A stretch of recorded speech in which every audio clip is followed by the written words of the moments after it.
Okay, so let's get started. I pulled out the Fate deck to start tonight, and like I got my cards set up for the readings. I got my cards stacked out, and the Fate deck opened by itself. So I was like, okay, we're gonna start with that one tonight. That's the one. That's it. Here we go. So I want to let's pull some Fate cards because it popped out and popped out. So let's see what's up. What's up with the Fate cards? What's up? 9 of Wands. Projects. Growth. A lot of growth. Growth. Creating growth. Sometimes things don't need to grow. Sometimes things they need to go. Sometimes things they glow. Okay, Fate. Love you, Fate. All right. What else about this? 3 of Cups. Something's coming up. What's about to happen? The 3 of Cups is the Weavers. The 3 of Cups is it's the 3 women, it's the 3, something's coming up from the well. There's a spell. This is, okay, practitioners, that's the one. What's coming up from the well? Let me pull these up again, actually. Something about a spell already spun, a work already done. Something that has been not a lot of fun, but that will be fun very soon. The Magician, a work behind you, something that you already created. Okay, I feel like I'm saying the same things over again. Something you already created. Oh, that one really hit the ground. Hold on. 7 of Wands. Something to create. Yeah, up for debate. Something, harmony, create, up for debate. Hold on. Create, up for debate. Ace of Cups. This is something that you've woven for you. Sometimes we do spells with other people, we do spells for other people, or we do work to help other people, or we do work to help the collective. This is something that you did for you. This is not something that you wove for other people. This is yours. This is for you. This work that you done. This magician, real fun. Something that you spun. And there's also like a rooting process a lot of the times. Like, at least in my work, it like comes up from the darkness, it comes to the light, and then it comes up into, you know, like where we can actually do things with it. Or at least that's what it works like for me. So I'm seeing like the not so fun stuff has been the roots. It's been like in the darkness, the stuff that maybe didn't make a lot of sense, or like, it's like the pretense. This is, you got to do the work to earn it. So what spell, this needs to be picked up again. Hold on. A spell done, something already spun, something that maybe hasn't been fun, is about to see the sun, but it's gonna be work that has already been done is gonna make sure that what is coming through is gonna be fun. So what do we need to see about it? Okay. This is something that's hidden from the mind of others also. You also can't see that what's coming through is going to allow you to leave a situation. Interesting. Okay, so for people who've been, it's manifestation through creation for change. Someone who's been asking for change. You worked a spell or magic for change, for there to be rearranged. There's also something is for you. It's for you. It's not, I know I already said that, but like an emphasis is for you. It's not for other people. This is for people who maybe work with other people, or maybe you yourself have like a page, or you give advice, or you talk to your friends and your family about what you do with your practice. For people who have any sort of like, how would I say this? It's just for you. It's not for other people. It doesn't matter who you talk with, your friends, you know, like it's not for them. It's for you. This is something that you've done. And it's something that is going to help. Like, you've been thinking about change. Other people can't see this. It's like, you know, when you think about stuff and you're like, well, I'm dreaming about this. This is what I want. This is what I want to do. This is where I want to go. This is for me. This is what I'm asking for. It's that sort of stuff that you don't really tell other people about. There's something that's going to shift. It's like what I see is like a... Sometimes it's like the wheel, okay? Thank the gods, I know, for seriously, honestly. Goodness, yeah. Oh, thanks for being here. Yeah, seriously, the way that I see it, sometimes when I see fates, I see the wheel. So it's like the wheel turning, and then it turns a little bit this way, and it turns a little bit this way. And I see that whatever this spell is like gonna... It's already been done. This is a work that's already been spun. You've already asked for something. You've already made an offering. I don't know exactly what it is, but it's already done. It's already done. You're just approaching it. It's an approach. And so I see the wheel that you're on, the wheel that's spinning is like coming into it's like a quick turn to a halt. And it's like a jolt, or like a quick turn to yeah, that's the motion. And I see the person also has kind of like stabilizers next to them, or like poles to help stabilize them. And when it gets to the quick shift, it's such a like, it is like a jolt. Oh my goodness. The quick shift is gonna require that you kind of stabilize yourself a little bit, or just like, it's not an impact to brace for, but just like brace for the shift. Because you've been moving along in this change for a while. It's been this long change. The wheel's been turning. Maybe you had turned back for a second. The speed has been consistent. There's been a consistent speed within things.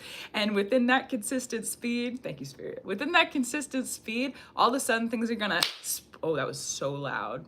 My ears are ringing now. Oh, goodness gracious. They're gonna speed up, and then it's gonna be right there, apparently. Goodness, it's gonna be right there. So it's like and it's also like an approach to being able to walk. Sorry if that hurt your ears, guys, because oops.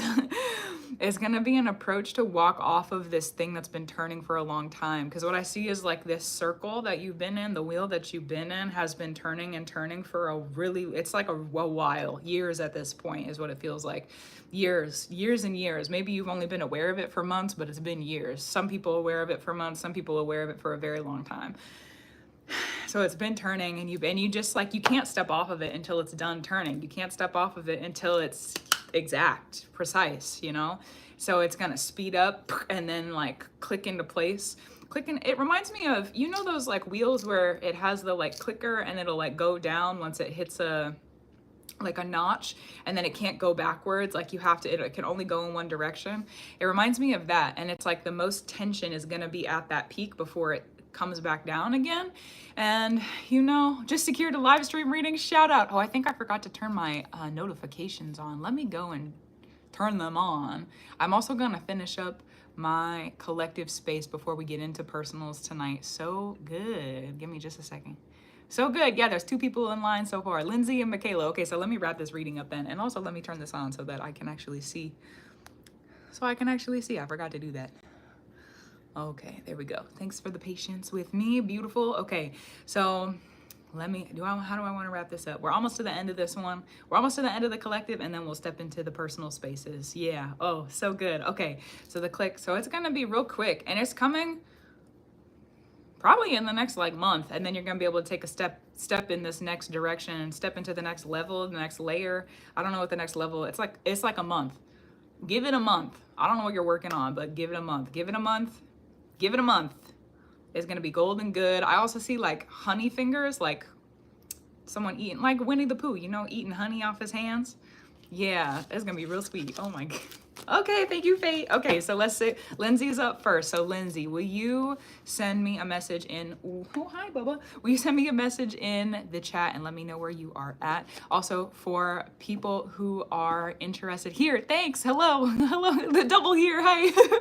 For people who are interested in readings on TikTok, if you go to the website and then you go up to the menu, it's astrology and magic and then live stream readings. I also have up my readings, like my private bookings again. So if you're interested in that, they're there too. On YouTube, it's going to be linked down in the description. So yes, beautiful, so good. And yeah, for Destiny, it'll be linked down in the description. The live stream readings will be linked down there. There's 2 people in line right now, so just a heads up on that one. Okay, so Lindsay, hello to you too.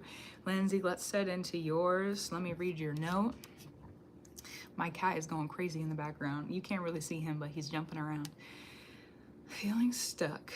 Feeling stuck. Okay, let's talk about it. Feeling stuck. We need this one. Feeling stuck. Need to get unstuck. Something stuck. Something struck. What else needs to be seen? Let me get these out first. Let me get these out. Let me have a coffee break. I know we just started, but a little bit of coffee never hurt anybody.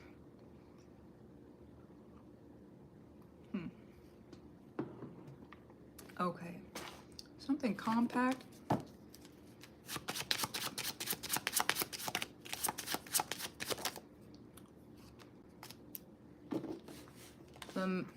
Hold on, let me process before I talk.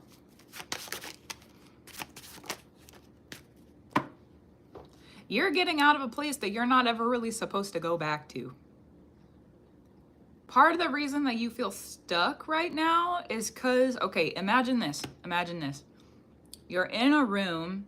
It's like one of those escape rooms. Not that you're trying necessarily to escape anything, but it's like an escape room where they got all the puzzle pieces and you gotta like figure the stuff out first and then you get to leave. It's like on theme with that. And I see, because once you exit the room, you do an escape room once, right? You go in, you do the room. You probably are not gonna go back. Unless maybe you do, but in this situation, in this case, you're not gonna go back. So to be able to leave the room, it's like spirit is not letting the door open yet to leave whatever the situation is, because there's this other thing on the wall that you gotta go and look at. Or there's a puzzle that you gotta figure out. Or it's like, what are you gonna decide to do? Because like you could just sit there and like sit with yourself and meditate and like bring into awareness some things. There's not really any like magical trick or for the door to open though. It's not really, it's just like when it's time to go, it's time to go. And you're not really gonna know when that is until it happens. Okay, what else needs to be seen? But you're not going back. You're there to unpack some stuff also. It's like, I gotta get this out. I gotta get this off my chest. I gotta lay this to rest. Like there's stuff that's been bothering you. So it's like clearing out the heart space, clearing out the heart and the head too. Let yourself do that. That's part of this process. This is for Lindsay. That's part of this process right now, is like clearing things out, because I can see it. It's like, I want to go forward. I want to move on. But what you're asking for, or where you want to be, is like, you're not quite prepared to be there yet, because you got to get this off your chest. You got to lay something to rest. It's something that's been bothering you, something that you don't want to do, something that you're not really looking forward to, something that you're not interested in doing really either. You're not interested in doing it. There's a closure around you for a reason. I also see the mothers surrounding you and just kind of like letting you cry about something. It's like I see them putting you in like a safe little bubble, or a big bubble, but a bubble. Mothers putting you in a bubble and just letting you kind of figure some things out for a second. Because there's some, let's not talk about the future. There's some things going on in the world that you're in right now, or like maybe not necessarily like in the external world, but like who you are and where you're at. There's some things going on in that space that, it's like thorns in your side. It's thorns in your side, and you can't leave till you pull it out, and then you gotta let the wound close up, you know. Also, Kenzie, hello. If you go to the website and you go to the menu and then you go to astrology and magic and live stream readings, it's like a couple extra steps, but there's a reason for it. It's a whole thing that's been happening, but that's it. That's the thing. Thank you for asking, and thanks for the patience in the reading too. But there's thorns in your side. Thorns in your side. Oh.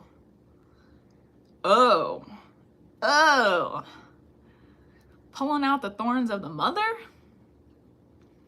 Okay, so let me ask you this question, Lindsay. Lindsay, do you have a connection to any mothers in your practice? And what do I mean by that? Like mothers in the spirit. Maybe not necessarily like my human moms. Maybe not necessarily human moms, but like moms in the spirit. Do you have like a relationship with them, or like mothers at the altar, or like do you make offerings to what could be considered a mother spirit?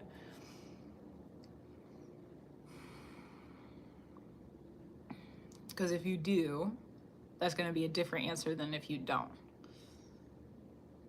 Yeah. And either way is totally like up to wherever you're at. But it'll be helpful to understand, because then there'll be more specific information. I would say complicated one that I'm learning to embrace. Okay, beautiful. You know what? Sometimes the mothers are complicated. Motherhood is complicated. How the heck do we even grow a baby? You know what I mean? Like, that's complicated. It's nature, but it's still complicated. So it makes sense that some things could be a little bit complicated. Okay. Thorns in your side.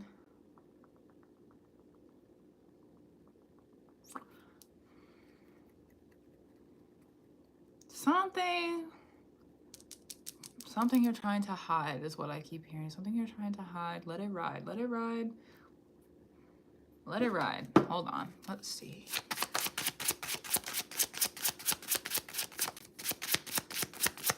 Somebody took power from you. Somebody took power from you. You couldn't really do anything about it. It just sort of happened.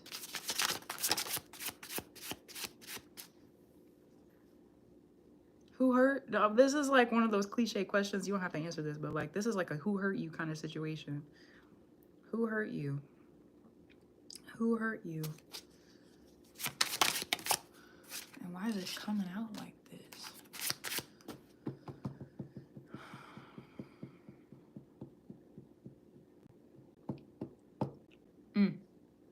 You're gonna have to make the decision to never go back to wherever this is. This person that hurt you, this situation,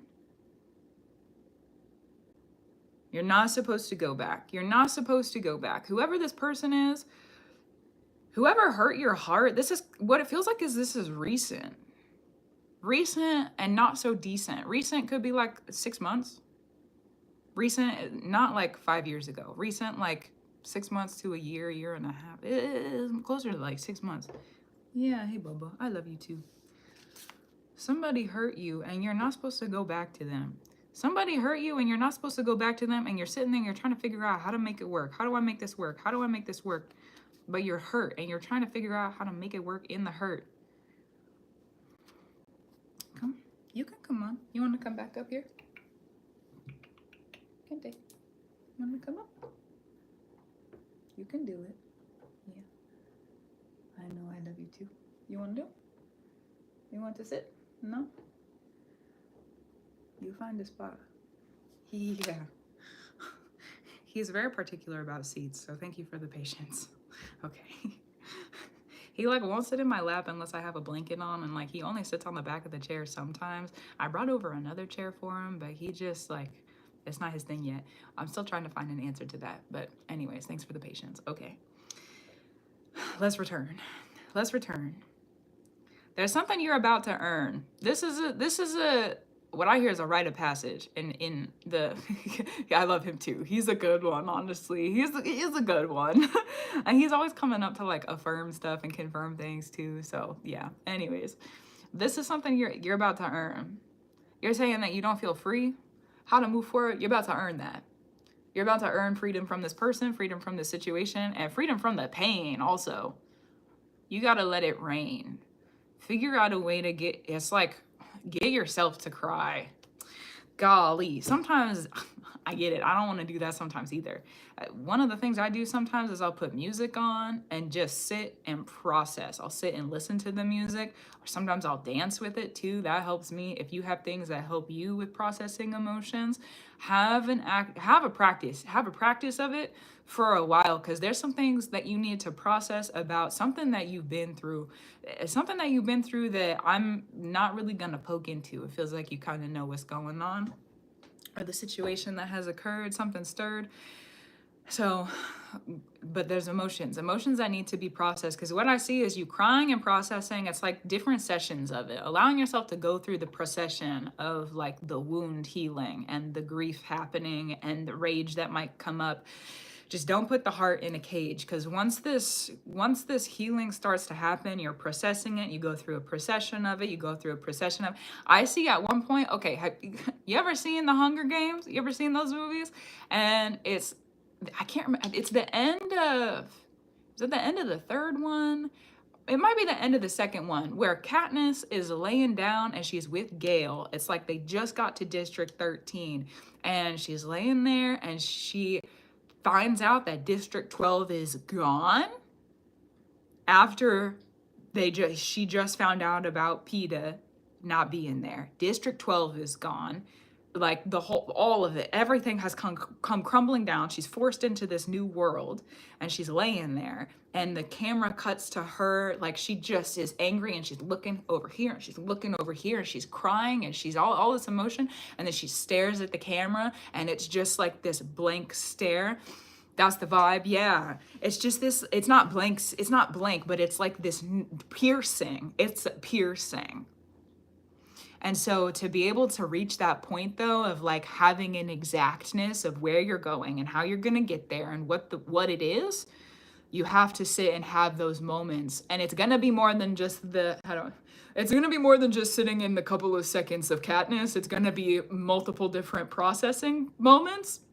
And there's nothing wrong with that. You're going to need it, and that's good. And so the procession, because eventually there's going to come a point where you just like, it's not sitting with you anymore. It's not sitting in you anymore. And you're gonna know exactly where you need to go and what you need to do and how you need to get through it, because whoever this is, you're not supposed to go back to them. Whoever this is, you're not supposed to return. You're supposed to unsow the seed. You need to pull out the thorns. And if you need to ask the mothers around you for help, then do that.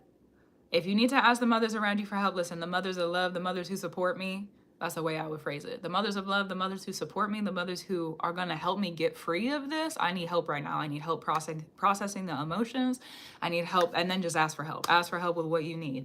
You can make offerings if you want to, but if that's not a part of your practice, then it's not, the mothers are going to help if you ask for help, at least in my experience. So Granted, let me be more specific. Spiritual relationships are earned, and at the same time, if the mothers are showing up in your reading, then they're probably already around you to help out. So if you need the help, then ask for help. Remember that you can ask for help if you need help. Ask for help if you need help, because you're not supposed to go back. Whoever had you under attack, because then what I see is you figuring some stuff out, and it's like you get to the point where you're able to just stare and have the emotions and kind of like lay your heart bare to yourself, and you're staring, and I see you in that moment picking up your sword and walking towards whoever. It's like you pulled the swords out of your heart is what it feels like. You pulled the swords out of your heart. Also, hello, Grace. You pulled the swords out of your heart, and then you walk to whoever this is who is like cowering, and you look like you're gonna strike them with what you got going on, but you like throw the sword down in front of them, and you're like, don't ever come back here.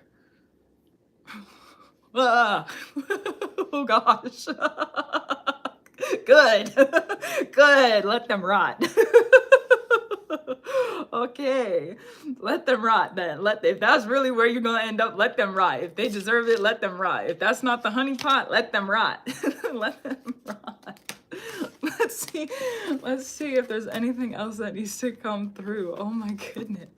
Let them rot. If that's not the honeypot.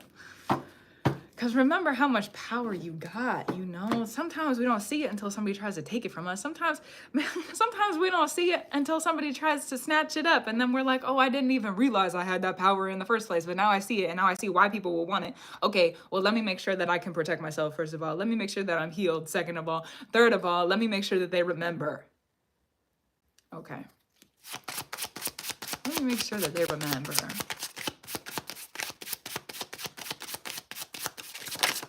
There's gonna be some new perspectives that start to come through. Also for silence, thanks freaking Morty. And for chart readings, yes. So I have bookings available for private bookings. If you wanna give me your birth chart information for the live stream, I can do it for that too. Just make sure you put it in the note when you go to book. So yeah. New perspectives coming through. Okay, I'm gonna reference another movie. You know in Harry Potter, when he finds Luna out in the middle of the woods, and it's like the skeleton horses, and they can only be seen by people who have seen death. It's like people who have seen the being of death happen. Yeah. And she says to him, of course Voldemort will want you to feel alone. Of course Voldemort will want you to feel isolated, because if you feel isolated, then you're not as powerful. If you are not relying on your friends and the people who love you and the people who support you, then you're not going to be as powerful. I mean, she doesn't say it like that, but there's going to be some new perspectives about being alone and being with other people. I don't know exactly what they are, but you're going to start to see things a little bit differently. It's like while you're processing these emotions, you're going to see things differently about your connection with other people. Pluto being in Aquarius right now, we're figuring out our power of our societal and friendship and family, just relationships in general. So that tracks with that transit.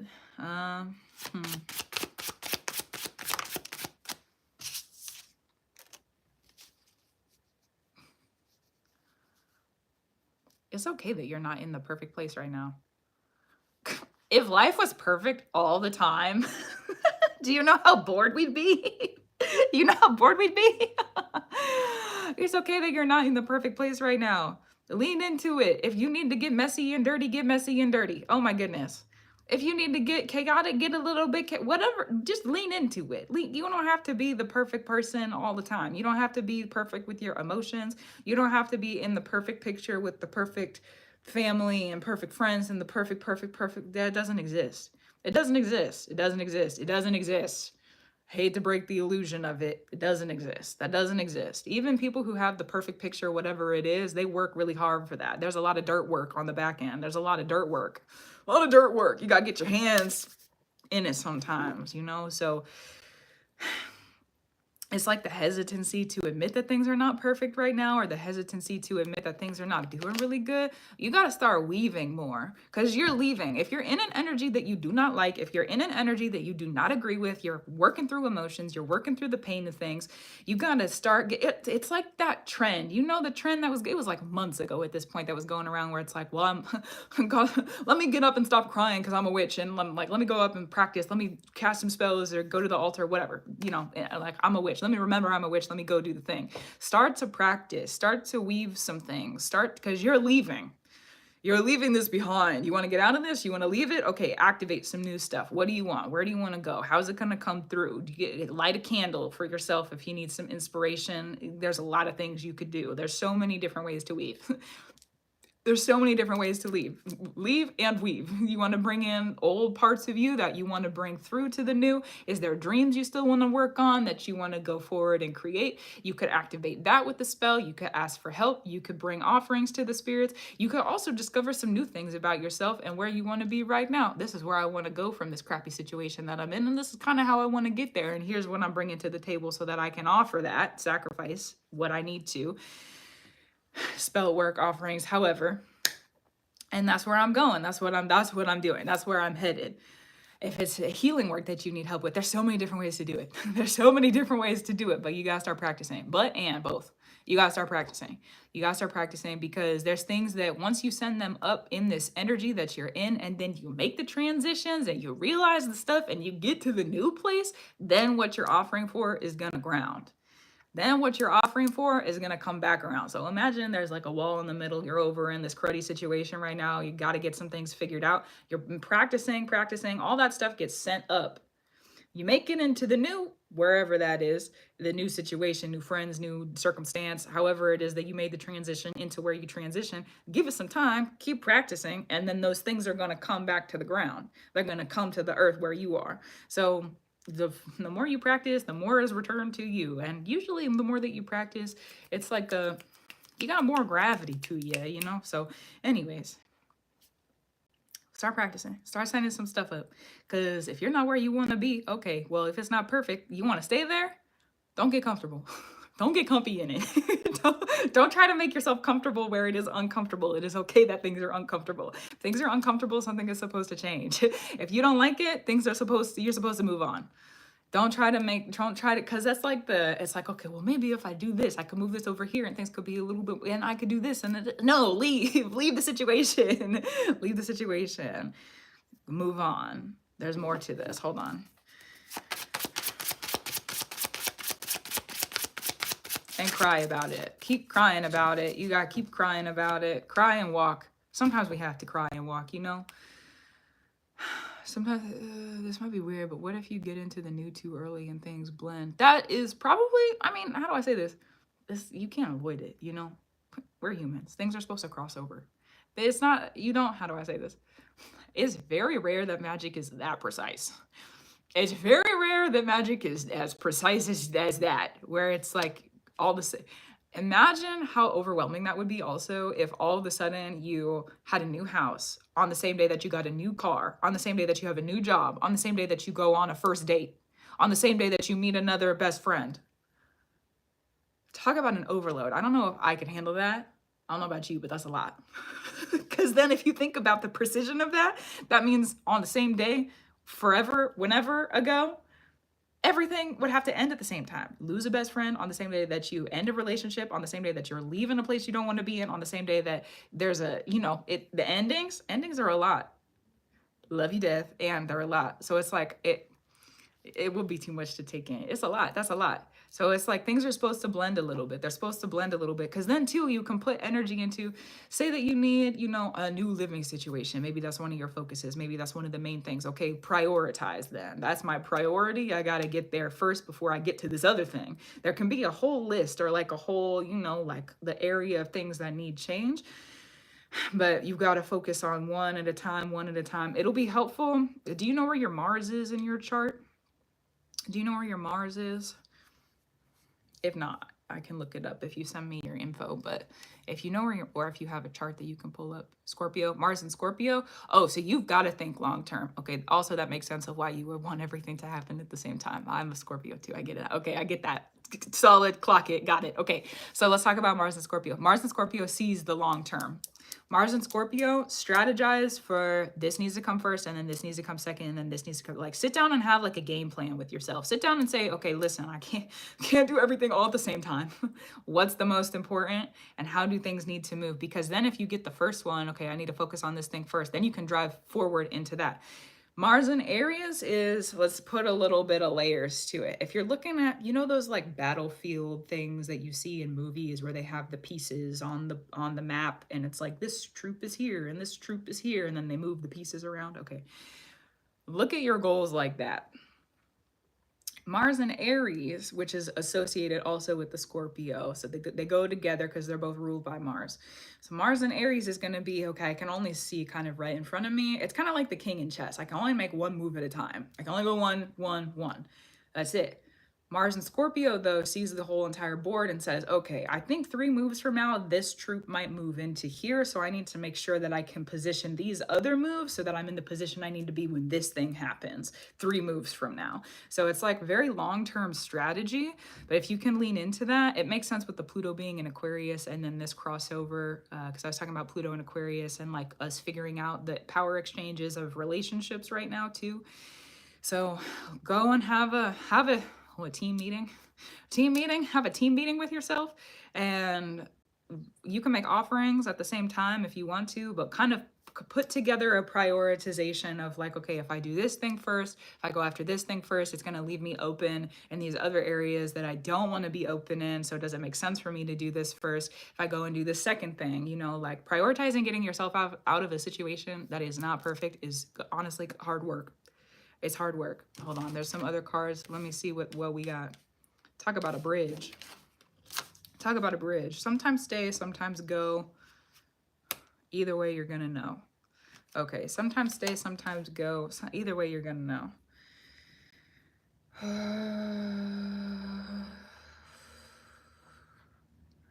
You got to bring in some wind. You got to bring in some wind. Wind can be kin. The winding like a stream. Yeah, and then wind like the wind. Windings and wind, they can be kind, they can be kin. So when you're bringing in the wind, because that's what's going to help you in the change. You got Mars in Scorpio, Pluto's in Aquarius, you're going to need the wind to help you.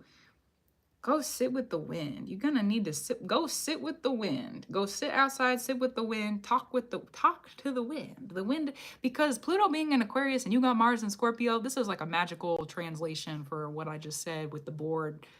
So we're going to talk about specific. If you got Mars in Scorpio, Pluto's in Aquarius, if you go outside on a day where there's breeze, it's not just stillness, but there's like a breeze, maybe not like the winds are like, but you know, there's a gentle breeze going on. The wind is kind. Make sure the wind is kind when you do this. The wind is kind. Sit and talk to the wind. Okay, wind, I love you, wind. I revere you, wind. You know, give you reverence. If the wind's going to help you, will you please help me with understanding where I need to go and how I need to get there? And then the wind can share what air is coming up. That's part of Pluto and Aquarius, is like knowing what wind is going when and where. So like the prophecies, knowing the prophetic things that are happening with the wind and like seeing the future. Saturn in Pisces right now is ruling over that. So this is like a really, really good time to be able to, for you with that Mars and Scorpio, just go sit with the wind, talk to the wind, talk Mother Wind also. Love you, Mother Wind. Thank you, Mother Wind. sit with the wind, sit with mother wind, and ask for their help, ask for their guidance, ask for their like ability to see, because they're gonna be able to see things that not you and me can see. They're gonna be able to see things that are beyond me. So go and sit and talk with the wind. Go sit and talk with the wind, and then let them, because also if you're asking them for help and then you're talking to them, not just letting them talk to you, but talking to them, well, I think that's a good plan actually. Is there any way that I could do this thing before this thing, or like how would I make those changes? Then they can work with you. Then they can work with you, and then it starts to be more of like a co-creation situation where you're working with the wind and you're talking with the wind. When it comes to the situation you're in, well, in like the physical, just make sure that you're protected how you need to be protected. And thank you, Spirit. Make sure you're protected the way you need to be protected. And then make sure you have room to process emotionally what's going on, because the emotional processing of things, that's what's going to, again, this being able to stare at things and have like full clarity on what's really happened and how you really feel about it and what you're going to do about it, if that's applicable in that time period, in that situation. Is there any questions that you have? That was kind of a lot. Go sit and talk with the wind. Go sit and talk with the wind. And sit outside and talk. Mars and Scorpio also is sit there until you're done planning. Sit there until you have everything figured out. Sit and talk with them until you, even if it takes an hour or two, I don't know how long it would take, but even if it takes a while, go and sit and talk with the wind until you have it figured out. And then get up and go. Thank you, wind, for the help. Thank you, Mother Wind. I'm gonna go do it. I don't think so. It's been super helpful, on point. Beautiful. Okay. Beautiful, beautiful. Go talk with the wind. Go talk with the wind. You'll get it figured out. You're going to do good. You're going to do good. Let the transitions change. Also, take your time to rearrange. If you're in a situation you don't want to be in, you got to call endings, possible death, and like doneness to the situation. That's a lot of emotional stuff. So take your time. Be gentle with yourself. Have patience with yourself. It's a lot to process. So you're doing good. You're doing great. You're going to get out of whatever it is that's keeping you stuck and feeling not free. So thanks for the reading. Thanks for being here. Thanks for being here. Oh my goodness. You're gonna do it. You're gonna do it. You're gonna do it. Haven't you been able to create change in other situations? You're gonna do it. Okay. Yeah, yeah. I am still doing readings. Yes, my list is open. So good. And then up next is Michaela. Michaela, will you send me a message on whichever channel you are on? Because I've got YouTube and TikTok up. Super excited. Hi. Hello. Hello. So good. Okay, beautiful. So let me just clarify before we get into your reading. That was awesome. Before we get into your reading, because there's a couple people over on YouTube who have questions. So I can't seem to find where to book it. How would I book a private reading? So for silence, if you go to, it should be linked in the description. There's a place that it says sessions. Otherwise, you can go to astrologyandmagic.com. It's magic with a CK at the end, astrologyandmagic.com. And then it should be in the menu. Sessions is what it's called. Private. It doesn't say private sessions, but it's the sessions. I do Monday, Tuesday, and Wednesday sessions. And April is pretty booked right now, but I do have time coming up in May. There might be a couple spots left in April, but yeah, that's the clarity. And then also, hi to you too. There's spaces if you want a personal reading in the live stream tonight. If you go to over on YouTube, it should be in the description. If not, also on Astrology and Magic, it says live stream readings, astrologyandmagic.com. And then on TikTok, if you go to the website in the menu, the website in the menu, then you go to the menu, it's Astrology and Magic and then live stream readings. So yes, that's it. What's the list look like? Right now we just have Michaela, and that's the one that we're in right now. So that's the list currently. So returning to Michaela's reading. So good. Thanks for the space and the time to clarify for everybody. So beautiful. Okay. Let me read the note and see what's up. General reading. Ooh, Saturn return. Okay. Let me put your birth chart information in. Oh, I'm technically in my Saturn return right now, but I also have a Saturn in Aries. It's a little bit, how do I say? We're going through our Saturn return with Chiron in Aries. And I've been thinking about doing the math on how long it's been since another group of people has gone through their Saturn return with a Chiron, because Chiron takes like 50 years to transit. Crazy info. So yay, good, yeah, beautiful. Yeah, let me bring it up. Plus a Saturn in Aries. I love having a Saturn in Aries, just for general information. I think it's a beautiful gift. I think it's a beautiful gift. Okay. You might already be in it. What's the degree at? Maybe not. Let's see.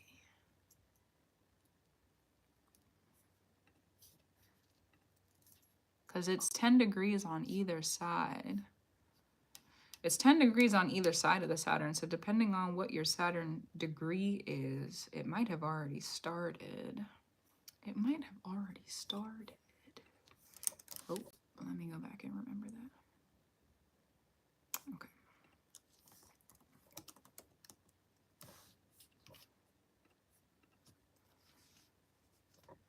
And then he said, let me double check the placements you gave me to make sure I put it in right.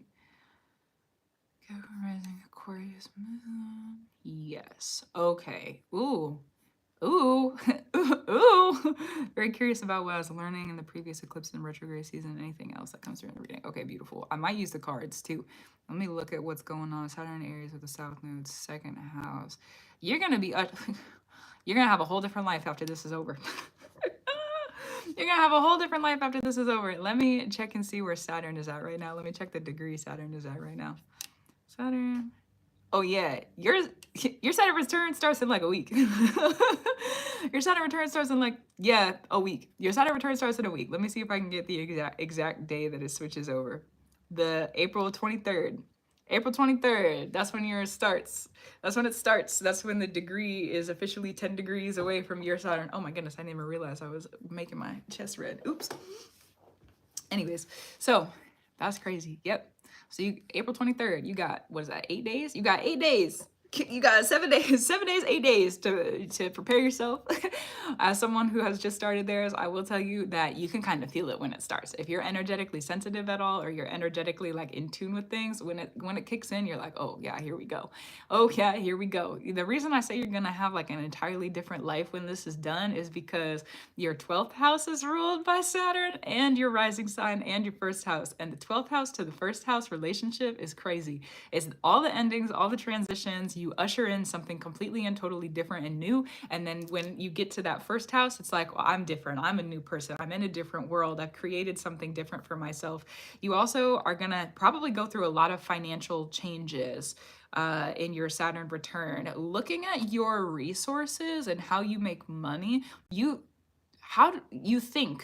think your thought is a resource. I don't know if you've like recognized that yet or not, but your thought is a resource. The way you think is a resource. The way your mind moves is a resource. The logic that you create is a resource.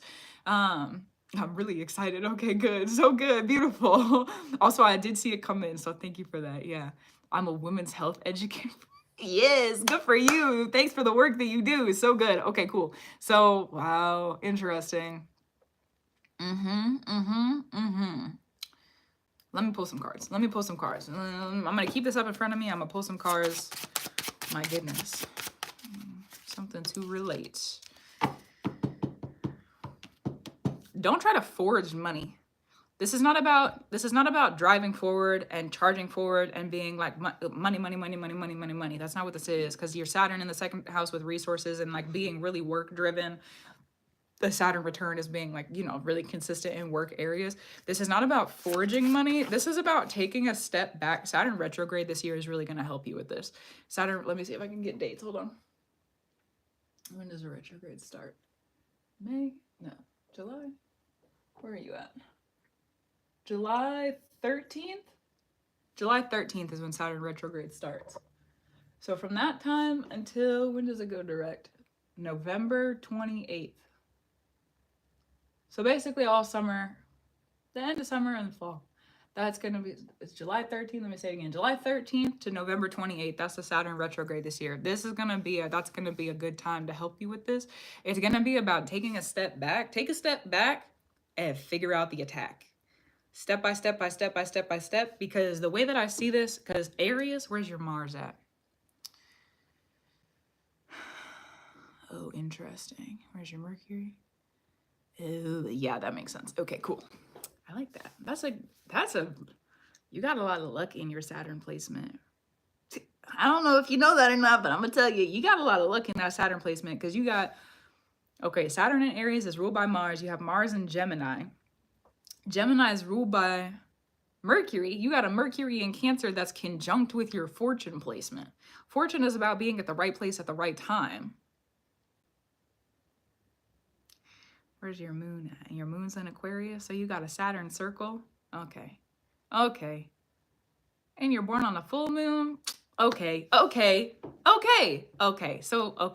the way that I see this happening, yeah, you're welcome. It's the fortune placement is like the right place at the right time. So when you follow your heart in this process, I'm gonna explain this process in just a moment. But when you follow your heart, especially when you're speaking and you follow your heart with your words, you get to the right place at the right time, and it can create more resource for you. So having kind of, when it comes to the Aries energy, it's very like this move to this move and this move to this move and this move to this move. Like I said earlier in the previous reading, it's very king and chess oriented, where it can only move one square at a time, and it can't really do too much. That's Aries in its attack mode, when Mars and Aries are together. However, because you have a Saturn in Aries, you have to be able to have like a really, really big picture of like, if I do this, what's the impact, and how can I move on from that and make an impact, and move on from that and make an impact. It has to be really hierarchically strategized.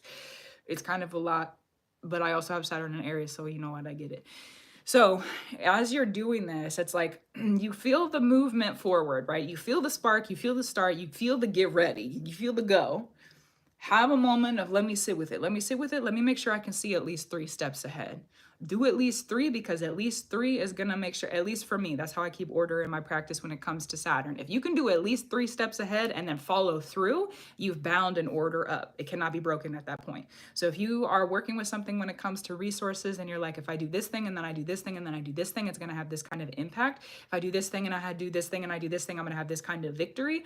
Then you'll start to see and refine your process of like, this is the order that I'm keeping and creating, and you can kind of shift things based on that.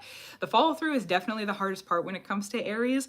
One of the things I'll say about it is, because you have crossovers, because you got Mars in Gemini, Mercury is going to be in Cancer, and your moon is in the first house. So, okay, interesting.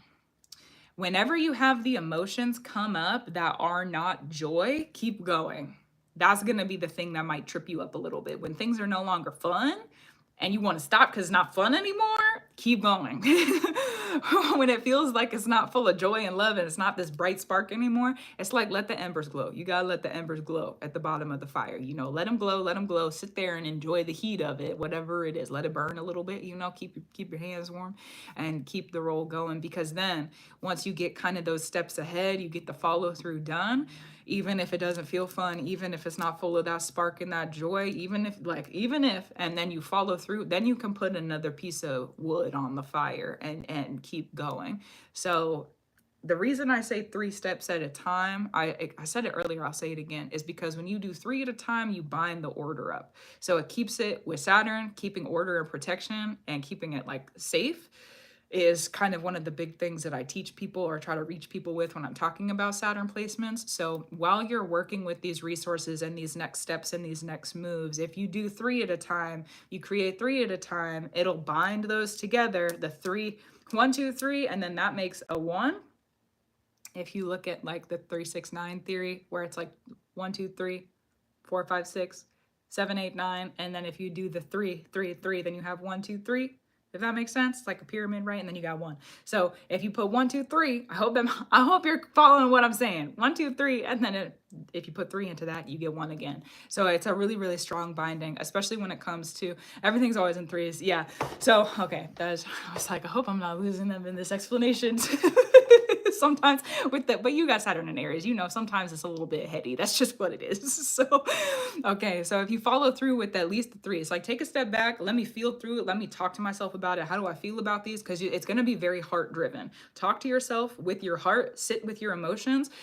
You may have some decisions come up within those like step by step, let me take 3 steps at a time sort of thing, where it's like, I feel like I need to do this, but it doesn't really make sense to my mind. I feel like I need to do this, but I logically don't understand it yet. Part of Aries is the innocence of the child, and yours is ruled by Mercury in Cancer, which is the mother energy. So as long as you are trusting in your heart and you trust in your feelings, and you really, because your sun is in Cancer too, so it's going to be very, very oriented in yourself. As long as you trust yourself, you trust what you're feeling about it, the logic will make sense in the process of it while you're walking through the steps. So be very heart driven, be very heart led, and then let your head kind of catch up and learn along the way. It's like you got to kind of give up control of the planning and the structure of all of that. Also for, is it Aja Marie? Hello. If you want a book, there is, if you go to the website, you can go take a look under the menu, Astrology and Magic, and then live stream readings. There's a couple options there. So yeah. Yeah. Wow. Okay, let's do, is there anything, I'm gonna ask this question because of Saturn return, we could get a little bit more specific if you want to. Is there anything that you want to work on building, or anything that you're working on structuring, or anything that you're wanting to like plan that you want to understand more about? Aja. Okay. Aja. I hope I got that right that time. If not, apologies. Aja. And also thank you. Yeah. But yeah, is there anything that you want to know that is like more specific, or anything that you're looking at doing that's a little bit more like direct, a little bit more direct, a little bit more specific? And then, yeah, we can look at it. If not, and you want me to pull some more, I can do that too. But my business in terms of my podcast, teaching women's health to teens and women, and astrology and tarot. Okay, hold on. Let me pull out one of my favorite decks. This deck, every time I get it out, I have such a laugh fest. Okay, hold on. Let's talk about it. Okay, thanks. Oh, okay. This is not just, let me pull your chart back up. This is not just about you going through, how do I say this? Please allow me to speak in love, truth, and prayer, honor, glory, elevation, gratitude, reverence, justice, and love. You're going through some kind of initiation with the spirits. That's what you're doing right now. You want to have a business, monetizing these things and working with them for the benefit of myself and others. Yeah, you want to have a business, you want to base it off spirituality. Okay, the spirits are going to expect certain things of you. I don't know what that is exactly. We might get to it. We might cross it in this reading, but for now, that's where we're starting with. They're gonna expect certain things of you. You don't get to make money and have a business and earn financial, like your dream life, unless you're going through some kind of initiation in the spirit. If it's spiritual money that you're receiving. Yeah, so hold on, let's pull some more.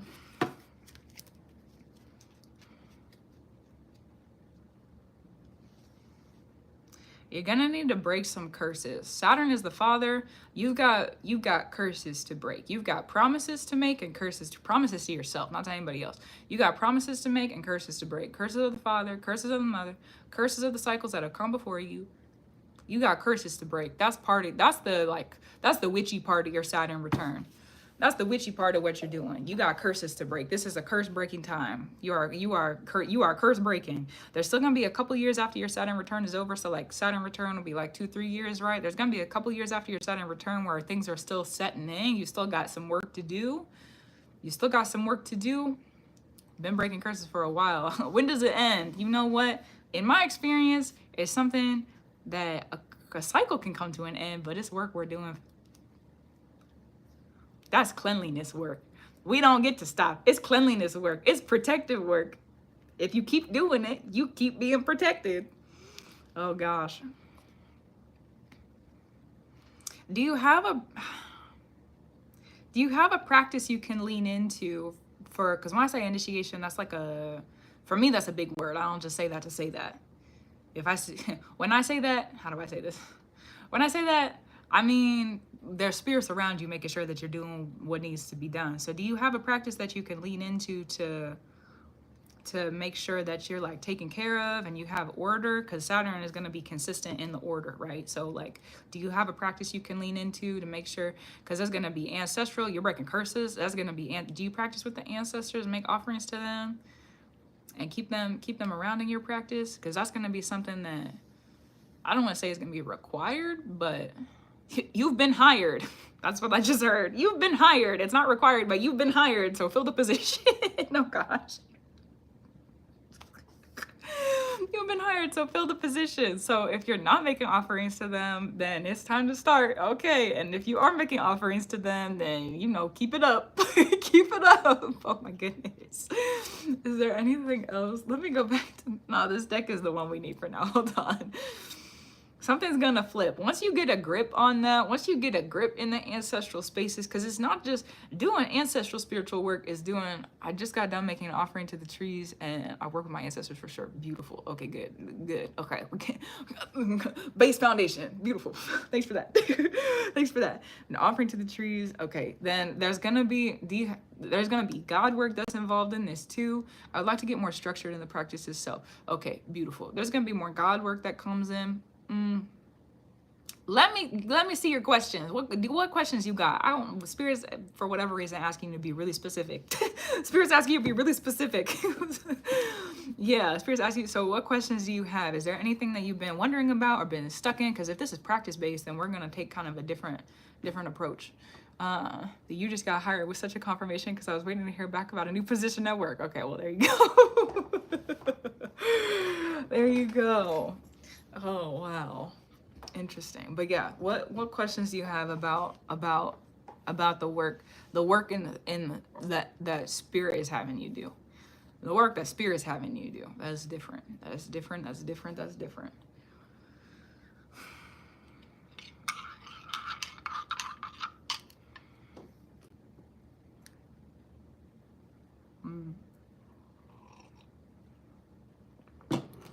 I just heard the dark days are not over.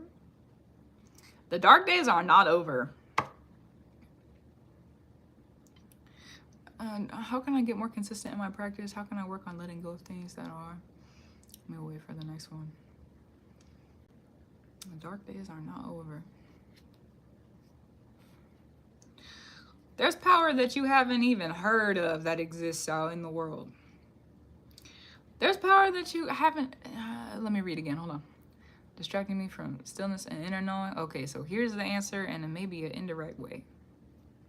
That's what I hear about it, so we're gonna read it. Okay, the dark days are not over. There's power that exists in the world that you couldn't even, like, how do I say it? It's not gonna make sense till you get there. You're gonna get there and you're gonna be like, it makes sense that this exists, but I could not have predicted this. I could not have told you I was gonna end up in this position. Could not have told you I was gonna end up in this. No, night vision. You gotta be able to see in the darkness. There's things, oh wow. Okay, hold on, let me put these down. There's things that you need to be able to see in the dark. Also, my dreams have been insane. Some feel so prophetic and some are just wild. Okay. There's some things that are, how do I explain this? Let's talk about the trees and the ancestors. If this is you in the tree here, you got the ground underneath of you, okay? The roots as they go down, yeah, the building of deeper, that's where we're going. Let's chat about it. Sort of. There's other parts to it too, but yeah. If you're going down into the dirt of the roots, right? That's what I mean, going into the dirt. You're going through the roots. When you get, so they start here, and then they get wider, and then they get wider, and then they get wider, and wider, and wider, and wider. The farther down you go. The farther back in time you go, the farther back in the generations you go, right? So if you're breaking curses, and it's like, you get to a spot, and it's like, okay, I'll break the curse here. Let me go back a little farther, I'm gonna break the curse here. Let me go back a little farther, I'm gonna break it down here now too.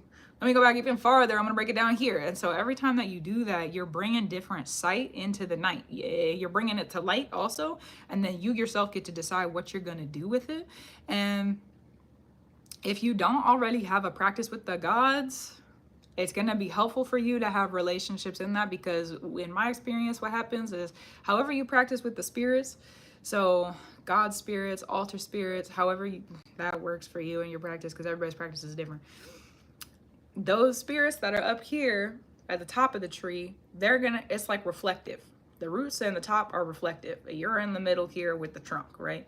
So if they're up here, the God spirits or the spirits that you're altar, the spirits of the practice, and they're able to offer you wisdom or they're able to offer you tools, then you can see, okay, well, actually, I can apply this in the roots like this. You gotta, I always say you gotta get to the roots before you get to the fruit. It's true. Yeah, okay. So there's gonna be some sight. It's gonna be, it's not the dark night of the soul, but it's gonna be there's darkness that it's earn. It's time to earn. It's time to earn. It's time to earn. What is this one? It's time to earn. There's more direction in this. There's more direction. What is it that I need to see about this to be able to like offer the translation of things?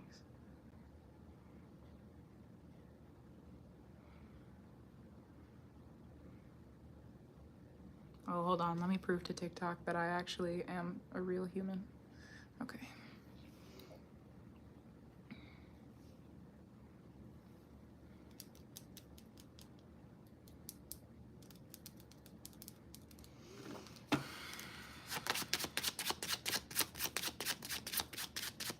That was a great example of what Spirit said at the beginning. What came through at the beginning. Take a moment, sit back, look at it. Okay. I don't normally read like that, so I just wanted to point it out. Take a moment, sit back, look at it, relate.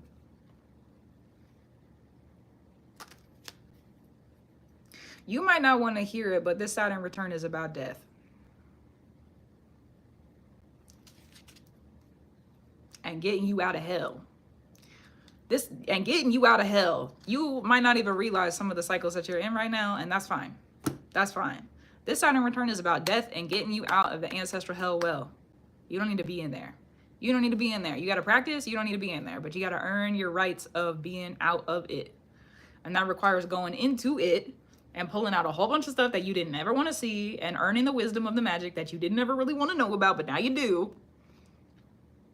It's going to protect you. It's going to direct you. It's going to help you understand how to land your business and everything else that you're trying to grow and everything else that you're trying to do. You got to go back to those ancestral roots that are striking you, keeping you bound. There's a lot of different ways I can say that, but we're going to leave it be for right now. Do you have, this Venus retrograde made me so aware of something. That's good. Do you have a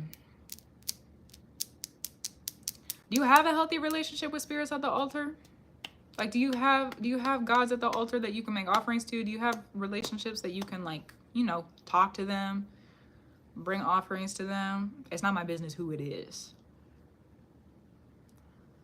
But I feel like for whatever reason, I gotta ask that question before we go into anything else.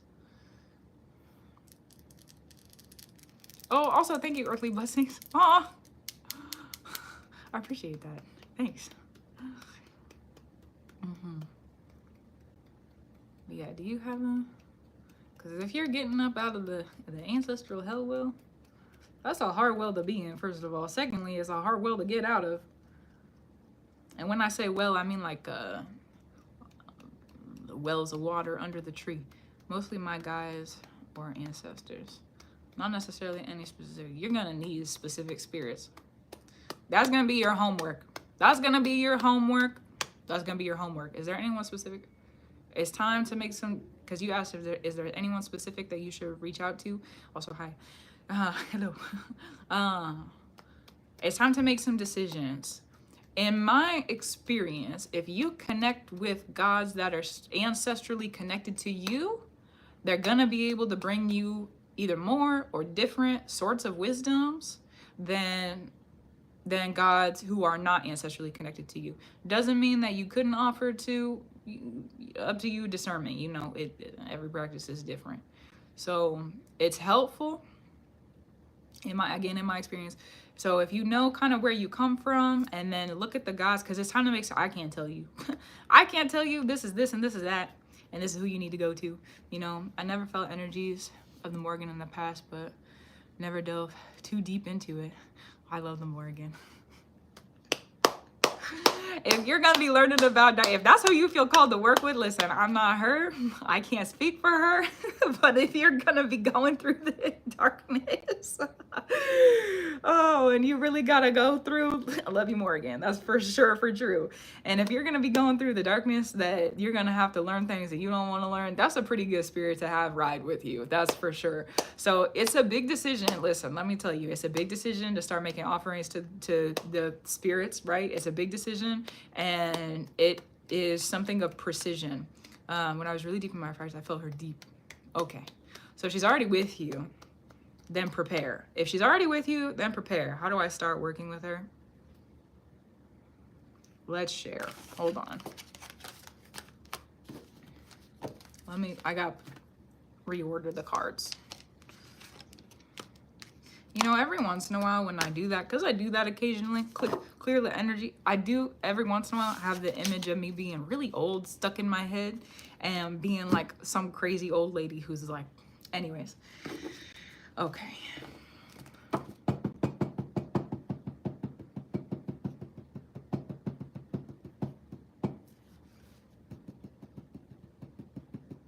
Prepare. What are you already doing? You're already doing something that connects you to her. Prepare. This is not it either. Go to that one. Okay, interesting. Hi, my baby. Yeah. Oh, he's not even there. That was crazy. That was crazy. All right then. Thank you. Thank you. Let's check it out. Interesting. Thank you.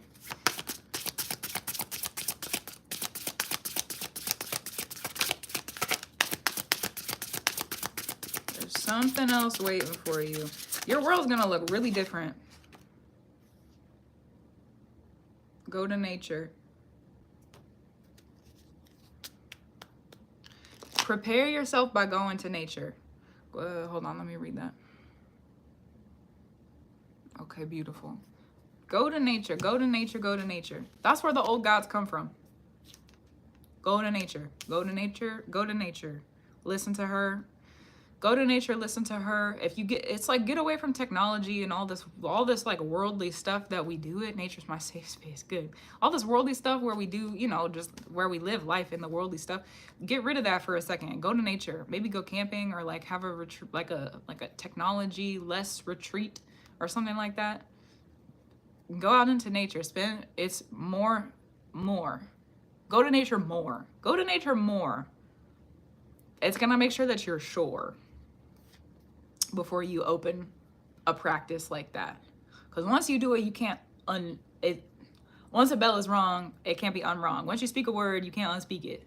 It's done at that point. It's done. So go to nature more. Interesting. There's something else.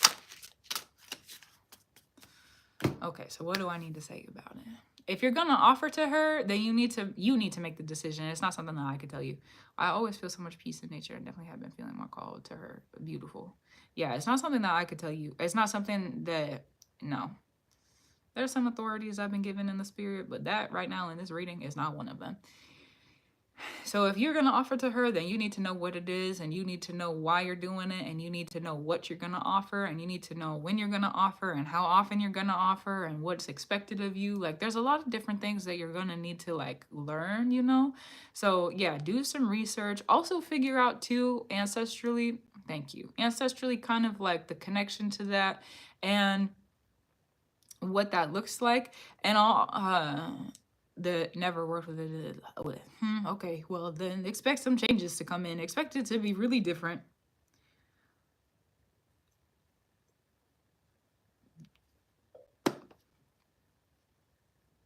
That's all I'm gonna say about it. Expect it to be really different. That's all that I'm being asked to say about it. So let it be different then. That's all I'm being asked to say about it. Go to nature. Those are the instructions if you need them. Go to nature. More time in nature. Go to nature more. Go to nature more. Make sure that you're sure. And then practice. Well, practice, you know. Yeah. Because your Saturn return, let's return to that.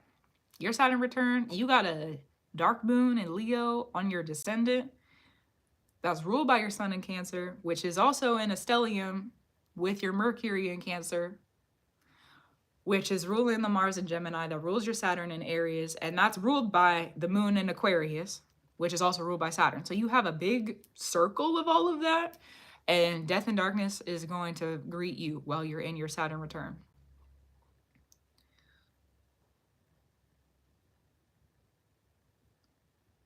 For now, there's not really any other information for you.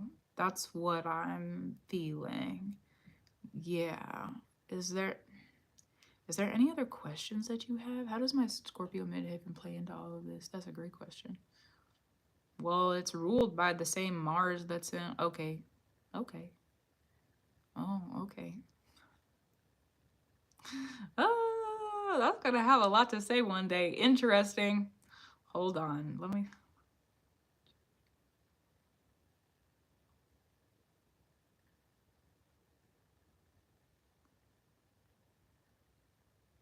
Oh, golly. Oh, golly. There's nothing... How do I explain this?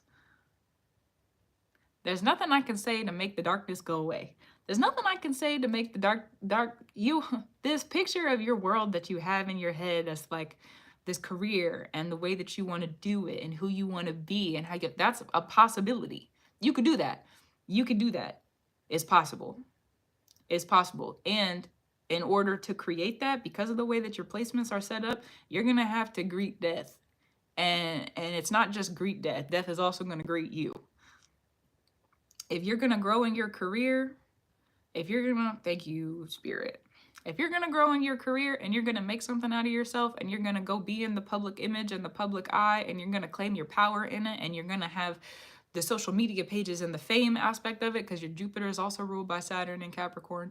So you're going to do all that, and it's in the 12th house, which is kind of crazy, but 12th house placements to me are wild. Anyways, if you're going to do all of that, you're going to need to make sure that you understand the darkness and that you understand the underworld. And if you don't take on the responsibility of it, you're not ever going to reach those fruits. There's going to be changes in your family tree. Yeah, there's going to be changes in your family tree. There's going to be things that are coming through that you're not going to be able to see until you get there. If you decide to take the ride, go on the ride. If you decide that you're going to start making offerings to the Morrigan, if you decide that you're going to start that relationship, you're going to need her. So don't let the other spirits trick you out of not making offerings. If you're going to start that relationship, you need to be consistent and you need to be resistant to the spirits who would come up. Thank you so much. You need to be resistant to the spirits who would try to convince you to not go to the altar and to not make the offerings. Because especially if you're coming from an ancestral lineage, and I can't really see, so I'm going to speak more, I can't see you specifically in this essence, so I'm going to speak more generally. If you're coming from an ancestral lineage of anyone who has persecuted practitioners, of anyone who is wrapped up in cycles where women are not supposed to have power and you identify as a woman, okay, there's a lot of other ways that there's a lot of other cycles. But if you come from any, and there's still work that needs to be done, and there's still cycles that need to be broken, and there's still things unspoken, then they're gonna try to take the will of you, they being the ancestors you come from who would have persecuted you were you alive back in their time. They're gonna try to take your will and convince you to not practice with the spirits who you actually need to be practicing from so that you can create the order in your ancestral lineage so that you don't get hurt by the ancestors you come from. There's a whole dark circle. It's a work circle also. So if you feel like there's resistance to your practice forever, at any point in time, and you're meant to go make an offering, you're like, I'm going to go do it. Yeah, I'm going to go do it. Yeah, I'm going to go practice. I'm going to go make the offering. And then for whatever reason, you get pulled back. You're like, maybe not, actually. Maybe I don't. Yeah, been feeling lots of resistance. You need to go up against it then. You do what you want to do. And I'm going to speak as somebody who practices in resisting some of the ancestors I come from too. You got to go up against them. You got to be stronger than whatever they're trying to grow through you. You got to be stronger than them. You gotta be stronger than them. You gonna if you and if you're gonna be practicing with the Morgan, she's gonna make sure you are. She's gonna make sure that you're prepared. I don't know exactly. You know, I can't speak for her, but let me not speak for her either. And also, if you're gonna have a God practice, in my experience, they're gonna make sure that you're held accountable and that you can stand up straight when the ancestors do not relate. So, currently,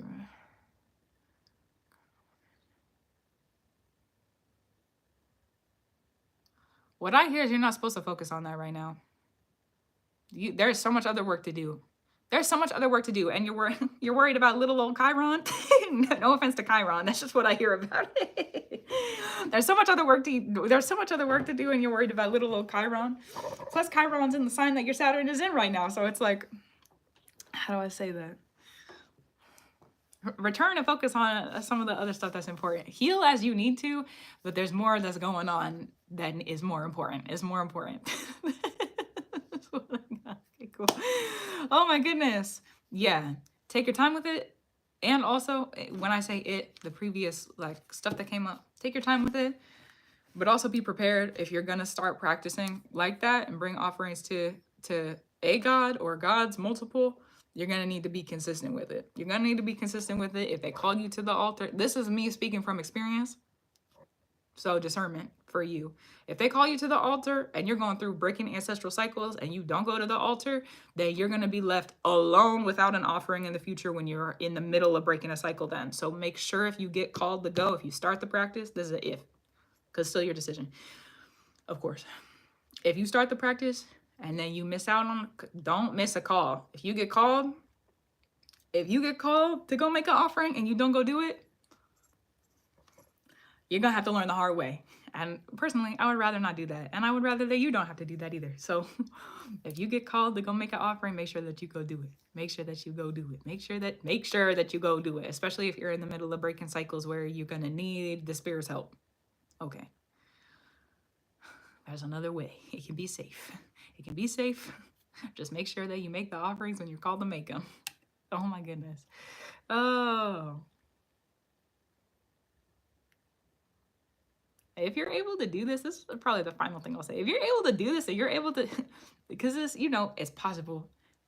It's going to require that you go do it, So if you're able to do this, you're going to be unstoppable on the other side of it. Oh, that's so good. You're going to be unstoppable on the other side of it. Nobody's going to be able to, well, I mean, we're human, you know what I mean? But nobody's going to be able to touch you in the theoretical, metaphorical sense of things.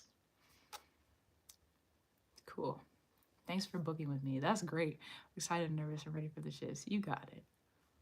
You got it. You got it. You got it. You got it. You got it. Oh my goodness. Okay, so let me mark that one done. Grateful for you. Grateful for that message coming through. Thank you. That's true. I need to write a note. Hold on for just a second. And then the next person up is for Laurel. And I need to update the list also. So let me do that as well.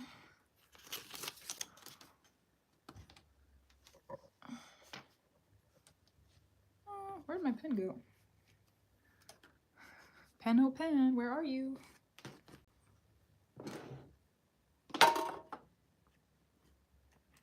Got it.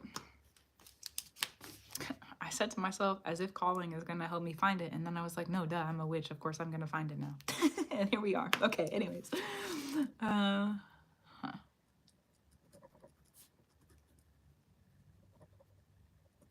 Got it. All right. I'll leave that one there for now. Beautiful, beautiful. Gratitude, reverence, and love to you too. Thank you for that. So good, so good. How long am I staying live tonight? Honestly, I'm not sure. It's only 9, so yeah. Okay. Let me go back to the list. What do we have going on? So Laurel right now is the only one on the list. Also, Laurel, will you send me a message from whatever side you are on, whether you're on TikTok or on YouTube? And yeah, for sure. Then we can get started. Yeah. how do I get on the list? Hello, hello, hello again. If you go to the website, hello. Then thank you for the message. Yeah. If you go to the website that's linked in my bio and then you go to the menu, it'll be under astrology and magic and then live stream readings. I also have private bookings back up and available as well. So if you're interested in having a private booking instead of having one on live stream, then that is the way to do it. It's in the same place, just it's under sessions instead of live stream readings. So yes. Okay. So for Laurel, let me go through. Let me read your question. Thanks for your patience also. So good. Saturn job return. So am I. Okay, good. My highest timeline. Interesting. Okay. Interesting.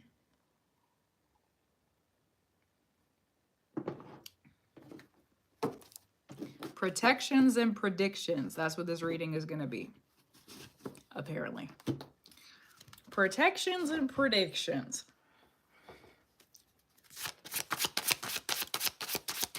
Protections and predictions.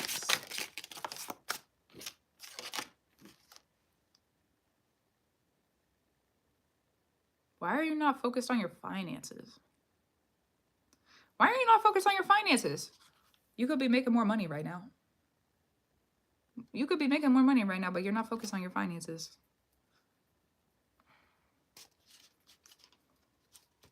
I didn't really have a question, just felt drawn. Okay, cool. Well, we'll read about it then, whatever it is that comes up. Yeah, you're not focused on finances. You could be making more money. You can't really see it. If you like take a step back, your mind's been really busy. Okay, that makes sense. Your mind's been busy. Your mind's been busy. It's like a busy bee. Busy bee buzzing around in your head. It's like, what I hear is like, you gotta shake it off. You gotta shake it off. You gotta shake it off, shake it off, shake it off, shake it off, shake it out, shake it off. You know how when you like you are sitting. So I'm a teacher, so my salary is low. Understood. You want your finances to grow? There's some spirits around you who are like, listen, make more money, make more money, make more money, make more money. Like it's time. Go ahead, make more money, make more money. Go somewhere where it's more honey. You could think about getting a new job at a new school. There's other ways to teach. There's like it's something that unsettled, feeling unsettled with what you do, feeling it's like there's this unsettled feeling, something busy in your head. Hold on, let me pull some more cards.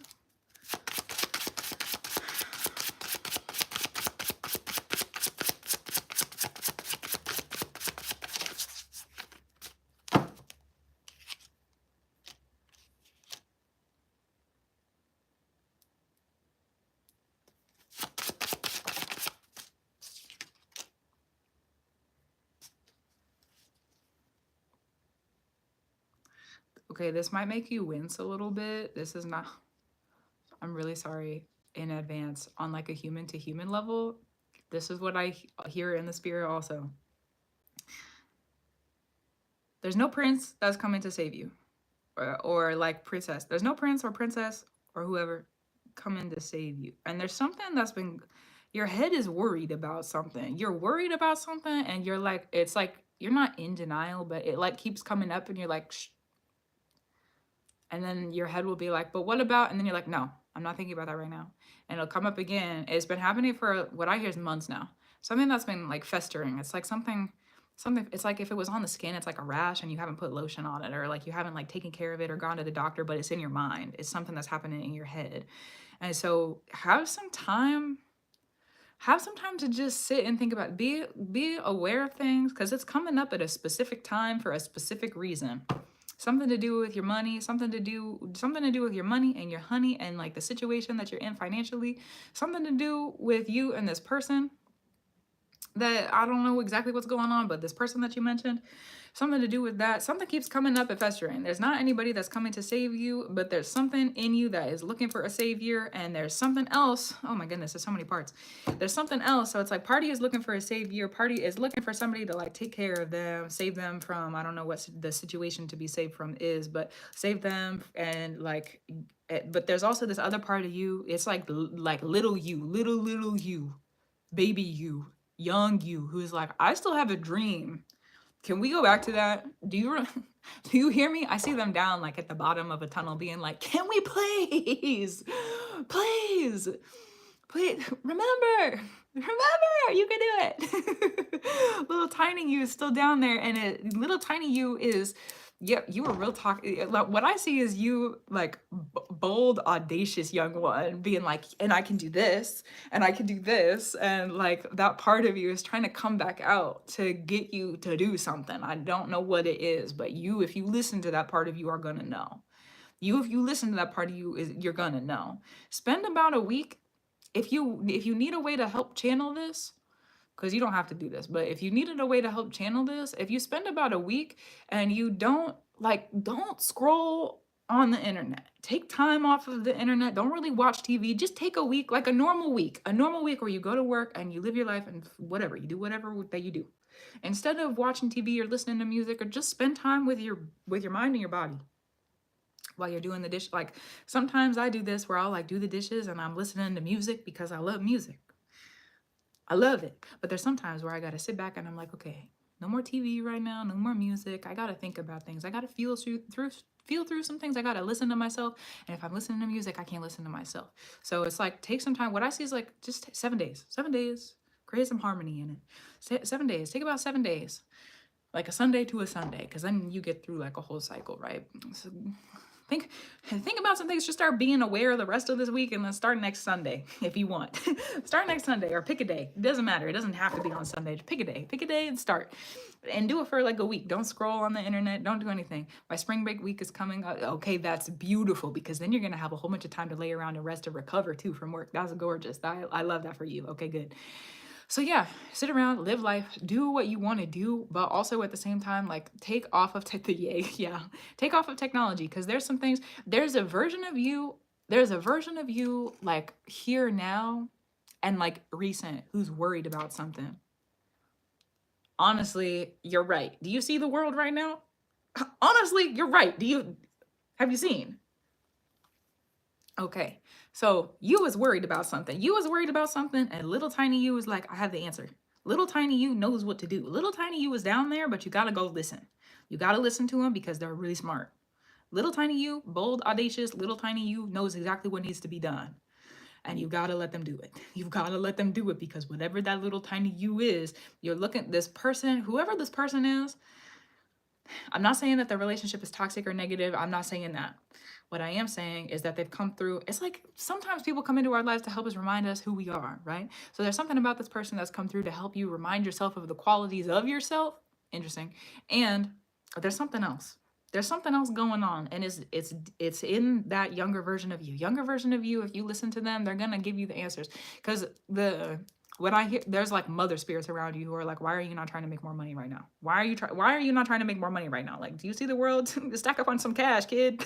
Stack up on some cash, kid. You like, take care of yourself out there in this big old wild world that we live in. Take care of yourself. So there's mother spirits around you who are asking you to kind of focus on money, or bring in more money, bring in more honey, sweetness in your life, sweetness and money at the same time. You gotta lean into some old practices too. It's like cleaning as witch work, cleaning as witch work, cooking as witch work. It's like leaning into like old work. Lean into the old work. Magic is not always at the altar. Magic is not. Lean into the old work. Lean into the old work. Go. Look in the kitchen. Look in the kitchen. There's some rights you're earning within your practice. Look in the kitchen for the magic. Look in the cleaning for the magic. Look in the kitchen for the magic, and look in the cleaning for the magic. There's going to be some answers you find, that present you finds in those as well. First, you got to go back and talk to young you and look for the magic in the kitchen. Look for the magic in the kitchen. A witch in kitchen. That's what the spirits tell me. Witch in kitchen. That's what they call it in my practice. It's your witch in kitchen. Love the witch in kitchen. Okay, so looking at the witch in kitchen, and then look at the cleaning. Those are like the two areas. While do it as like a continuation, but practice while you're in this week of not really doing too much and just sitting and listening to yourself, because you're leaving something. You're leaving something. And there's a couple of different ways that you could leave. You could leave and you could be happy about it. And you're like, yes, I'm going into this new manifestation, and I'm going into this new thing, and I've thought about it and I'm really excited. Or you're going to leave and you're going to be like, I'm really scared and I don't want to do this. And you have to prepare for that because you're leaving. I don't know what you're leaving. Could be job, could be work, could be some, I don't know. Situation. You're leaving something. Change is coming. Change is happening. Change is happening. So go sit and the preparation. This is preparation. Preparation. Also, you asked for something a long time ago. The spirits still have you on the track to receive that. Oh, sometimes when we make wishes like that, we can't take it back. Well, okay, they're gonna grant you your wish. What'd you wish for? What'd you ask for? Because you were sure about it. Whatever you said. Sometimes we say things in our head and we whisper things in our heart, and we don't even think that somebody can hear us. We don't think anybody can hear us, but the spirits are listening. Oh, they're sure as heck listening. They're listening in. So you honestly, I don't know if you remember this or not, but you wanted to sweeten up your life. You wanted something different, more money, a different sort of lifestyle, more comfort, also to be more comfortable in yourself, to be more comfortable in the life that you're living. And so to be able to receive that, you have to leave where you are. And you can do that, and you can do it in this young person kind of way, where they're like, oh, I'm ready, and I've thought about it, and I'm looking forward to it, and I'm excited. It's kind of like naivety of the child too, but who cares? Be excited about it. Sometimes we have to let that version of us come through, you know. Or it's gonna be the version of you who's like cowering and is like really scared and is like, don't actually look at me, I'm okay, I'm okay, don't look. Let little you come in. There's another set of cards. Is there? Let me pull some more. Hold on.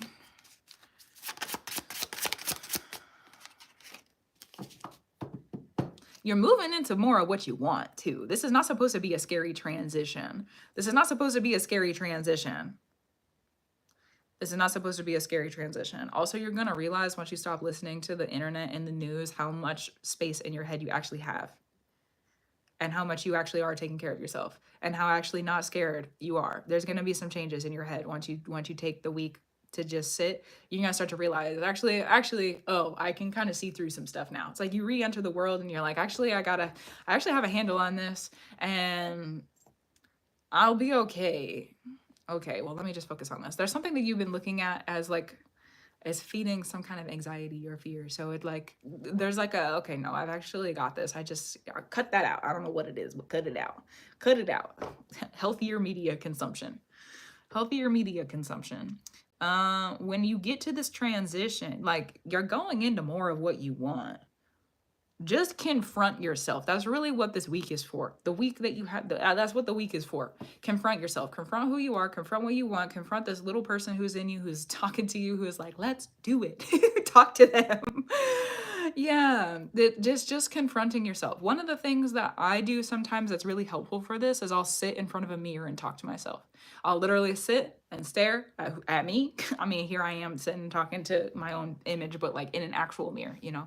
I'll sit in front of an actual mirror. If you don't have a mirror you can sit in front of, then like standing in front of a mirror too. And talk to yourself. Just look at yourself and talk to yourself. Look at yourself and talk to yourself. And are mirrors portals though? I mean, yeah. Portal into yourself, you know? Find some truth in yourself. It doesn't have to be a scary thing. I mean, fear is valid, so I don't want to take that away either. And also, like, portal into you then. You could also speak specifically like to yourself. I'm only here to receive myself. And that's it. I'm only here to receive myself, and that's it. No other energies are allowed here. Thank you so much. And that's it. Yeah. Beautiful. And sit with it. Sit with yourself and talk to yourself. That's something that's helpful. Sometimes I laugh at myself when I do this, but sometimes I'll sit and I'll talk out loud. I'll just, to myself, I'll just yap and chat, and there's no way I could figure out what I was going through if I hadn't done that. So that's a great thing to do too. Go spend some time in nature in this week off, or like in this week of transition. Go spend some time in nature. Maybe like pick a day where you go to the park or go to like a nature spot. Talking to myself yesterday at the park. There you go. Okay, cool. Yeah, take some time to go in nature too. Reconnect with the earth. Reconnect with the breeze and the tree. Go reconnect a little bit. There's some more to this. There's a lot of clarity coming through. Keep a journal with you for this week, because there's gonna be some things like this week is to slow down. Hold on. This week is to slow down and get really clear in yourself, but then you're gonna need to go back to work, and like life is gonna pick back up again. So make some notes for yourself in a journal or like on some paper. So I have notes all, you can't really see them. You can see one right here, but like I have notes all over my wall. You can't see the ones back here, but there's a bunch back here too, where like if I think about stuff and I need to, I literally have sticky notes everywhere. They just are not in frame. I'll write it down and I'll put it on the wall, and then I'll know, like, if I look at it, okay, I need to pay attention to whatever that is. I need to pay attention to whatever that thought is because I wrote it down. But if you keep a journal, you could keep it out where you could see it, write it down on paper. You could keep it in the journal, and just whenever you look at the journal, be like, okay, well, now I got to go look at it intuitively if you feel like you need to go look at it, because there's going to be some clarity that comes through about where you're going and what you want and how you're going to get there. And the version of you in the future is going to need to be able to reference the stuff that you receive in the next week, because life's going to pick back up. The chatter of the world is going to come back into your head and into your life. So take the week and adjust. And let me read, hold on. So many intuitive downloads is racing a lot. Yeah, start writing them down. Start writing them down. It gives your head permission to not have to hold on to it anymore, you know? Yeah. Stopping scrolling will help. It helps tremendously. It helps so much more than you would think it would. Like, yeah, it helps so much more than you would think it would. So good luck. You do have to break the habit. It is a habit, you know, but once you break the habit, it's like, it takes, for me, as long as I'm aware of it, it takes about 3 different times. It's like, okay, well, I want to go scroll now, but no, I need to sit with myself. Okay. And then I'll keep doing whatever I'm doing. Oh, I want to go scroll now. Oh no, but I need to sit with myself. Yeah. It takes about 3 times of that, you know? I think my brain justifies it by saying I'm learning through the internet. You know what? Honestly, valid. What are we doing right here, right now? Learning, right? Hello. We're talking, communicating. Like, it's a helpful tool. It's not a bad thing. But yeah, overdoing it is a lot sometimes. Yeah, learn things from your higher self. Yeah, so go connect. Go connect. Okay, let's pick this up. Let's pick this up with some other cards to come through. There's some other cards to come through. Because remember, what was it? Prediction and protection? Okay. Protection and prediction. I think it was protection and prediction, so okay.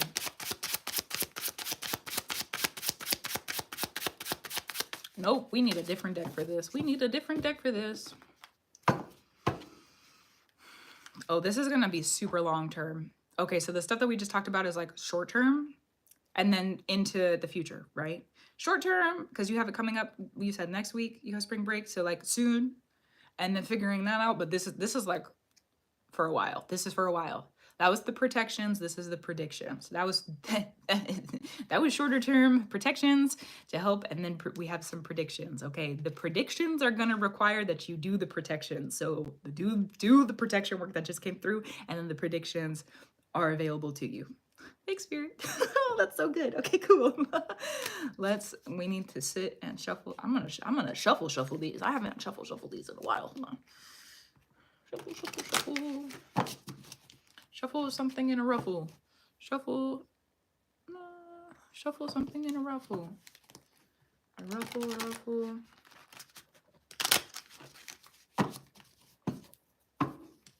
Predictions.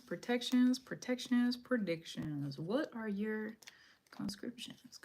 To conscript something is with the script. What are you saying to yourself? What are you saying to yourself? Are you saying that things are possible? Are you saying you need to pay attention to what you're talking about and how you're talking about it? Are you saying things are possible? Are you saying that they're true? Are you saying that you're going to do it? Are you saying you're going to make it? Are you saying that? What are you saying? Pay attention to what you're saying and then correct yourself if you need to. Correct yourself if you need to. What are you talking about? What are you talking about?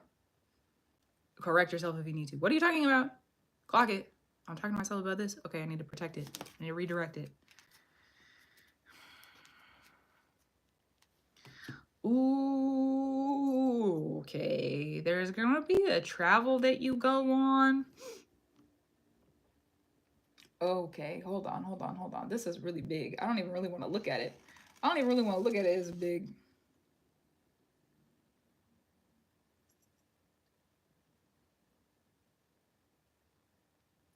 There's a dark trip.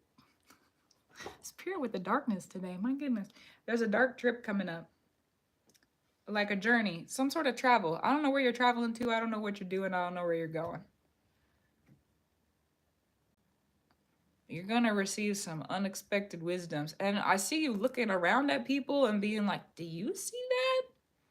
Nobody else is seeing anything. But you're not really asking them the question. You're just looking at them. Do you see that? Because I see that, and that's really dark. Do you see that? No, they don't see that either. How do they not see that? How do they not see the truth of how actually, like, hard or horrible or shadowed that is? How? Okay, that's fine then. You live in ignorance, I guess. And then I see you going through, it's like some sort of, I don't know where you're traveling. It's like it's supposed to be a vacation. It's supposed to be, it's not that it's not going to be a vacation. This is not to deter you from going, because there's still going to be good parts to it. But there's also going to be some, like, there's going to be some things that happen where you're like, this is the truth of the world that we live in right now. This is the truth of what we're really going through. And people are just like, it's like they're walking around and their eyes are closed when clearly, like, they're open.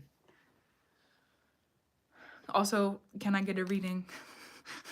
I don't know. Just kidding. I thought it was funny. I hope you did too. If you're interested in a reading, if you go to the website and you go to the menu and astrology and magic in the menu, and then there's live stream readings underneath of that for you and for anyone else who's interested in it.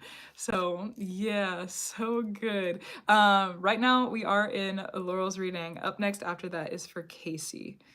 Yes, just for an update. So let's return to Laurel's reading. So there's gonna be that trip is gonna be, yeah, there's gonna be some dark things. You see some dark things, and you're gonna return. I see you getting back from this trip, from this vacation, and I just see you sitting there and being like, I was not ready for that. There's no way you can be. There's no way you can be. You're not supposed to be ready for it. Sometimes we need to see things. It's like just time. Sometimes it's just time to see things. And now it's time, for whatever reason, for you to see whatever this is. Some stuff. Making sure that you're not so tough. Oh, you're being led into the realms? Okay, interesting. That's why other people can't see it. It's magic. I feel a little duh moment inside of me at this time. Duh. Duh. Of course, other people can't see it. You have the sight of magic is being gifted to you for some. It's a certain sort of realm. It's a darker kind of realm. It's a realm that it's not that most people don't see it, but it's a realm that, thank you, Spirit. It's a realm that requires that you hold the truth and don't share it with other people. Yeah. Sometimes the truth is a responsibility. Not sometimes. The truth is a responsibility. Point blank. The truth is a responsibility. So if you're being led into this realm of darker truths or truths that other people can't necessarily see or don't see, it's not that they're just not supposed to see it. And what I see about this is Spirit is showing you these truths because Spirit needs to see what you're going to be. Who are you going to be? What are you going to be when you see those truths? What are you going to be when you see those truths? What's that version of you? Because Spirit has something else planned for you, like far away from right now in time. For like, it's out there. I don't know where it is, but it's out there. Spirit has something planned for you. So Spirit needs you to see, Spirit needs you to see these truths, because Spirit needs to see how you're going to react and who you're going to be, because they need to be able to track your journey. Spirit does. Spirit needs to be able to track your journey into the future and be like, okay, well, this place and this place and this place and this place. They need to meet these people and they need to do these things. But first they have to see how you're going to react to those dark truths. And that's going to kind of create a different pathway depending on how you react. And I see you returning from this vacation or this journey and sitting. Something else is coming through. There's something about your practice that's going to change in the future. Something about give it like a year or two, and there's just going to be this spark in you where you're like, I've got to get some candles.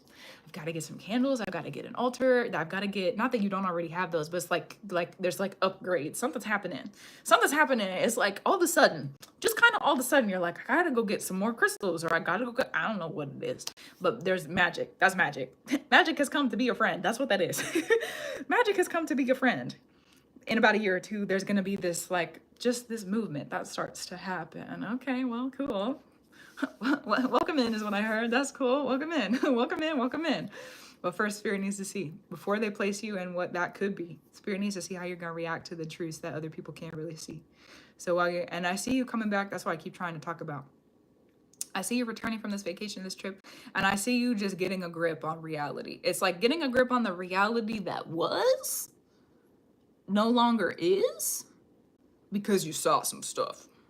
Your perspective has changed. You saw some stuff and you rearranged. You think about the world different now. You think about people differently. You think about the world. You think about things differently. You think about yourself a little differently too. And I see you sitting and processing. I see you on the edge of something. You're like sitting on the edge of a couch or edge of a bed. That you're I don't know what you're sitting on, but you're sitting on the edge of something after you get back from this trip. And I see you sitting there, and I see you just staring, just sitting and staring and thinking, sitting and staring and thinking, kind of with the face like this too. You're sitting and you're staring and you're thinking, not necessarily my face, but the expression, you know, sitting and staring and thinking, and just why did I go through that? What was the point of that? What do I do with what I learned? I don't understand. Sometimes we're not supposed to understand the truths that are revealed to us. That's very strange, but that's the truth. I don't understand. I don't understand. I don't understand. I didn't even see that the Baba Yaga card was out. Love you, Baba Yaga. Oh! Interesting. The Baba Yaga card is out. Oh, they're really gonna teach you some stuff. The Baba Yaga card is out. They're really gonna teach you some stuff. Okay. There's also a weaving of fate if that's what's happening. Sometimes, because in the story, sometimes Baba Yaga is kind and loving and caring and welcoming, and sometimes Baba Yaga is strict. So how you react, what you weave in this journey of, and restrictive too. It's like sometimes she doesn't really speak the whole truth because of like situation. So it's different. Oh wow. You're deciding on something that's bigger than just that vacation. You're deciding on fates for a while.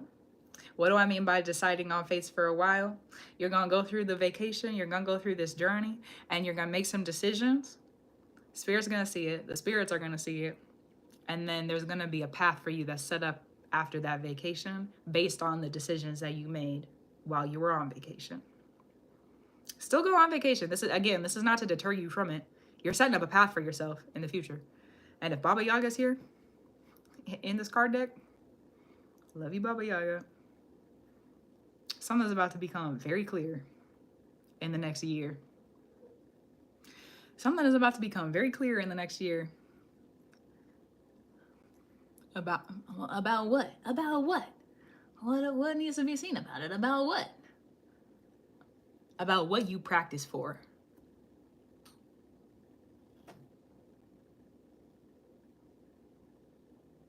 Interesting.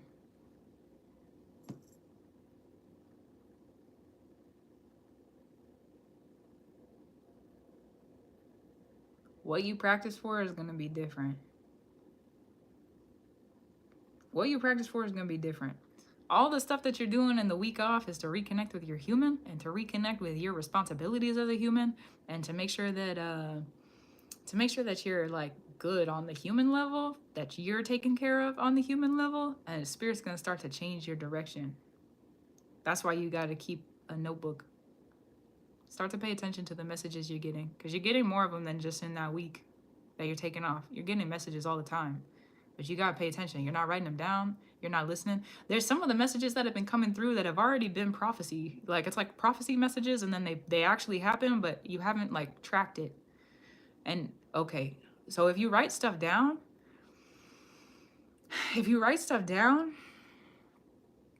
you'll see it and pay attention. Write it down, and you're going to start to see, oh, Spirit's telling me that was going to happen. Spirit told me that was going to happen. Spirit told me that was going to happen. Why is Spirit telling me that things are going to happen? Why is Spirit telling me? Because you need to hear it.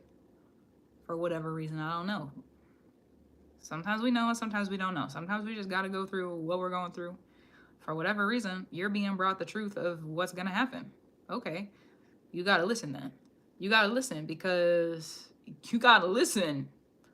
You got to listen. You got to listen. You've got to listen. You've got to listen, or they're going to take the gift away. Oh my God. So listen. So listen. You got to listen. Okay. Wow.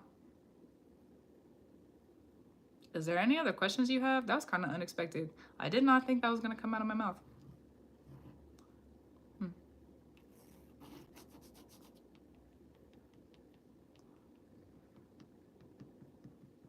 You gotta listen. Pay attention.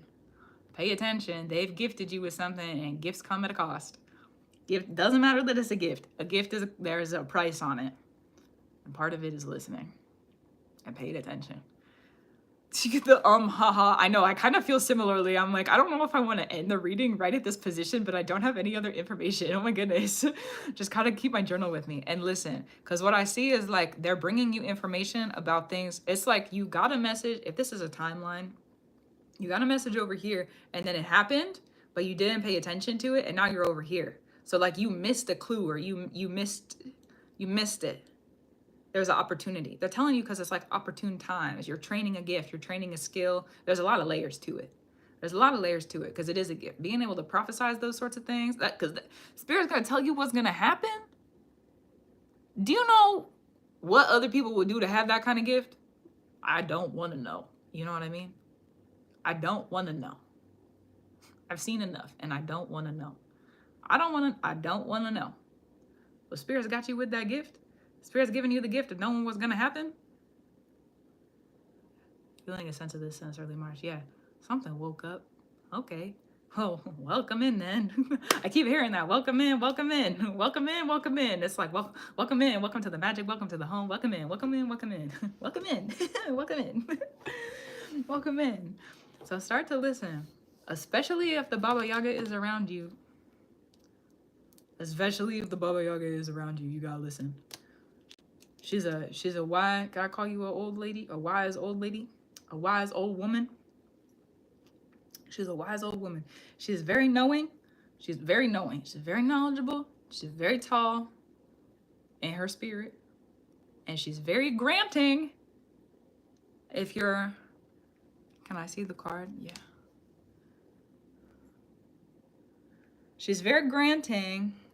If you don't know too much about her, go do some research. She's very interesting. I think, at least. I think she's great. I love the Baba Yaga. I love the Baba Yaga. Yes, I do. Oh, yes, I do. I love the Baba Yaga.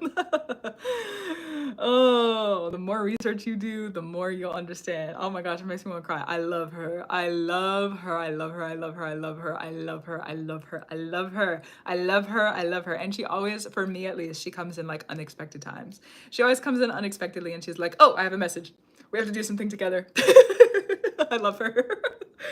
So yeah, go read up on her if you don't know too much about her. But yeah, I'm gonna reiterate the seriousness though. They're telling you about stuff that's gonna happen and the Baba Yaga's around you. If you don't start listening to them, the Baba Yaga's gonna come up with a wooden spoon and knock you over. Okay, so listen. Maybe not exactly, that is, metaphorically, but because do you see the big baton she has in her hands? Let's track it for a second. You see, so pay attention, okay? Think about the grandma who is really, really cool and really great at what she does. Okay, if you don't listen to her, she's gonna get a little feisty. So I love the Baba Yaga. I'm so happy it came out. Oh, listen. They're also helping you get trained. Let's talk about that. This is gonna be the final thing. They're also helping you get trained because if you're going on a journey where you're going to be entering a realm where you can see things that other people cannot see, you need to know how to handle that. You're going to be out in the open. You're going to be out with other people. You're going to need to be prepared.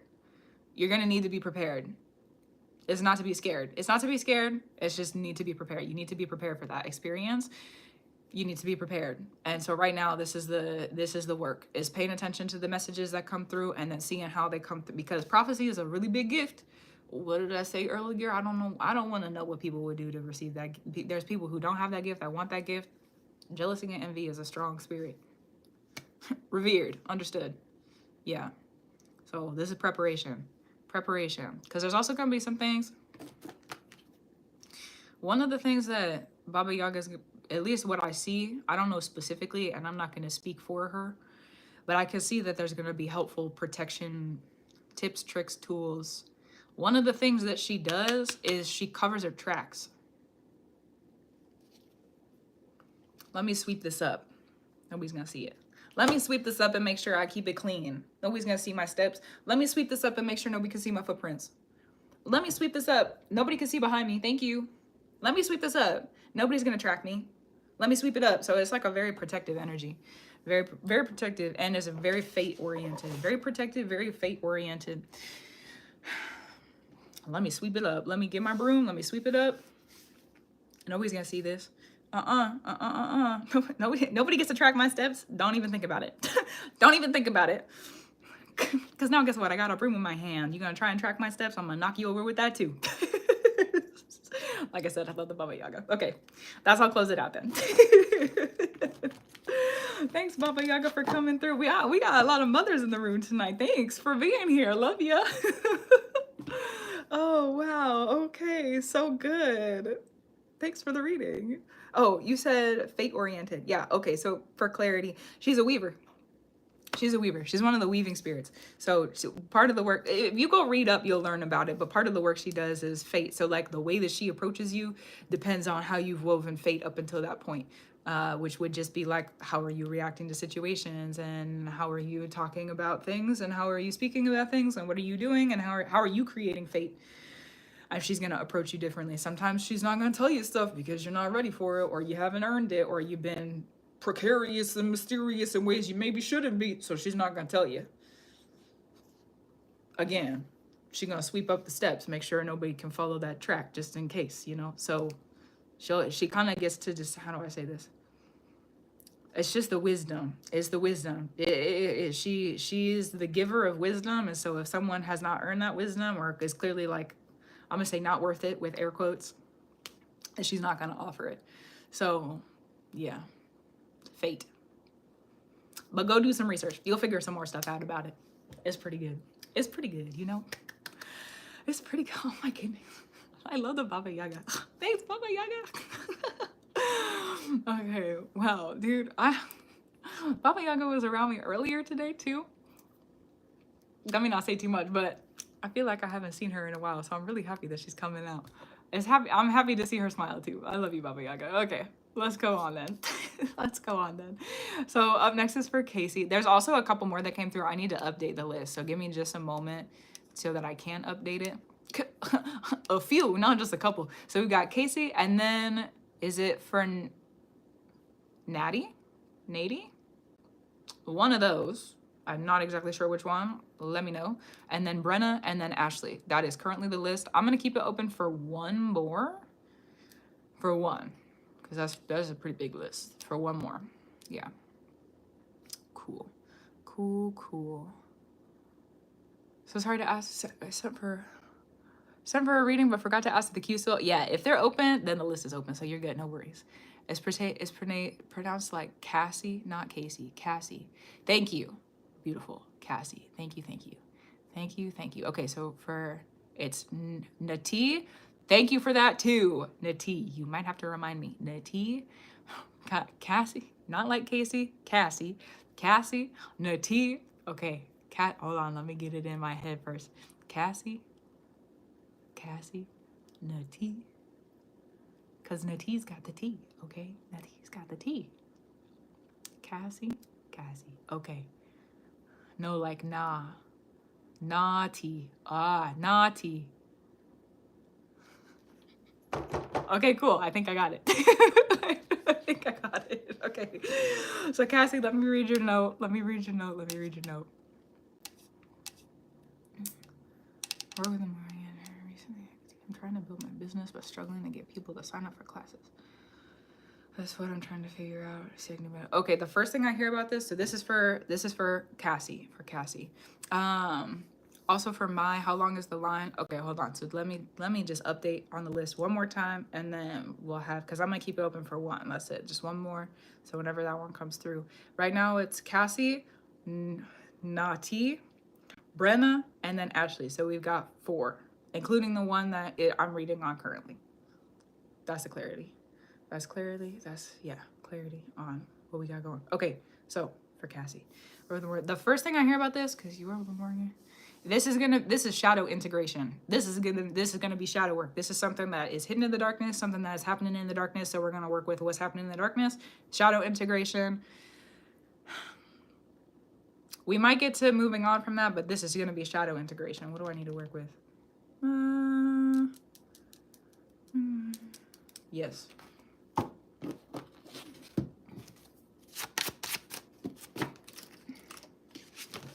Okay, hold on. something else about this. Getting dressed.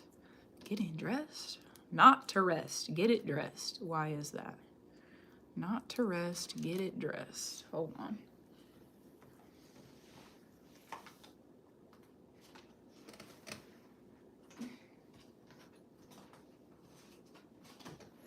Sorry, like a quarter of the deck landed on the ground. Okay.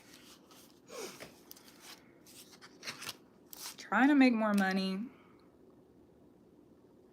You gotta call destruction in. You're holding on to something. You're holding on to something. You gotta call in destruction. You gotta call in, and when I say destruction, what I see is you, if you, how do I say this? You want me to speak on workings? Because that's what I see you doing. That's what part of this is gonna be, to help integrate the shadow. You want a working? You want a weaving? Because that's where we're going. That's where we're going. Okay, cool. Just want to make sure before we talk about it. Okay, so what I see, get a black candle, a 7-day black candle. Hold it up with your heart like this. However you hold the candle. Okay, that's up to you. But hold it here.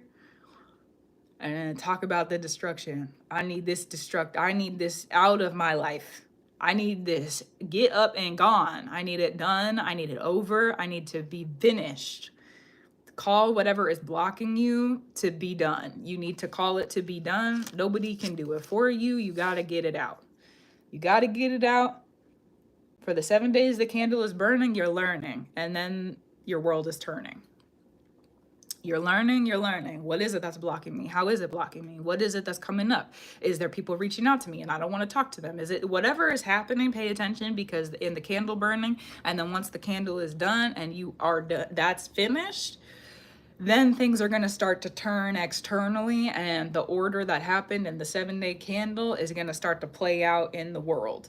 So, and then you'll get to a conclusionary point. You also need this done quickly. You need this done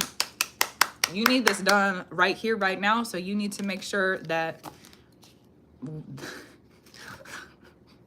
okay, you need to make sure that, I'm not sure what it is. Yeah, and that's all right. Maybe you don't know. Talk about it, though. Talk about it. There is something blocking me. There is something blocking me. When you have the candle with you, there is something blocking me. I am not sure what it is. I cannot tell where it's coming from, but I cannot get done when I need to talk about the frustration. Whatever is on your heart, whatever's going on, talk about it. Talk about it, talk about it, talk about it, and then talk until you have no more words or you feel like it's done. And then light the candle. And then light it. And you need to ignite it, because this is something you need it done quickly. This is, if you have a store that's still open around you, it's like 10 o'clock now, you know what I mean? But when, like, first available time that you're able to go get a candle, go do it. First available time that you're able to go get it. And it needs to be black. It needs to be in the shadow, because it's shadow integration. Pay attention to the stuff that's happening while the candle's burning, because things are going to start to pop out. This is what's happening. This is what's blocking you. This is what's coming up. You might not see it directly. It's a black candle, so it's going to be kind of in the dark still, even though it's a light. But it's like calling things out of the shadow. Also, it's a black candle, so you're burning the shadow down, literally, like the shadow that's standing in your way. You're burning the shadow down. Thank you, Spirit. You're burning the shadow down. And so things are going to start to pop out. Pay attention. Keep a notebook, or keep something, like keep it next to the candle, or with you, whatever is gonna work for you. Keep a note of, like, today this person reached out to me and that was weird. This is how I responded, and this is how I felt about it. Just write down those sorts of things and pay attention to the order that they happen in. There could be something that happens on the first day that feels completely and totally unrelated to something that would happen on, like, the 5th or the 6th day of the candle burning, but they're definitely correlated. And once the candle is done and you have that order of things that are strange that have happened, things are going to start to happen out here. And because it's in the darkness, if you can follow what's happening on that list of order when the candle is burning, you're going to have a map of what's happening out here. You're going to be able to track the work. Say that, you know, a week from after the candle is done burning, something about that first day that something weird happened comes up. But then it's like, I don't know, however long in the future, a month in the future, something that happens on the 4th day is starting to come out and, like, be a pattern around you. So it'll be a little bit more long-term in the sense of, like, the big turnings, but there's going to be answers for you on the other side of the candle burning as well. You got to call destruction, and you need to do it. It needs to be done. I keep seeing cayenne, like cayenne pepper, which is healing. That's an activating, healing spirit. Love you, cayenne. activating healing spirit. And it's also, it like speeds things up. It speeds things up. So it needs to be done. This is not something that you need drawn out. So be specific about that when you're talking with the candle too. Be specific about that. I need this done now. I need this done quickly. I need this done in reverence to swiftness and speed. I need it done early. Early, maybe not the exact word. You want to be ready for it, but speak how you need to. It needs to be done swiftly, quickly. Okay. You're not going to be judged. This is not a moment of judgment. You are not going through a moment of, thank you, Spirit, for the specificity. You are not going through a moment of judgment. No, justice has been called on you. This is not the situation. There's something about this that's making you question, do I do the work? Do I not do the work? How do I move forward? Justice has not been called on your situation. No one's going to judge you. You just have to activate the spirits for help and ask them for help. Activate with the candle, ask for help. There's going to be a pretty easy, swift change with your cash flow. Like right after the candle burns down. I see like day 8. Once the candle's done, day 8, you're not gonna be late. You're not gonna be late. Everything's gonna work out. Keep going. You have to keep working. You have to keep going. You have to keep growing. And you gotta push the resistance away from you. Push it out. Push the resistance away from you. It's a lot of work. Going up against that kind of energy is a lot of work. You also you got more money than you think coming in. You got more money than you think coming in. That's why this is a bigger blockage than you are like understanding in this current time. Yeah. No, this is not a justice moment. You haven't done anything wrong. Sometimes we're just in a cycle. Sometimes we're just in it. So get out of it. Call it done. Call it done, The work can be fun. Get it out, get it done. I call this to an end. It's over. However you need to, that would be like inner kid me being fun with it. Have it be fun a little bit. That's all right. Because the energy you do it in is the energy that is gonna like keep going in, Okay. So there's more money coming in than you think. That's the reason the blockage is bigger. The potential. You're blinded to the potential. You can see what you want. You can see what you're asking for. You can see, but there's something beyond that that's more than you could comprehend right now when it comes to finances. It's more. It's more. If you could see it right now, you'd be like, that is definitely not for me, but it is.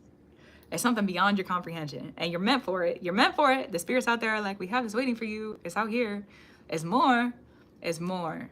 That's why the blockage is like bigger than you would think.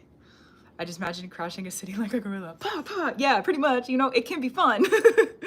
It can be fun. It can be fun. Yeah. But yeah, there's more money coming in. What else about this? Hold on. Let me pull the final 4 that came out. The lovers are done. There's something fierce coming out of you. Okay. No, what? The lovers are done. The lovers are done. Something that has not been fun. Something that has not been fun. The fun situations in your life, keep those true. This is something that has not been fun.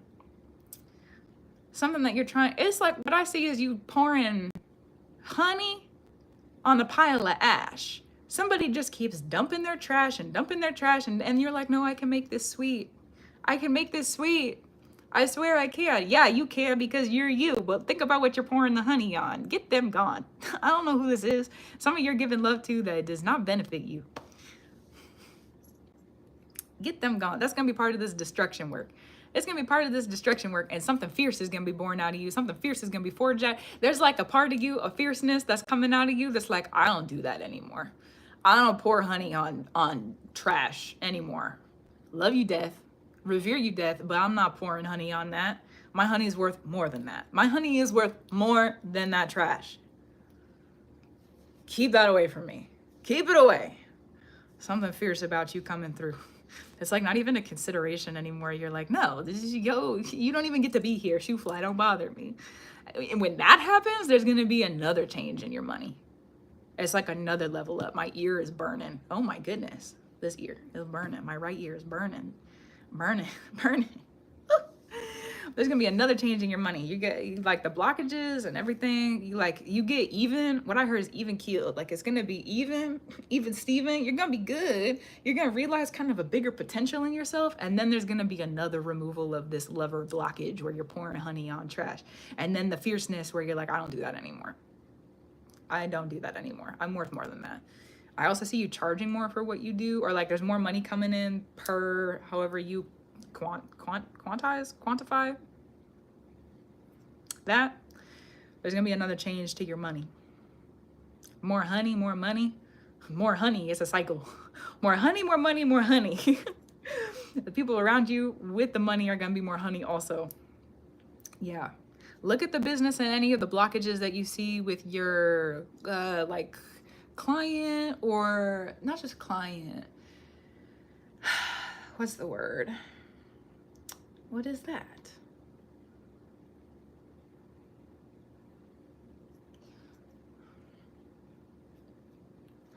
Oh, that's what's happening? Oh. You're gonna heal something really deep within yourself doing this work. I'm glad you said about the fierceness. I've been feeling feral, but bad about it. No, I mean valid, and also no. We got more to move into. Let's talk about that card for a second. It's the Lover's reversed. You're breaking an ancestral curse. You're breaking the curse that you need somebody. You're breaking the curse that you need somebody. That you need somebody to love you, that you need somebody to protect you, that you need somebody to save you, that you need somebody to bring money to you, that you need somebody, possibly discernment, to own you.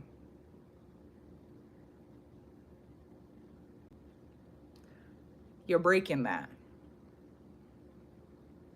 You're breaking that.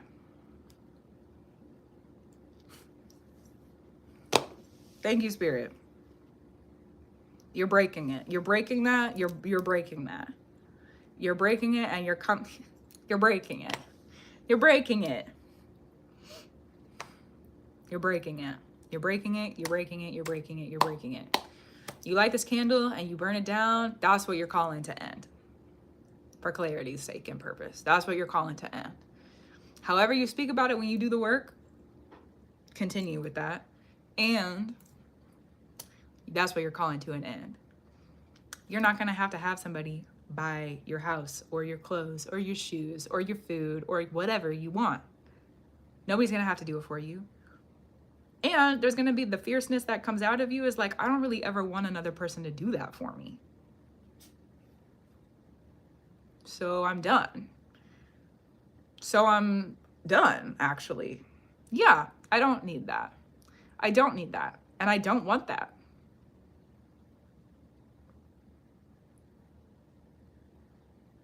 Nothing could own you after that. No one could own you. Nothing can own you. There is ownership in this. There's ownership. Especially, let me not get too specific. There's ownership in this. You're getting a grip on ownership. You own yourself. You own your business. You own what you do.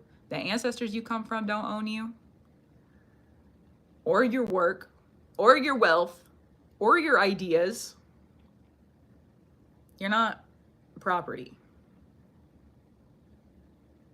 That's the curse you're breaking. And once it's really done, once it really sees the sun and you're really done, which give it time, because that's a lot of work. That's heavy work. That's heavy lifter work. That's heavy lifter work. So once it's done, give it time. Give it time. This is not something you want to rush. There's going to be answers for you like during the work. There's going to be answers for you soon after the work. You're going to feel even Steven. It's not, the waters are not going to rock the boat too much. You're going to be like safeguarded, protected, and you're still going to be in the processing of the work. Let the work work, okay? Let the work work. You ignite the candle and it's going to work you. You work the candle's going to work you too. So you got to, there we go. You got to let the work work. And as you let the work work, when you get to the conclusionary point, there will be no illusion. That's where the fierceness comes out of. There's no illusion. You understand the truth of where you come from. You understand the truth of the world in this regard, in this cycle. You understand the truth of your business. You understand your truth and what you want. And you're done. I'm not doing that ever again. Thank you, death. Love you, death. Then your money is really gonna shift. That's when you get your gift. This big thing that you want, that you're gonna, remember I said it's gonna be beyond your comprehension. You're gonna kind of realize when you get even Steven, like, oh, there's a bigger potential to this. Once the cycle is done, that's when the big gift comes in. It's a lot of weight to lift. So again, give it time, let yourself rest when you need to. It's a lot of work. Once you get to the end, then the big potential is there. Big potential, higher risk, higher reward. You want to go into the shadows and do this kind of thing and go up against your ancestors? Okay, yeah, well then there's going to be a reward at the end of it. So good for you. Then on the other side of the change of money, what is this? There's another one. Hold on.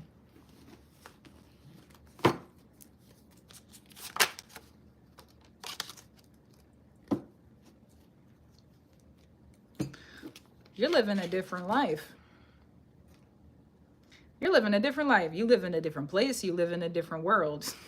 You live in a different world. You got different friends. You got different, like, relative relationships. This might take a while, honestly. Like, the totality of this might take a couple years. It might take a year. It might take 2 years. It might take 3. It might take 5. I don't know, but it's going to take a while. This is not something that's going to be quick. That's why you need it to happen quickly, because it could take 20. So when you're calling in at the beginning with the candle and you need it done quickly and you need it done swiftly, the sovereignty, understood. That's why you're calling in the swiftness and the quickness to things, is because this is a cycle that could take 20 years to cycle out. But you need it done for now. You need it done for yesterday. You need it done here now. So that's the reason you're calling in the swiftness, is that even though it's going to take 1 to 5 years, we're going to just give a general space because I don't know how long it's going to take. Even though it's going to take that long, it could take 20. It could take a way longer time. So when you're calling in the swiftness, just remember that, yes, swift, and it's a lot to lift. So let yourself, like, rest in it as you need to. It's going to be connected to the yearly cycles as well, how things rise up in the spring and then they grow in the summer. There's like some, how do I say, we got to trim some things back in the summer occasionally, and then we harvest in the fall time, and then we recollect in the winter and plan, strategize, and then we go again. It's going to set in, because this is ancestral work, and with the ancestral harvest, they're connected to the yearly cycle. So pay attention this year, because we're at the beginning. This is springtime. So pay attention this year to kind of some things that crop up, that come up, that are grown, that are then you harvest, because there's going to be kind of repetitive themes next year, and if it takes longer than that, there's going to be repetitive themes again. So just track it for yourself how you need to. Again, you remember I said write down on the list random things that kind of pop up. That's going to be a cycle too. So relate the yearly cycle to that 7-day cycle. That's like really, really super direct in its specificity, but it'll be helpful. It'll be helpful, and you'll be able to see more of the ending of things if you track it. It might take less time if you track it like that too, because you'll know where you're at, and that's important. That's important. Knowing where you're at, you see the truth of things. So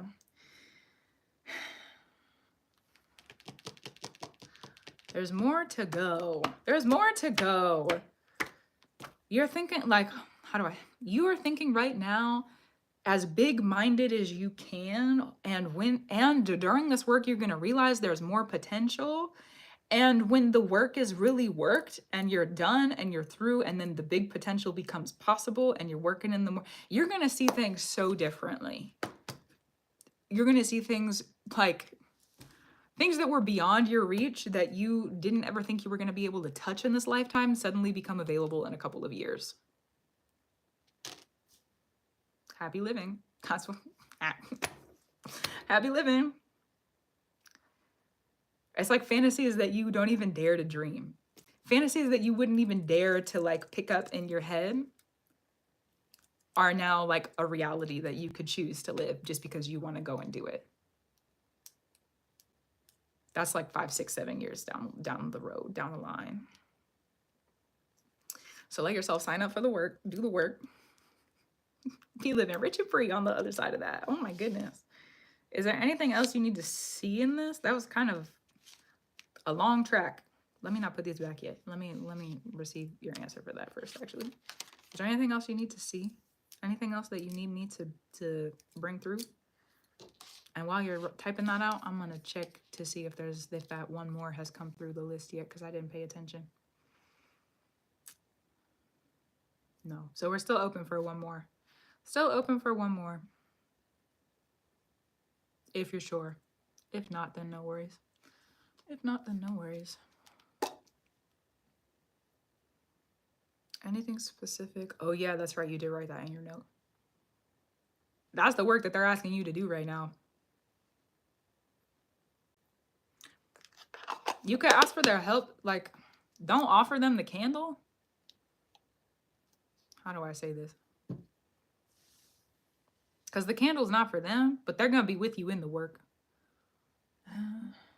That's the work that, I mean, like, how do I say this? How do I say this? Their messages for you were through. That's that. Their messages for you were through. That's the thing. Also, someone did just send through for the final reading. So let me turn off the readings. Give me just a second. Let me turn off the, yeah. Yeah, those are their messages. That's what they need you to do. You're stuck. That's what they need you to do. That's their, like, they're also gonna be, make sure, while you're doing this work, make sure that you keep bringing them offerings. Like, don't let them dry up. Don't call for destruction. Makes sense. Yeah. I mean, those spirit destructiveness within that space sometimes. Yeah. So don't let their offerings dry up, though, because if you do this work and it's going to take years to get this work done and you don't make offerings to them, they're going to come through and take some stuff to make sure that they can continue to help you. And that's going to put you in a place of even more deficit. So make sure that you make offerings. Whenever you feel like you need to go to the altar and make offerings, whenever you feel like you need to talk to them, whatever work you do with them, just make sure that you keep doing it, because that's going to be important throughout the years. That's pretty good. Yeah. Any other questions that you have? I'm going to start to stack them. And congratulations for when you do get through. Go do this tomorrow if you can. Yeah, you're welcome. You're welcome. Wow. Oh my goodness. Good for you, honestly. Good for you. Cool. Good for you. There's a lot of other words. Sometimes, how do I explain this? Do I explain that? Do I want to explain that? No, I'll keep it to myself. It's fine. There's a lot of words I want to say that I probably shouldn't say on a live stream. Yeah, good for you. Good for you. Cool. Okay, so that one we'll call it to be done. Beautiful. And then let me update the list also for Nati. Beautiful. That is up next. Then we have Brenna, and then Ashley, and then Michael. That's the list. My list is also closed for the night. That's going to be Michael is the final one. So for Nati, I know you were in the chat. Will you send me one more message and let me know that you are in the space? In the space.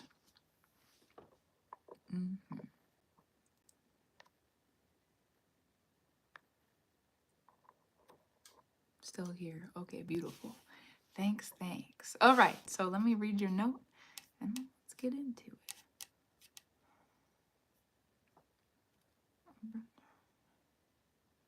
Okay. Let me pull your chart then.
So predictions based on the chart.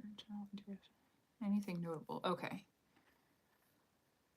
Predictions. I'm gonna use the Placidus system. Just a heads up, because you said something about the whole house system in your note. So I'm gonna use the Placidus system. That's the system that I usually chart with.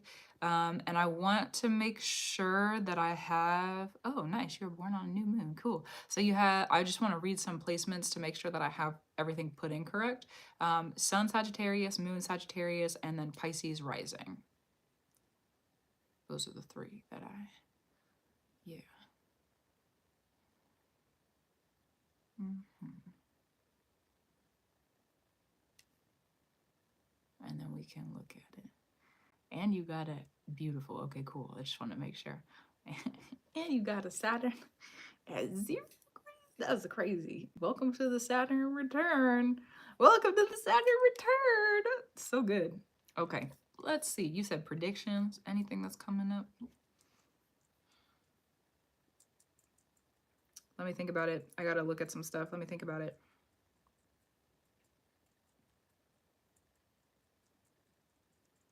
Mm-hmm. Ooh. You're gonna need to be really ready to be exposed. Not necessarily to have your, not, how do I say this?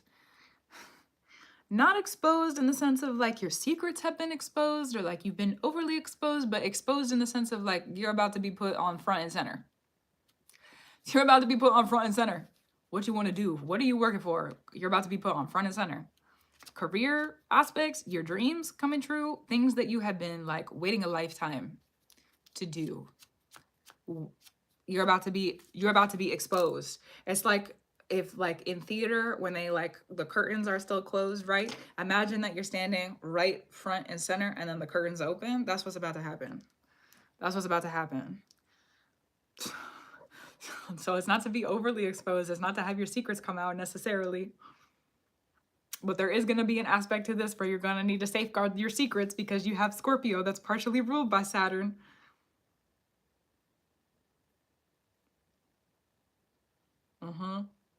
Because you got Pluto in Sagittarius and you got Jupiter in Capricorn, and which is ruled by Saturn.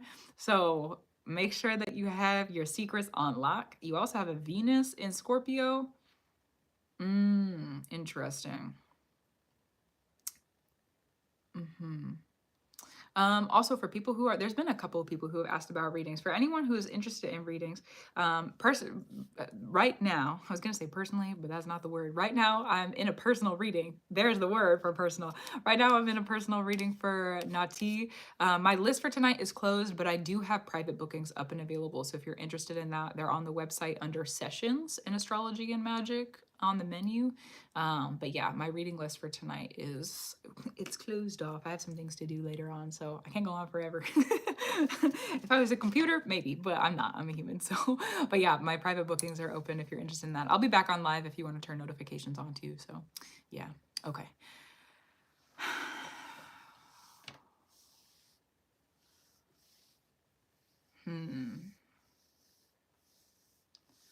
Your Saturn return is gonna have a lot, because where's your Mars at? Hold on, let me track it. Oh. What do you do for work? And or what are you working towards? What are you working towards? What are you doing for work? What is it? Because if I have that information, it's gonna be a lot easier for me to give you some specific stuff. Like what are you working on? What do you want? What are you like going for? What are you doing? What are you doing? Because you're brewing, you're doing something. With this chart, you could not be doing something. So you're doing something. It's just me understanding what you are doing. That'll be helpful.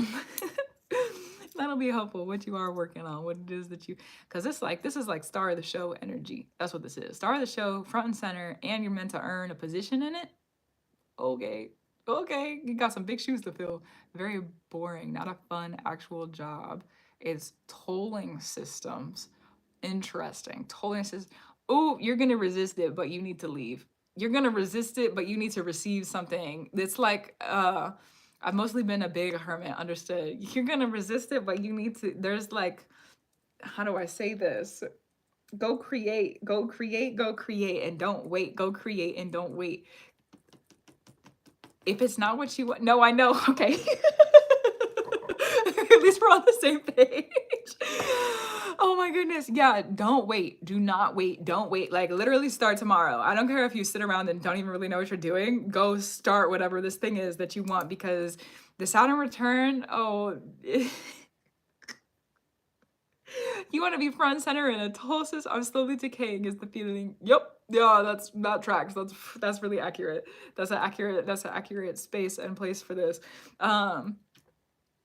You could, if you wanted to, look at, because you just got done with your nodal opposition, your nodal reversal. So if you wanted to look back at when the South Node was in Libra and the North Node was in Aries, what were the themes that were changing? Because that return, that opposition, not the return, the opposition, the reversal, that's going to show you that year and a half about, is going to show you what the direction you really need to be going in is. So like your expectations at the beginning of that year and a half versus kind of where you are now in the start of the Saturn return. Because, well, I mean, you're sort of far into it. So you're sort of kind of far into it, but kind of go look at that and see what shifted. What was your perspective changes? What were you working on within that area? And is there anything that you denied yourself that you actually do want? Is there anything you denied yourself that you actually do want? Because that's what's going to be center in front. That's what's going to be center in front. It's like, okay, so I'm going to go back to an image. It's like everything, the curtains, the theater curtains, right? Everything that you want is right behind that theater curtain, right at the very front. That's where spirit needs you to be. That's what your Saturn return is asking you to do, is to stand right there and to be ready for the curtains to open. Hello. I'm here. This is my dream. This is my life. And that's what I'm doing. That's what I'm living. This is who I am. Thank you so much for everything I've earned. Thank you, Saturn. Thank you, Saturn, for your return. But you're over here on the side, on the wing. And so you're standing over here, and I see you kind of peeking out and being like, could I really do it? Do I go it? You already have the idea. You have the idea. You know what you want. Sort of, kind of. You like kind of know, but you kind of don't know, but because you don't know what to expect. But you kind of know. I was going to say in that note that I used to have these being his, where it felt so much like a big, something big was going to start, and then it would just disappear. Saturn and Aries is, if you don't, it's like the, how do I say, the spark is there, but you have to have the follow through. And with a Mars that's in, oh goodness, Mars in Virgo, having a Mars in Virgo and that ruling over the Saturn that's in Aries, you have to carry it until the end. Even if you don't want to carry it anymore, you have to carry it until the end. Mars in Virgo ruling over a Saturn in Aries is sort of a difficult placement, because Aries is like, let's start now and then do nothing. But Virgo is like, no, I'm carrying this until we're very much done. So they're a little bit resistant to each other because of that. And Virgo is what rules the that Saturn and Aries. Aries is also the inner child. The way that I work with this on a personal level, because I also have this, it's not the exact same placement, but I have Mars Virgo ruling over the Saturn in Aries. So the way that I do this, when that little kid in me, because again, Aries is a little kid, right? So when that little kid in me is working on something and is like, I don't want to do this anymore. I don't want to do this anymore. I don't want to be in this anymore. I want to quit. I want to go do the new thing. I already have the new spark. I already have the new idea. Like, why can't I just go do that? I have to remind myself with the Virgo energy, like, if we just finish, then we can go do the new thing. If we follow through, then it will actually be like more rewarding to go and do that new spark thing. But first we have to finish this. First we have to get this done. I literally did that with the dishes before I got on live stream tonight. I do that all the time. So if that's a helpful kind of like perspective of things, that I use that tool constantly for that crossover of placements, is like when I see myself kind of shutting down because I can't go do the new thing, or like I have to finish what I'm doing, then I'll let kind of that more motherly Virgo powerful essence come through and be like, okay, listen, if you just hold on a little bit longer, if you just finish this, it's gonna be all right. You're gonna get through it. So that's a tool I offer as somebody who has that crossover. It's pretty good. It's a pretty, it helps me a lot. So,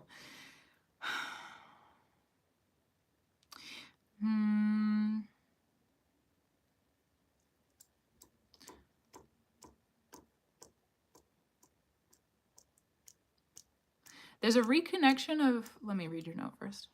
Feels like I use all this energy making the plan and then get distracted, discouraged, and overwhelmed. Distracted, discouraged, and overwhelmed. Making the plan. This is gonna ask you to reconnect with that inner kid like a lot, because your Aries is in the first house. So you have that, like, it's a natural overlay, it's a natural alignment. Let me pull some cards. I feel like I need to pull some cards. I keep resisting it, but I feel like I need to. Do we want to go? That works. So let's do this one then.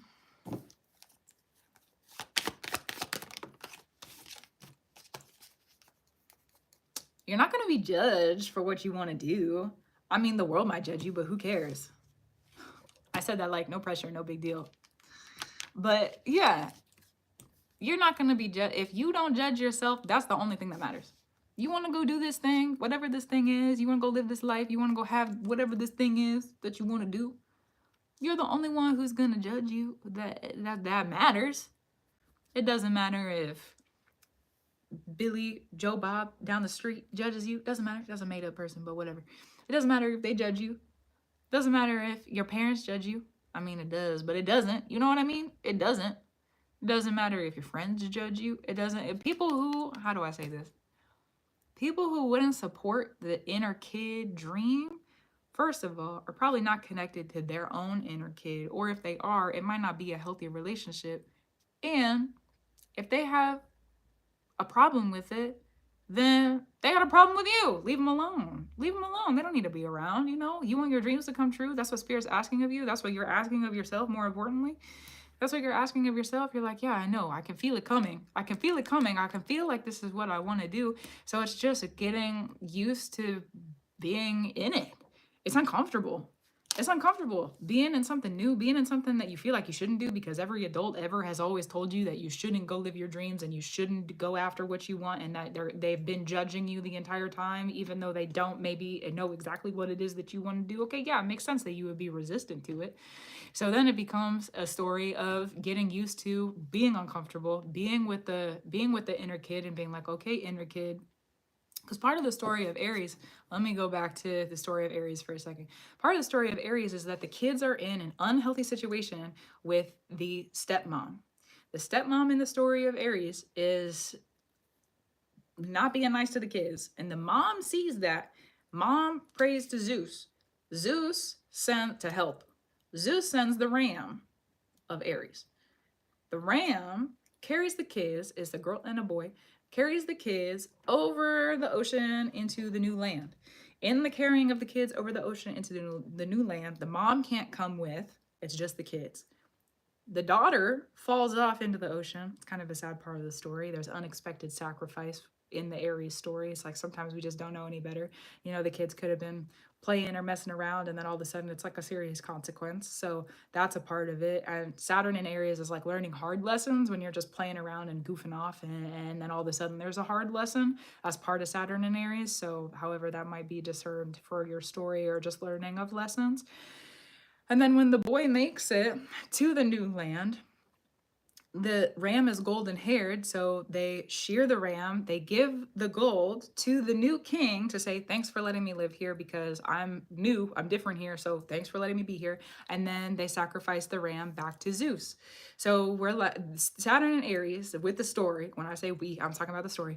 We're getting picked up out of one thing that is not healthy, that is toxic, and getting placed through this process of being lifted up and having to transition. We're getting placed in a new position, in a new land, where then what got us there, we have to return. And it's like we start over again. So if you're looking at doing different things for yourself, kind of keep that story in mind. And think about, too, how kind of scary it must have been for that little boy to be on the back of the ram and to be the only one. Mom's gone. Sister's gone. That's it. I just got to sit here. I just got to sit here. I don't want to fall off. I've seen my friends fall off. I've seen whoever else fall off. You know, you look at people who like fall off their dreams. Like I've seen them fall off. I don't want to do that. I don't want to do that. Let me get back on track. Let me stay, you know, in it. Let me stay on track. Let me stay in the position I need to be in. So it's very, very disciplined and very discerning of like being centered, especially because your Saturn is in the first house. It's like being centered in yourself, being centered in the mind too. Aries rules the head. So like keeping your head really aware of what's going on and where you're going and how you're doing it and what you're thinking about, and being centered mentally when it comes to these transitions as well. And then it just let me go back to what I was saying before the Aries story. Then it becomes a story of like, okay, inner kid, like, let's build a relationship then. If this is the dream that you want and these are the things that you want to do, nobody else is going to do it for you. So I'll do it. I'll do it. Oh my God, I'll do it. I'll do it. What is it that you want then? What is it that, and then so then it's a relationship between the inner kid and who you are now, and being either, you could look at the inner mother, you could look at the inner father, but it also is like just you looking at that inner kid and saying, okay, what do you want to do? You want to go get food today? Do you want to read a book today? Do you want to take a nap today? What is it that you want to do? You know, the inner kid can sometimes be a little bit unpredictable. It's not scriptable all the time, the inner kid. Sometimes the inner kid is like, let's chase butterflies. And you have to be like, okay, 20 minutes, let's chase butterflies. I still have to go do work. Like, so, you know, every once in a while, let the kid chase butterflies. That's just what it needs to do. You know, that's what needs to happen. So getting back in touch with the inner kid, and the more, so if we go back to the theater and the curtains and you having the dream life right behind the curtains, you have your entire Saturn return to get to the thing that is behind the curtain. You have that entire Saturn return to get there. Because once the Saturn return is done, whenever you're really ready, that's when the curtains open. So you have, it's like, if the kid is over here, you and the kid, imagine that it's your inner kid and you, right? The inner kid and you, they get to chat. Okay, inner kid is like, I want to go do that. I want to go do that. And big kid you that you are now, big kid you is like, I don't know. There's a whole bunch of people who are going to look at us. There's a whole bunch of people who, you know, oh, maybe big kid you is really scared. The inner kid you is like, well, that makes me angry. Oh, okay, inner kid. Okay, inner kid. And then big kid you is like, well, I didn't mean to make you angry. I didn't even realize I was making you angry. I didn't mean to do that. So then big kid you's got to work through some stuff too. So then it just becomes a back and forth. Eventually, you do that long enough and you're going to make it to the thing that's in the center of the stage. And then the curtains are going to open and you get to live the dream life that you wanted the whole time. I make it sound so easy because it's actually like a lot of work. But that's how I process that. That's, and also with the image of the theater and the being behind it. And it's like, if you want to do it, then you want to do it. What you gonna do about it? You know, if you want to do it, then you want to do it. Oh my goodness. Interesting. Is there any, there was like 3 different things that came up, kind of. We can still look at some other things, but is there any questions that you have, or any, like, I can still do general if you want me to do that also, but I want to kind of check in after all of that. Yeah. Mm-hmm. Mm-hmm. Mm-hmm. Mm-hmm. Mm-hmm.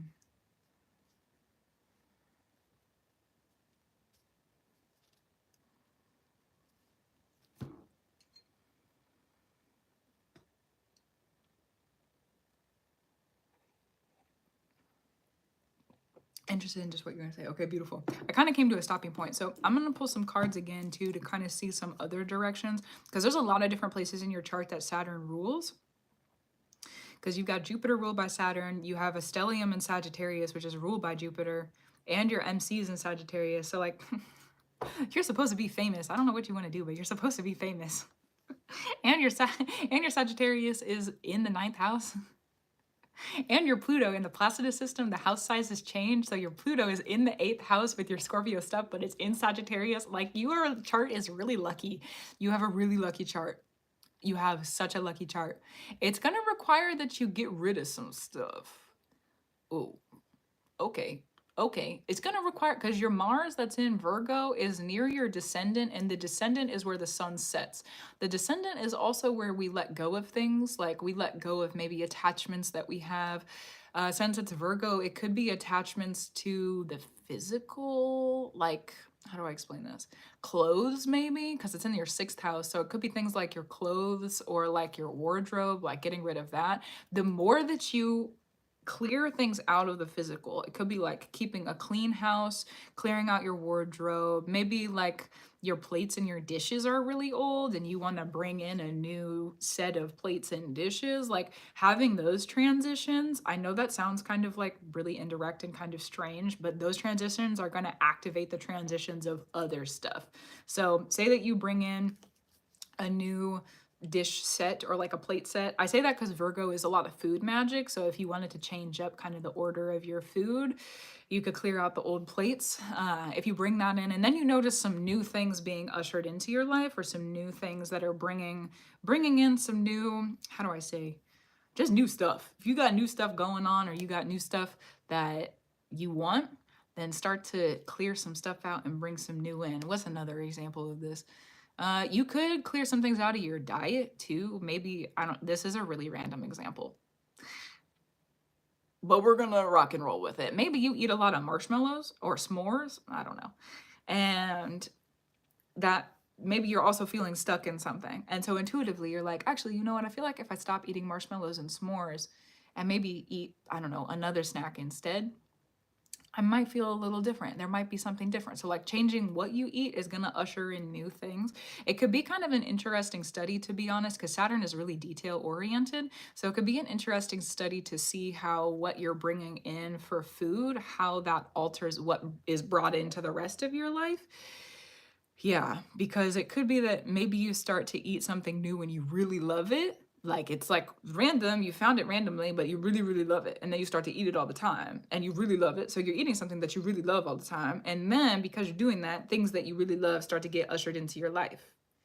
Oh wow, I noticed that I ate this thing that I really, really loved, and then this thing that I really loved happened.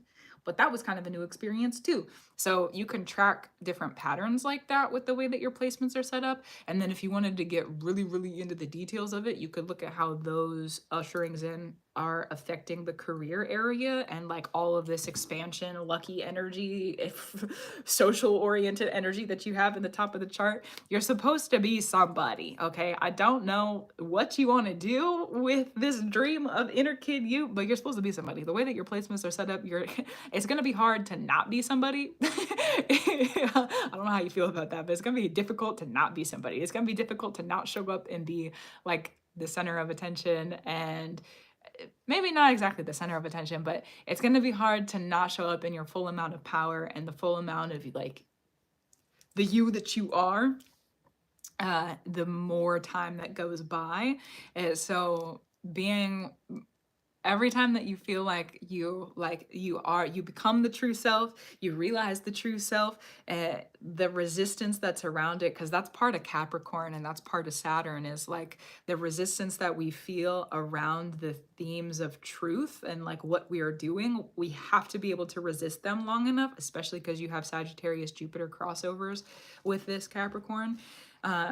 You have to be able to resist it long enough that the expansion that you've created then stays. So like, say that you realize the truth about yourself and you have that expansion, you're like, I do want to pick up that hobby, but then you feel resistance to it. Maybe there's a friend, because you have 11th house Capricorn stuff going on. So maybe it's a friend who reaches out to you at the time that you're supposed to go do that hobby, and they're like, do you want to go hang out? And it's like, actually, yes, but I told myself I was going to go do this.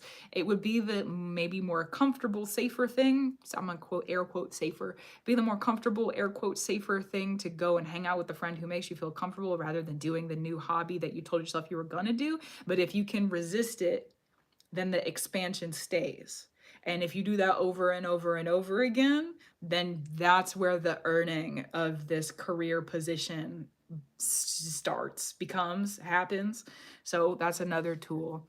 Is there anything else? I feel like I don't want to overwhelm you either, because you just have a lot of different placements in this space. I do the hobby thing all the time, but I think restriction there is usually myself. Let me wait for the next one to come up. No, no, this is great. Okay, beautiful. Let me see. I think this might be the final thing I say, unless you have clarity questions.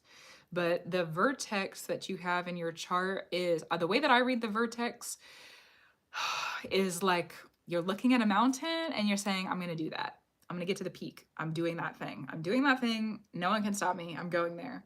Your vertex is also in Virgo, and that's where the Mars that rules your Saturn is. And they're both near the descendant, but the vertex is in the 7th house. So interesting. there's going to be probably a lot more clearings than you expect. Every time that you start to take a step in the direction of that really big dream or the really big goal, like if you look 2.5 years in the future when the Saturn return is done and you have this like thing that you want to do or this person that you want to be, every time you look at that and you take a step in that direction, there's going to be some things that are cleared out. It also is going to be really helpful if you just keep a really healthy physical space for yourself, however you would do that. If it's keeping a workout routine and like having a certain kind of diet, or if you're like intuitively eating and like intuitively just kind of working out whenever you feel like it. I don't know how you keep those body practices, but making sure that you're aware of kind of like just what you need at the time, that's going to be really important, and it's going to give you a base level foundation for building everything else off of. Again, that sounds kind of like a strange place to start, but that's going to be where the start of the, how do I explain it? It's like everything else can be built off of those habits. So if you needed something to change in the other places, changing those habits is going to change other stuff within the hierarchy spaces. And you have a Mercury and Capricorn that rules over that, Virgo. So be really, really specific about it. Maybe you notice when you eat, this is, it is so specific, but it's going to be so helpful. Maybe you notice that you eat pineapple and you eat pineapple every day for like a week. I don't know. And then you start to notice another pattern in your life come about and you're like, actually, I really like this. And I've noticed this new thing is happening and I'm eating pineapple. They're probably connected. So if you start to make notes of that, you get really in tune with the food magic being like what you eat and then what happens externally because of that. Get really in tune with that because you're going to need it. You're going to need it. You're going to need it. And you're going to have to weed a lot. You're going to have to pull weeds a lot. You're going to have to weed it a lot. Pull the weeds. Maybe you notice you're eating a certain kind of potato chip or something and you're like, actually, I don't really like the people that are around me while this is happening. Let me not eat that. Or maybe you notice eating with friends is different than, again, because you got Capricorn, 11th house stuff going on. Maybe you notice when you're eating with friends that you don't like the way that you feel afterwards. I don't know if I already said that or not. I feel like I might have. You don't like the way that you feel afterwards, probably don't eat with them again, because then you might notice patterns that are happening in like career areas that you don't actually want to be in. So starting to pay attention to food, social groups, and your career hierarchies and reorganizing them, because all of this Jupiter Sagittarius stuff that you have going on, and that's your sun and your moon, and you're born on new moon, so those are conjunct in your chart, and your MC is in Sagittarius, oh my god, and your Pluto's in Sagittarius too. Not to dismiss Pluto, love Pluto, it just happens to be kind of on the other side of your Sagittarius space. Anyways, having all of that is like, if you can keep up the pattern that's actually really good for you between social groups, food, and like body practice, workout sort of stuff, and then your hierarchy, work, money, space, if you can keep a good pattern going up and you notice good things are happening, if you do that, again, the resistance, be resistant to the things that would want you to stop being in that good pattern, that's where the really big expansions come from. So it's like, if you're looking for a promotion, you're looking for a lot of money, that would be the way to do it. That would be the way. That's like a very kind of like, it's a lot of aspects to that tool. There's a lot of placements involved in it, but that's what to look at. That's going to be and you're going to have to do it for consistently for a long time. And you're going to have a reward that is bigger than anything you could ever ask for. So just remember that too. The Sagittarius placements in your chart are a little bit skeevy. They're a little bit hard to access just because of the way that your Jupiter is set up with all the Capricorn, Saturn stuff going on. But once you really access it and you get really, really like consistent in the pattern, oh my God. There's a lot of good luck that you receive because you keep that stuff up. So be tough about it if you need to. That's a part of that placement, is like, no, I said I was going to do it, so I'm going to do it. No, I said I was going to keep up this whatever food practice, so I'm going to do it. No, I said I was going to do it. When you feel the resistance come on, you're about to have a really big breakthrough. When you feel the resistance step in, you're about to have something come in that you actually really desire. So just like fight through the end of it. Fight through the end of it and make the end fight a friend, because you're about to have whatever it is that you want. As long as you confront what you want, you know, consistency is a problem. Definitely feeling that stunted Jupiter. Yeah, the Jupiter in Capricorn is real interesting because it is. because it is. You get really lucky in hierarchies, but it also requires you to be really consistent. Like you don't you don't get a choice. If you want luck, you have to be consistent in wherever you want. It's like hard. I didn't get lucky. I worked hard. Jupiter and Capricorn. I didn't get lucky. I worked hard. Except you did get lucky and you worked hard. It's both of them together. But like I didn't get lucky. I worked hard. Yeah.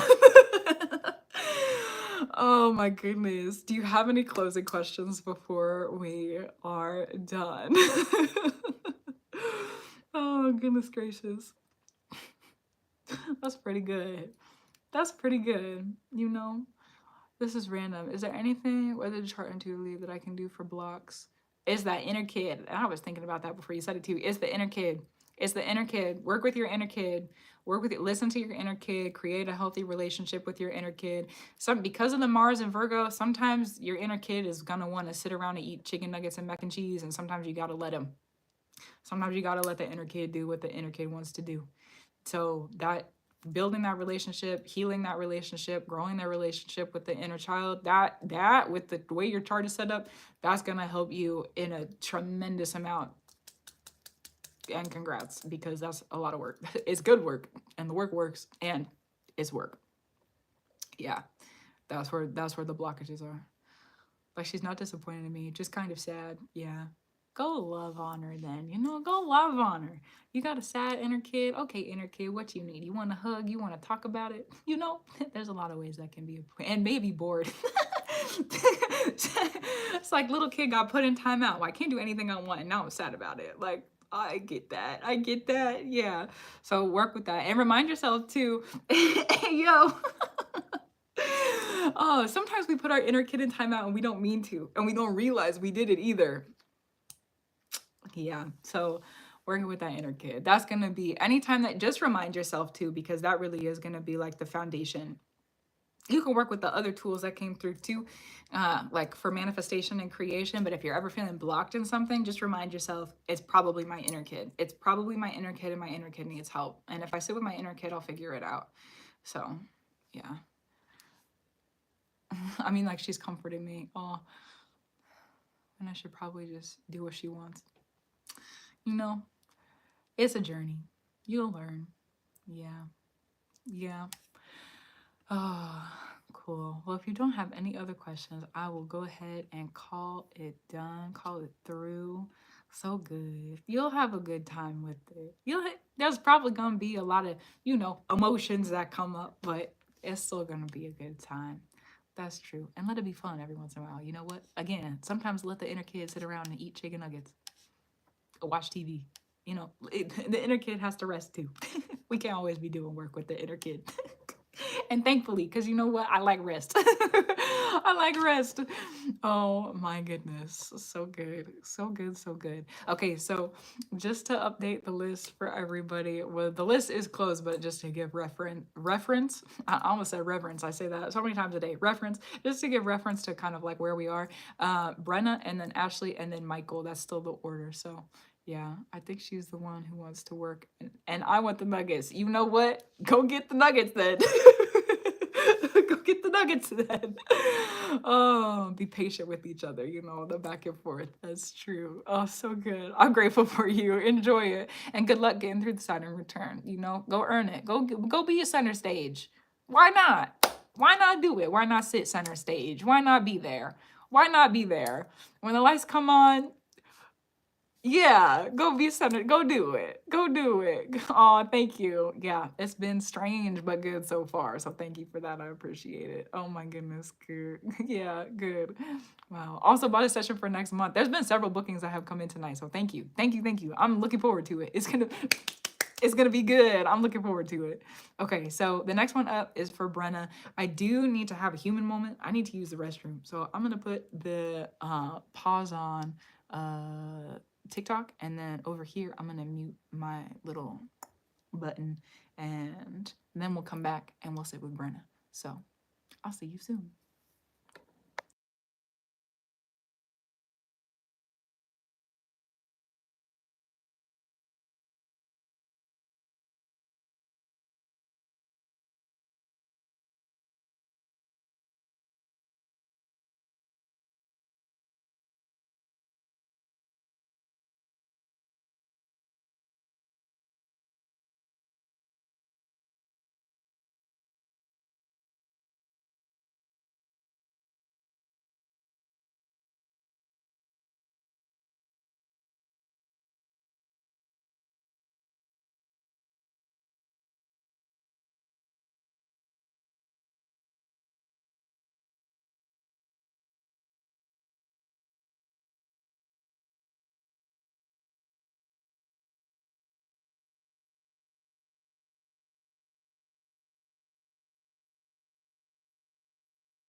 we're back. We're back. Hello. Return. Okay, cool. Okay, cool. So for Brenna, will you send me a message in the chat wherever you are at and let me know where you are? Let me know where you are.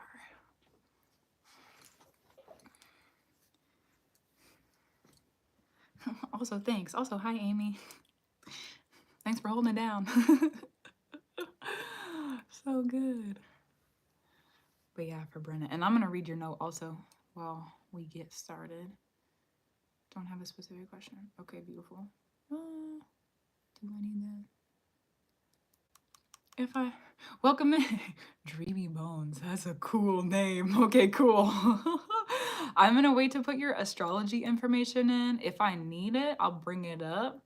But I have a feeling we might not need it. We might, but we might not. So, because I can feel some different winds coming through. My goodness, what else do we need to see about it? Not a specific question. Just need to see. Okay. Okay. Okay. Okay. Let's do this one then. That's fair.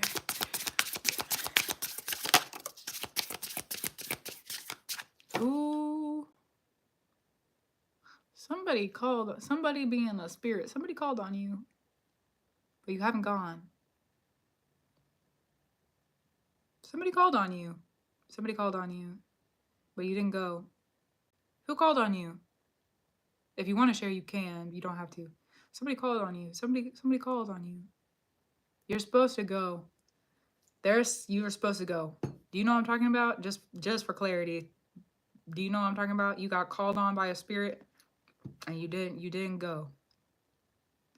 Maybe. No, you know. That maybe is a yes. That maybe is a yeah, you know. If you looked at it, maybe yeah. Okay.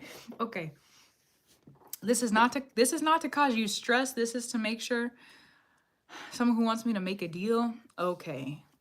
So there's a little bit of like around it. That's what I feel. Is like, I don't know if I want to do that. I don't know if I want to do that. That's what I feel about it. Is like, I don't know if I want to do that. Okay. If you this is not to scare you. This is to prepare you and make sure that you are well directed in years from now. I don't know when, but years from now. If you don't go make this offering, you still got time. This is not, I mean, like, go do it as soon as you make your decision to go do it.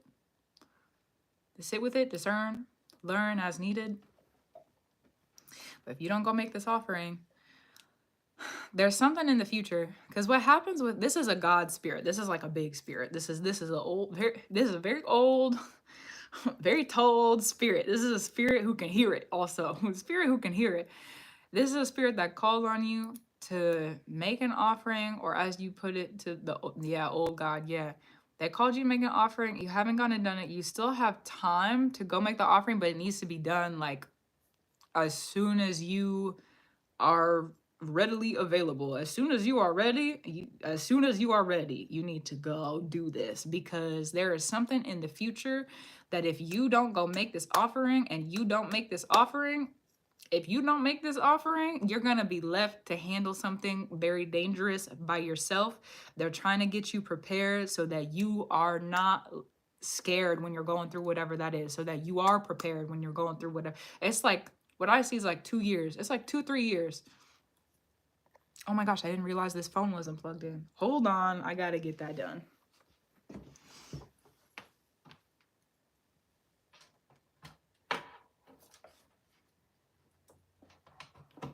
Okay, now we're back. Thanks for that. I don't know what they want. What do you want to give? They want whatever you want to give. Not whatever. They want, be clever. Be clever. What would you give to them? Did you do some research on them? You know stuff about them? What would you give to them? How would you revere them? How would you revere them? Do you know a little bit about them? You know a little bit about what they're about? You know a little bit about what they do? I can't figure out who they are. Oh, okay. So you've been called, but you don't know who they are. Oh, and it's an old God. Okay. It's an old God. Feels kind of odd. Please allow me to see what I need to see to be able to assist and help directly. Precision. How are you learning about? No, that's not it either. Hold on.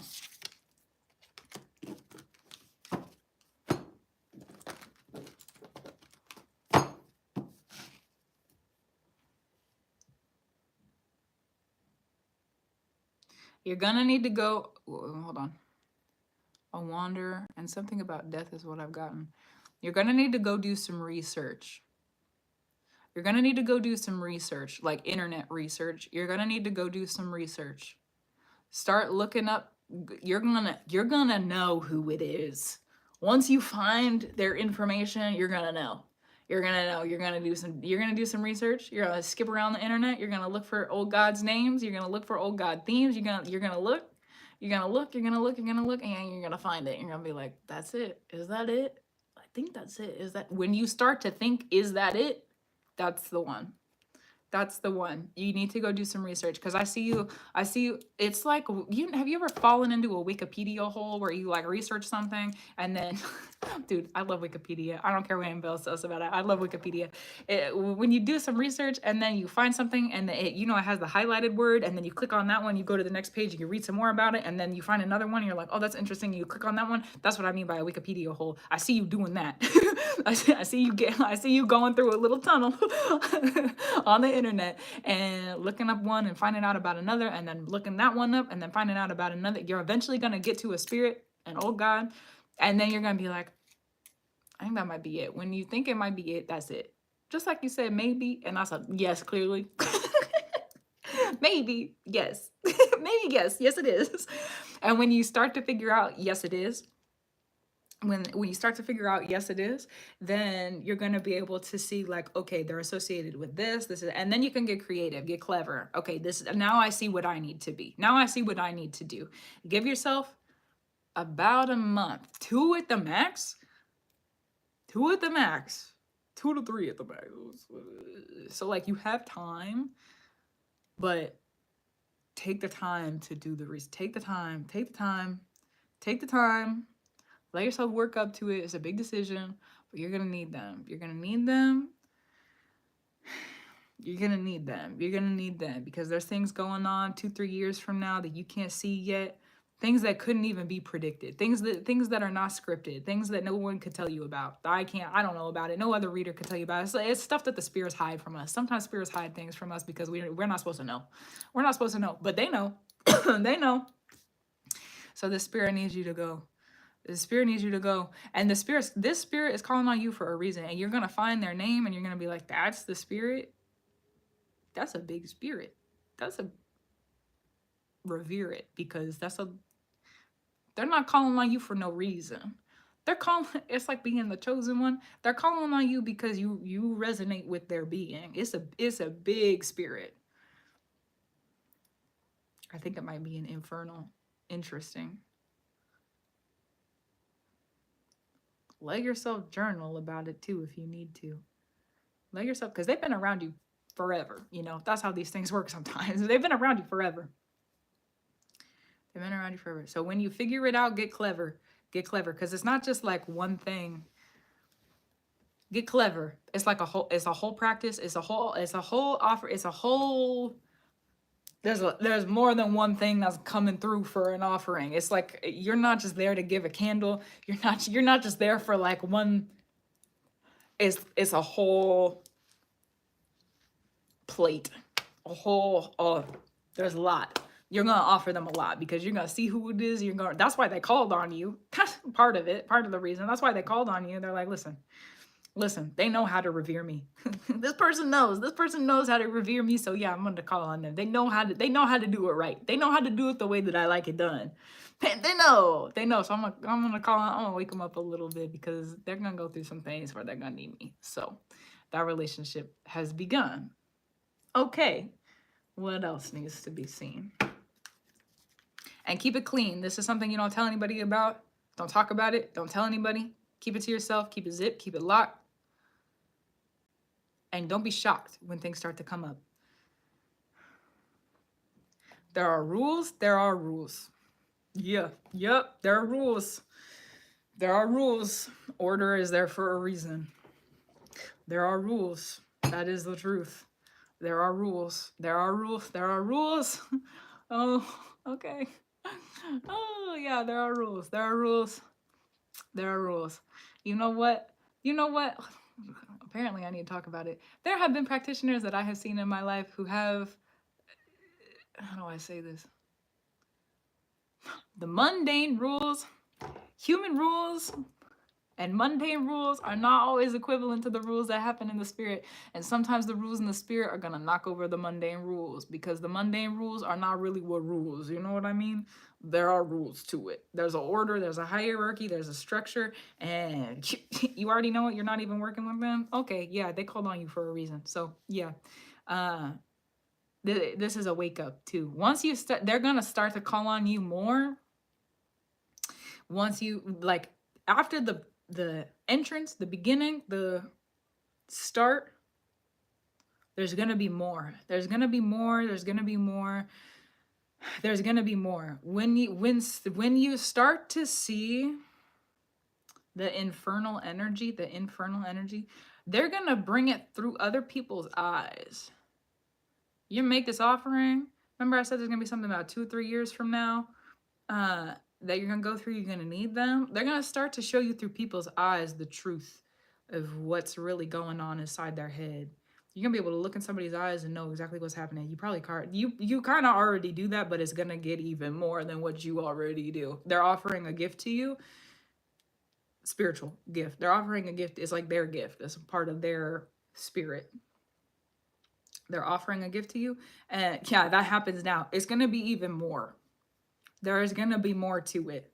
When we're gifted with things in the spirit, we get this tiny little seed, and sometimes it takes a God calling on us to wake the seed up and start to grow and start to grow. So like we have the seed and we can look at the seed and we can use the seed and we can work with the seed, but then we start to make offerings to the spirit and the seed starts to grow and it starts to grow. You got to take care of it and nurture it just like you would a plant. You can't just forget the offerings. You know, you can't not offer at that point. You got to keep the seed alive. And also, and once it grows and it grows and it grows and it grows, like there's so, you're going to learn things about magic you thought were fake. You're going to learn things about magic that you thought were fake that you don't even know about, but if you knew about them now, you would think they were fake. That's crazy. That's crazy. That's crazy. Okay, that's crazy. So keep up your practice. They're going to show you, let me go back to that because this is like important information. They're going to show you through people's eyes. You're going to be able to look at people and know things about them. You're going to be able to look at people. The situation 2-3 years from now, there's a reason that gift is waking up even more than it already is, because there's going to be a room that you're in 2-3 years from now, a situation that you're in, a very serious room, a very serious situation, and you're going to need to be able to clock every single person that's in that room, and you're going to need to be able to walk out there, the queen, the king, the ruler of whatever the situation is, without having played a single piece on the board. I don't know what's going to happen. You're about to be granted something. You're about to be crossed. It's crossed. You're crossing a fate of ancestral late. Know yourself and who you came in with. Ain't that the truth? Yeah, you're about to be crossed with something of ancestral late. So it could be some kind of inheritance, something that's being passed on, something that could go wrong if you're not strong, but you're going to have the time. You've got about 2 or 3 years to get yourself strengthened in this gift, because once you step into that room, people are going to assume that you're nothing. People are going to assume that you don't know anything. People are going to assume that you can't see whatever they've got plotted and planned and schemed in the background. People are going to look at you and they're going to underestimate you. Why wouldn't they? Okay. Why wouldn't they? People, you see how angry that made me? Okay. Being underestimated by people who are meant to be supportive, clog it. Okay. They're going to underestimate you, but you know better. You're going to underestimate no one. They're going to underestimate you. And because they underestimate you, you're going to fly under the radar, and you're going to be able to, with the skill that you are learning, the things you don't know yet, you're going to be able to receive everything you need from that situation. Everything you want, not just what you need. Everything that you want. And you're not really even going to have to say anything. It's just going to be given to you. It's also some kind of law or justice structure, whether that be only in the spirit or in the spirit and in the physical. It looks like in the physical is possibly has to do with law, but it's definitely spiritual law. Talking about rules and things like that. It's definitely spiritual law.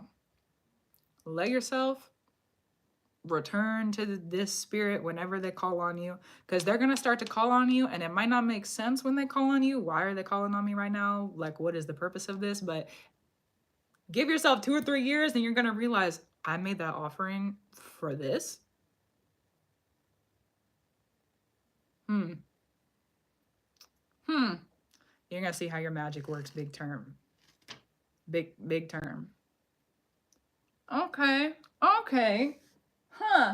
What else needs to come through? Because I feel like I'm just going to sit and channel for this one. I have a feeling. Is there anything else? Let me pull some cards.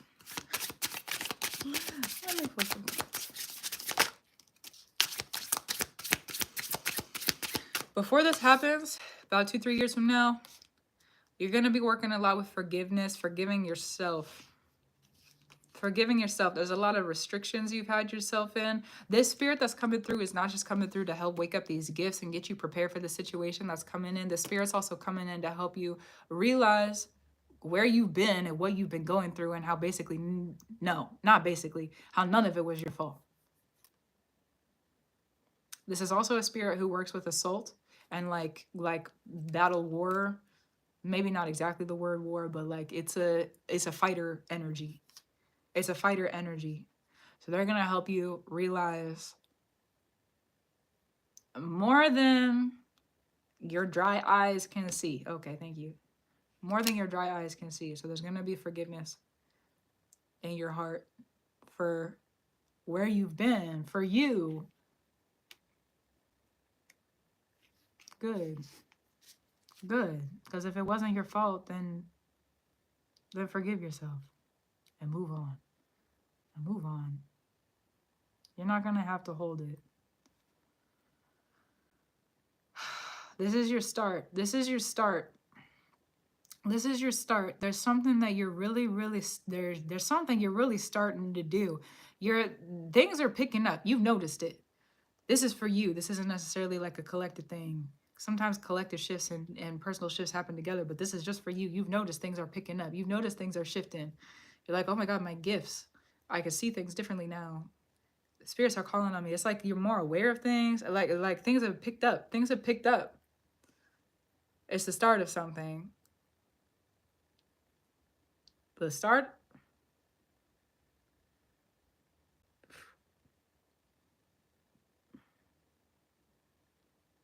For me, the way that I would explain that is to discern. They talk to me all the time now. Yeah. The way that I would explain that. So again, discernment. The way I would explain that is the start of an initiation. The spirits woke you up. The spirits woke you up to go through an initiation. You're not just a practitioner now. You're being initiated into some position of authority. That's what this is. That's what they're doing. That's what you're doing, because you're the one who has to make the offerings and do the work. They're just there to help you. Once there's this spirit, there's the spirit that's been calling on you. They're gonna usher you to other spirits. Go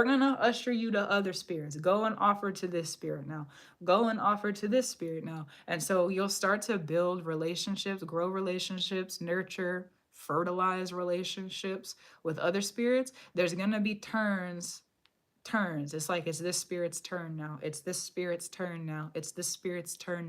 Go with them, read with them, listen with them, speak with them, work with them, understand. There's a name to this claim. Thank you. There's a name to this claim for when you're all the way through. You're not going to know until you're done. You're not going to know until you've already won and you're done. And then there's going to be somebody. Who comes along and is like, oh, that's your name. That's what you do. There's going to be a name given to you. Okay. So there is a call out, and then you're going to get called in. Somebody's going to tell you, okay, thank you. There's going to be a call in, and somebody's going to give you a name. Give yourself time. This is something that's going to take years. It's going to be a long-term thing. This is not something that's going to happen just in a couple of years. Yes, there's a situation 2, 3 years from now, but there's going to be a long-term. There's going to be a long-term. There's going to be 7 years. It's going to be 7 years. 7 years. How many times? How many times? 7. There's something about a 9 year. Something that already started. You're 7 and you're 7 and you're a 9. You're 7. You're 7 and 9. There's more to align. There's more to align. A trine, 7, 9, and 13. 7, 9, and 13. When were you born? 7, 9, and 13. 7, 9, and 13. Remember those numbers. 7, 9, and 13. The one that has started where the offering currently here now. You're starting a 7. There's a 9 that started. 13 is for you to discern when it started, when it's done. The 13 one is a practice for you too. So there's 3 of them. You gotta try. That's big time. That's someone. I revere you. That's someone who has a lot of work to do. That's someone who has been through a lot and it is gonna make a grand life for themselves. That's someone who's called to do a lot of work. You're called on a 7, 9, and a 13. Okay, you're gonna be somebody then. You're gonna be somebody. You don't do this kind of work for no reward. You've been asking for change. You're wanting something with your life. You're not sure how to get there. They're gonna help you. They're gonna help you. There's a reason that you're being offered this position. There's a reason that you're ready now, and just for whatever reason you were not before, for many reasons. So you're not just offering for the one time. You're offering. This is the reason that I see you. Okay, thank you, Spirit. Bringing such a big offering plate at the beginning. You're bringing a really big offering, like more than one offering. You're bringing multiple offerings to the Spirit once you understand who they are and you're able to identify them. Name. Once you're able to name them, you're bringing a big offering because this is the offering that introduces you into your relationship with your consecration years from now of the position of authority that you're returning to. You're learning something in the Spirit that other people don't get to learn. You're learning something in the Spirit. You need to hear that. You're learning something in the Spirit that other people don't get to learn. Sure, there are other people who know about the gifts, but it's something that the spirits have to hand to you. It's not something that I can hand to you. It's not something that a practitioner down the For You page can hand to you. It's not something that somebody down the street can hand to you. No, it doesn't matter how initiated and how protected they are. This is something that only the spirits can give to you. From my experience, at least in my understanding, this is something only the spirits can offer to you. This is something that only they are going to be able to help you with. Granted, there's going to be practitioners, okay, along the way who you feel called to reach out to or feel called to ask for help with, and there's nothing wrong with that. There is absolutely nothing wrong with that. We're here on the earth with each other, and we need each other in our worlds. That's just what it is. And also, the authority that you're earning is something that you're learning that other people are not ever going to be able to take away from you, and also are not ever going to be able to practice. So revere. First of all, the power that you have here, that's crazy. Good. I don't even want to say good for you because like you didn't really choose it. You just are that. And there's, how do I say this? If you're learning about things that other people cannot have, protection is going to be a really big theme. Protection, direction. Keep up your protections. Keep up your protections. Sometimes let them change your direction. Sometimes we need to be removed from people's lives or removed from situations or like rewarded into something different, moved into a different place or a different space, or sometimes that needs to happen. Don't give up on your dreams, and just understand that your dreams are going to be larger. They're going to be larger. They're going to be larger. So prepare. For now, understand that you're in preparation. There's like a couple months of preparation. It's like preparing your mind, kind of preparing your mind. Spirit's going to start to bring you, already happening. Spirit's starting to bring you different perspectives. Things are picking up. Spirit's starting to bring you different understandings. Spirit's starting to bring you different underhandings. It's like, here, I'm giving you this now. Spirit's starting to bring you different, it's like different looks. You can look at something, you know something. You look at something, you know something. You look at something, someone, something, you look and you know. You look and you know, and you look and you know. So allow yourself to look and know. And there's going to be some different, you haven't really made a lot of, you haven't really made any offer. It's not that you don't practice, it's just that you haven't really made any offerings yet of the kind of magnitude that you're going to. So now is a preparation. You're in preparation phase, preparation stage, and you're going to do this research. If you choose to do it, you're going to do this research, and you're going to go and understand who the name of the spirit, so you can make this offering. And if you're going to go make the offering, why wouldn't you? Why wouldn't you? That's the other thing I hear. It's like, why wouldn't you? You've been prepared for this. You're already in the middle of it, you know? Gotta go, can't stand still. Yeah, it's like the up and go, the up and go. So there's gonna be things. You're in an up and go right now for a reason. What I see is like the dust cannot be settled. The dust cannot be settled. The dust cannot be settled. It's not supposed to be right now. There's supposed to be change that's going on. It's supposed to feel a little strange. There's supposed to be a rearrange. There's gonna be more information. There's gonna be more information. There's gonna be more information. This is a presentation. This is a presentation right here, right now. This is a presentation of like, the visual I get is like, I'm a teacher at a PowerPoint who's like, and this about initiation, and this about it, and this, and this, and about this. But the information that's going to be more specific to you that probably shouldn't come through on a space where there's a bunch of people, which is no offense to anybody else, it's just sometimes these things are really personal. That's going to come through directly from the spirits that are around you and directly from spirit. That's going to come direct. That's going to come right to you. It's not going to come through anybody else. If it ever comes through anybody else, then back up and clock it for a second. Back up and clock it for a second. There's rules to things, there's order, there's hierarchy, and those things can be translated through other people. But when it comes to the spirits have got to tell you. Yeah. The spirits have got to tell you. So let there be about 2 or 3 months. You're going to be ready to, when you're ready to go, I can see it. There's going to be a moment where you're ready to go and you're like, I'm ready to do this. I'm ready to do this. Allow yourself to be prepared until that. I just got chills. There's going to be a moment. There's going to be a moment where you're like, I'm ready to do it. I'm ready to do it.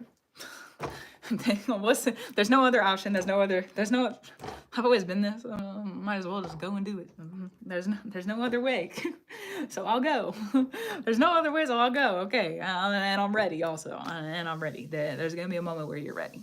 You're ready, and so you go do it. And then everything is going to change.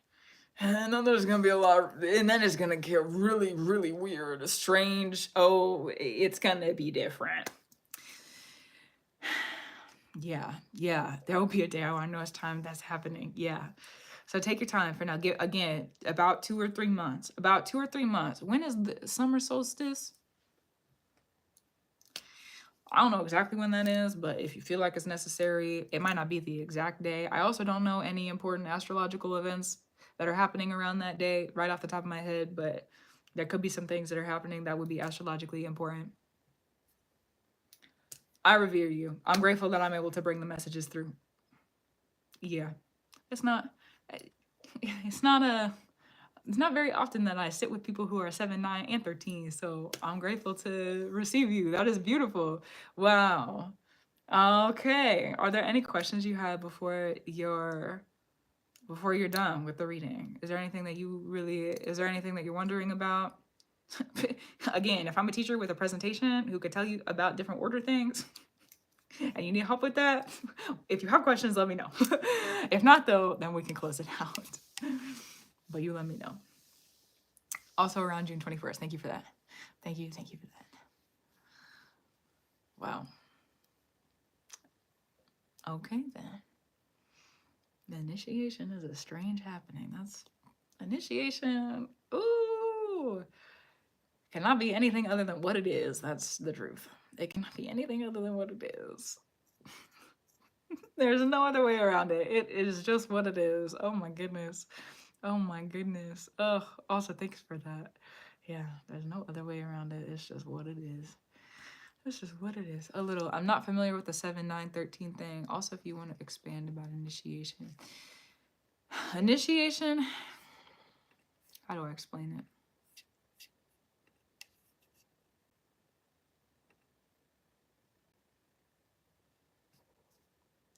It's, in my experience, the way that I would define it, at least for this moment right now, is you going through and earning a position of spiritual authority that not any other human could take away from you. You still gotta live on the earth with other humans, for sure. But you earn authority in the spirit. The spirits could take away from you the authority at that point.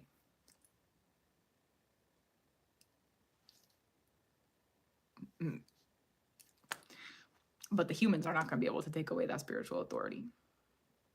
It's different. It's different. And there's a lot of different things that go into it. It's different for every person. It's different. It's just different. It's different.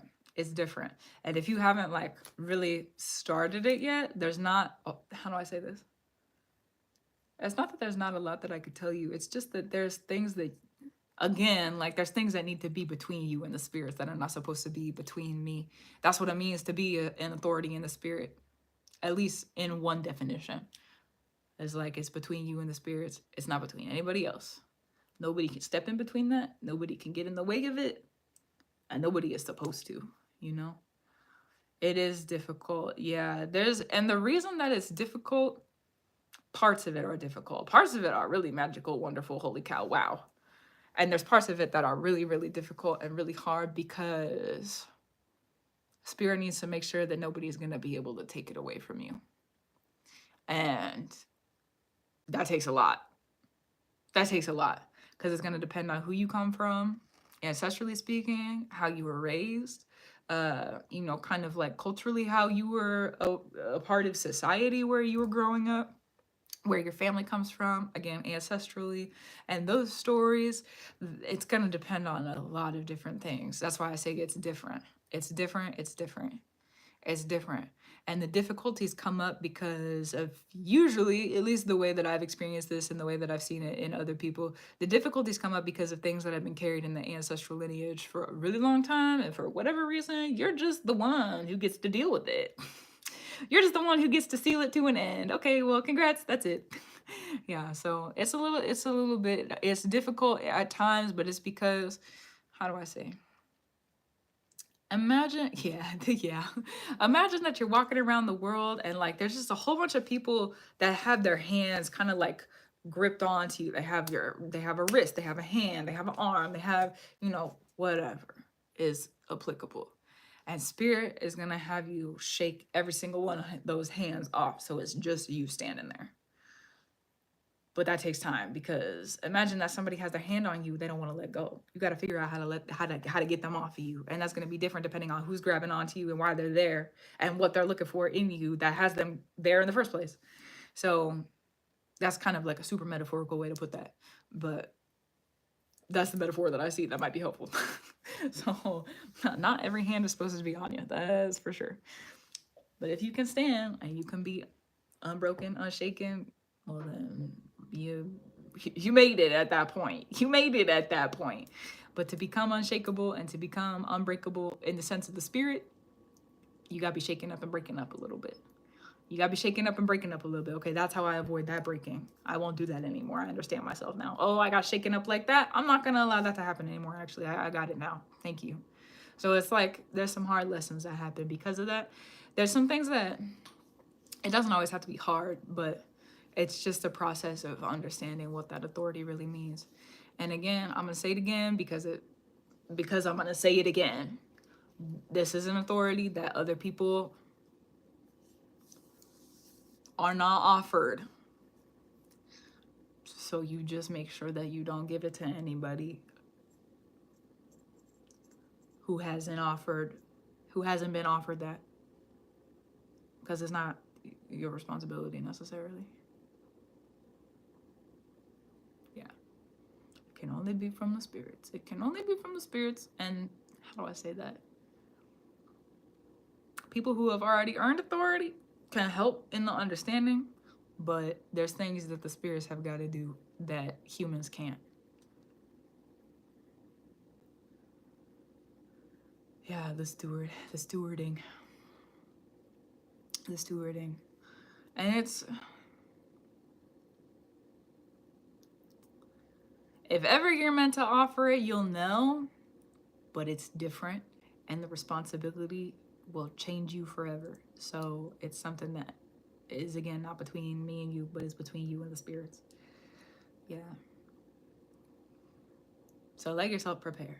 You're already up in it. You're already up in it. So be up in it and prepare, and then you'll know. You'll know, and you'll be ready when you're ready. Yeah. Yeah. Is there any other closing questions you have? If not, then we're gonna go on. Ashley is gonna be up next. So, you know. Yeah. Wow. Every initiation is so different. Oh yeah, the 7, 9, and 13. Every initiation is so different. They're different. They're different. The 7 is different than the 9, is different than the 13. And one day they're gonna align so that they're all in a line, stacked up on top of one another. 7, 9, and 13. You're gonna understand what they mean when you're ready to, because they mean something. It's not that they mean something different for every single person. 7 years, 9 years, 13 years. Those lengths of time consecrate something different for each length. So 7 years is different than 9 years, is different than 13 years.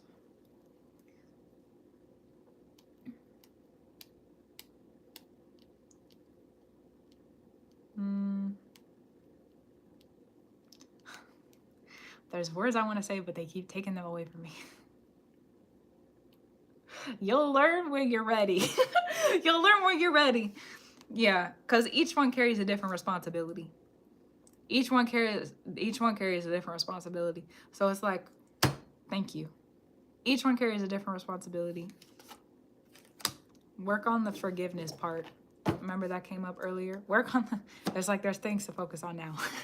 That's also what I hear. There's things to focus on now.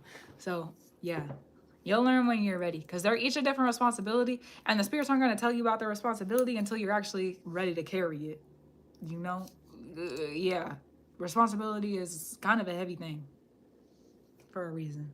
So I'll let it rest at that, because if they're not gonna allow me to talk about it, then that's fine. I won't talk about it. I won't talk about it. You'll learn when you're ready. So just be ready, you know, prepare, practice, do what you need to do. Yeah. And gratitude, reverence, and love to you, as I say in my videos.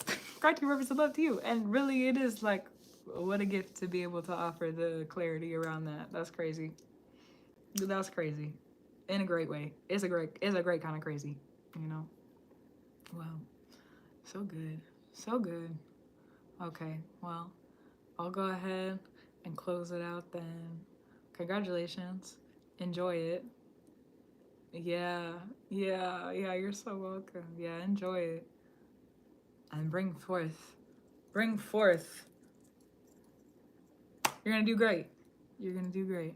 Wow. So good. Okay, so up next is for Ashley. Ashley, will you send me a message in the chat? I don't know if you already did. If you did, I'm really sorry that I didn't see it. Hi, I'm here. Okay, beautiful. Hello. Good. Let me read your note and see where we need to start. Also, thanks for your patience. I feel like that, not to knock the length of the reading, but I feel like that one took some time. So thanks for your patience. Yeah. A lot of transition.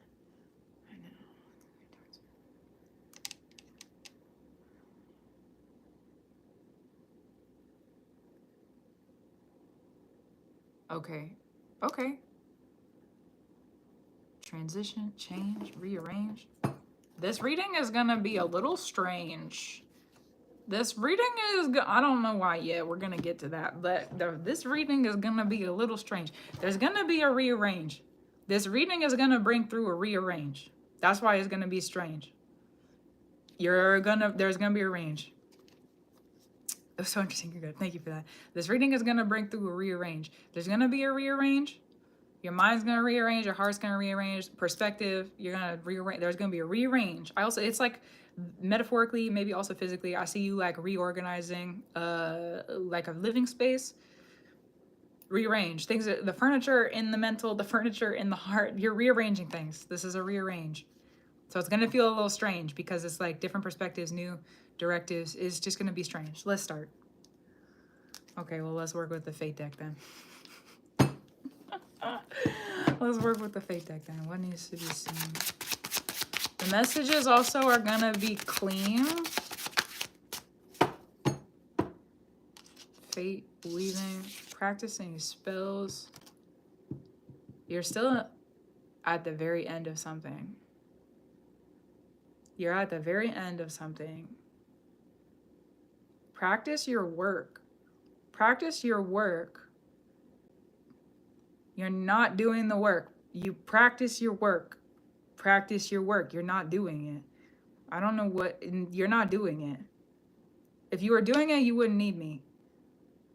Not to knock myself, but like if you were doing it, you wouldn't need me. There's something that you're not doing that you know you need to be doing. That you've been, it's not avoidance. Practice your work. Practice your work. Practice your work. Practice your work. I could hear the spirits around you being like, where have you been? We need your offerings. Where have you been? Come back in. Where have you been? Come back. Come back. Come back. Come back. Come back to us. Come back to us. Come back to us. Come back to us. You're at the end of something. Come back to us. The end is a little scary sometimes. Make a friend with the end. It's all right. Be at the end. That's all right. Practice your work. You got to practice. You got to practice. You got to bring the offerings. You got to move things around. You got to rearrange. You've been down in the... Down in the blue. I just said on my altar again yesterday. There you go. Okay, come back. That's what I get. Come back. Come back and come full force. Come back and come full force. You got to bring the water. You got to bring the food. You got to bring the plate. You got to bring everything that you can relate. Bring it. You got to bring it. You got to bring in the trenches. You got to bring it. You got to bring it. You've been in. You got to bring it. You got to bring it. When you bring it, you're going to get out of the trenches. When you bring it, you're not going to be in the trenches anymore. When you bring it, you're going to realize that the trenches were not necessary. When you bring it, maybe they were necessary. Okay, we're human. We make decisions for a reason. So let me not knock on that.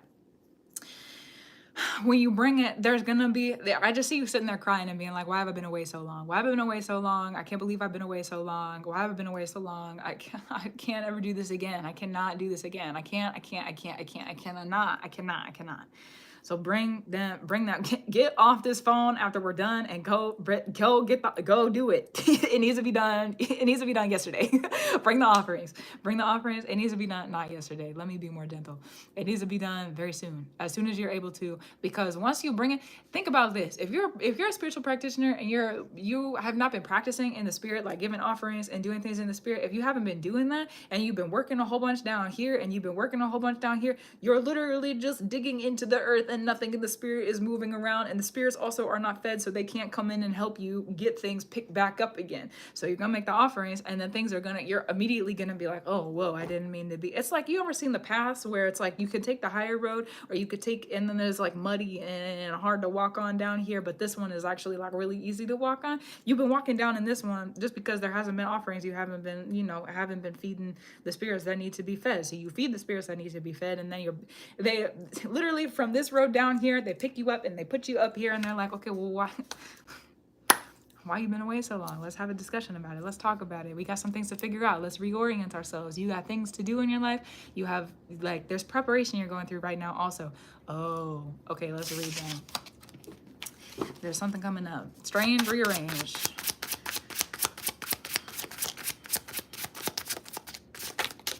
There's a manifestation about to come in.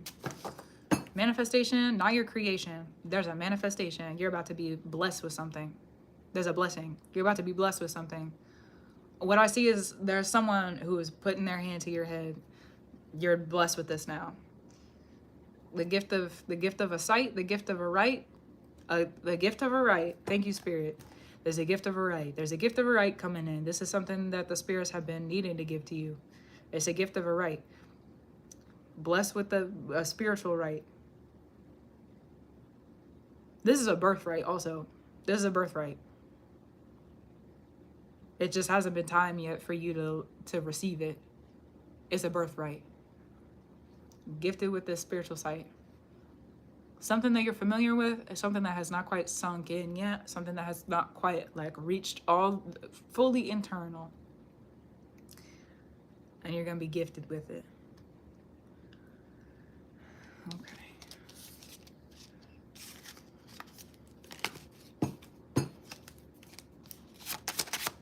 I see you dressed in some kind of ritual robe or ritual garments. Ritual, what you will wear for a ritual is ritual. There's ritual robe.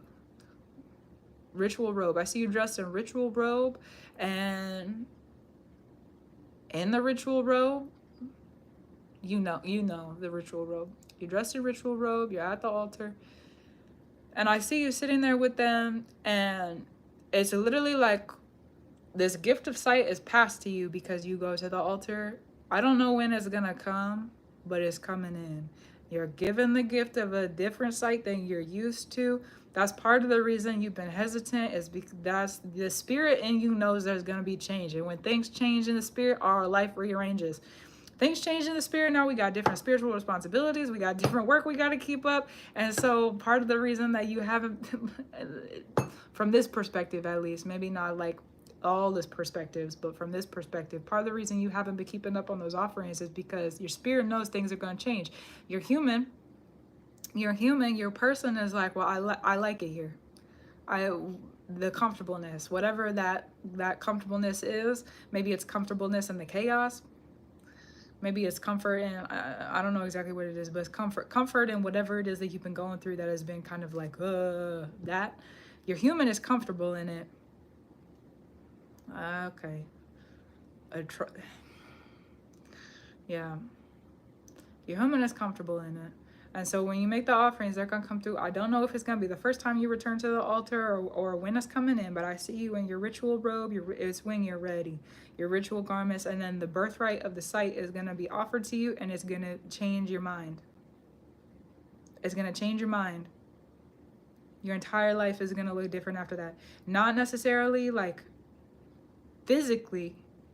Spiritually, though, you're going to look at things very differently. You're going to look at things very, very differently. You have, it's like light in the head, a holy head, not with holes, but a holy head, to be imbued with light, a holy head, a consecration of a birthright. Okay, so you're being consecrated in your birthright, a holy head, a head filled with light. And then you're going to start to pray every night. You're going to pray every night. You're going to bring offerings every night. You're going to pray every night. Every night. You're going to pray every night. Because now you're carrying something. You're carrying something that people before you carried. You're carrying something that people before you carried. You're carrying something that for now, you're the one to carry it. It's being passed to you. It's being passed to you. It's not something you want to do, but it's something that needs to be done. You're going to learn to love it. You're going to learn to carry it. You're going to learn to love it. You're going to learn to carry it. You're going to learn to marry it, be married in it, bury it when you need to. You're going to learn. You're going to learn, but it's your turn. It's your turn. There's ancestors before you, ancestral lineages who have carried this for a very long time, and they're giving it to you. Thank you, Spirit. They're giving it to you because it's your turn. There are rewards that come with this gift that do not come any other way.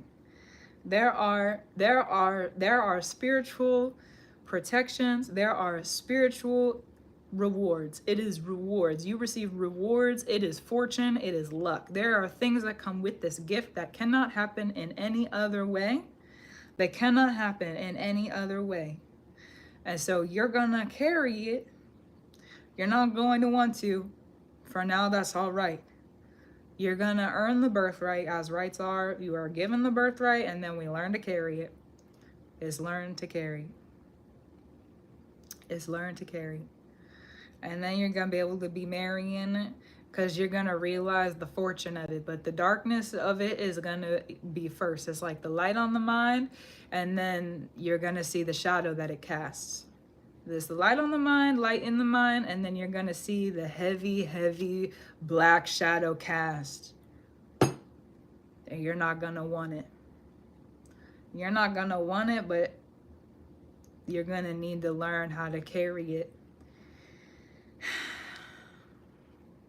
And then when you look up from that black shadow cast, you'll realize the fortune and the favor that has been granted to you. And you'll be all right. You'll be all right. This is not a dark soul night. It's not that. It's not that. You're gonna learn things that you didn't want to know. You're gonna learn things that no other person could grow. You're gonna learn what you're supposed to, when you're supposed to. Pray every night. Even if you want to fight, even if you don't want to go, pray every night. You gotta pray every night. Pray every night. And light your light. Pray every night and light your light. Make sure the altar is where it needs to be. Make sure the altar is where it needs to be. Yep. And then when you're done making sure the altar is where it needs to be, then you're gonna go. You're gonna go and grow. You're gonna be a different person. You're gonna be a different person. You're gonna be a different person. Oh, okay, hold on. You're gonna be a different person. Thank you, Spirit. You're gonna be a different person when you're ready to receive from the gift. It's a gift. When you're ready to receive from the gift that's being bestowed to you, you're gonna be a different person. Let it turn your life into something different. Let it turn your life into something new. Let it turn. Let it turn. Let it turn. Let it turn. Let it turn. You're not supposed to be the same person. You're not supposed to be the same person after receiving this kind of gift. You're not supposed to look at other practitioners the same way. You're not supposed to look at other people the same way. You're not supposed to look at the world. You're not supposed to look at society the same way, the world the same way. You're not supposed to look at...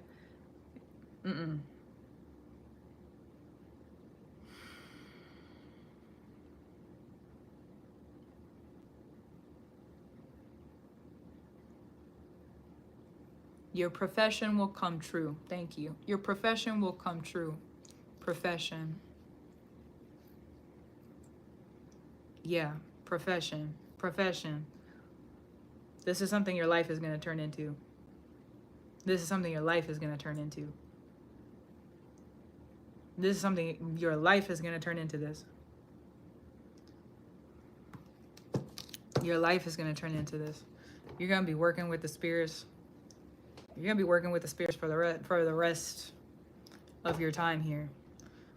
That's, at least from this singular perspective, that's part of the reason you've been hesitant, is because once you start, there's not an end to it. It's just the work. It's just the work. And that's the life that you live now. That's the life that you live now. So bless, and blessed be. You're going to receive your directives, your directions, your protection, like everything. You're going to receive everything that you're going to need from spirits that are not me.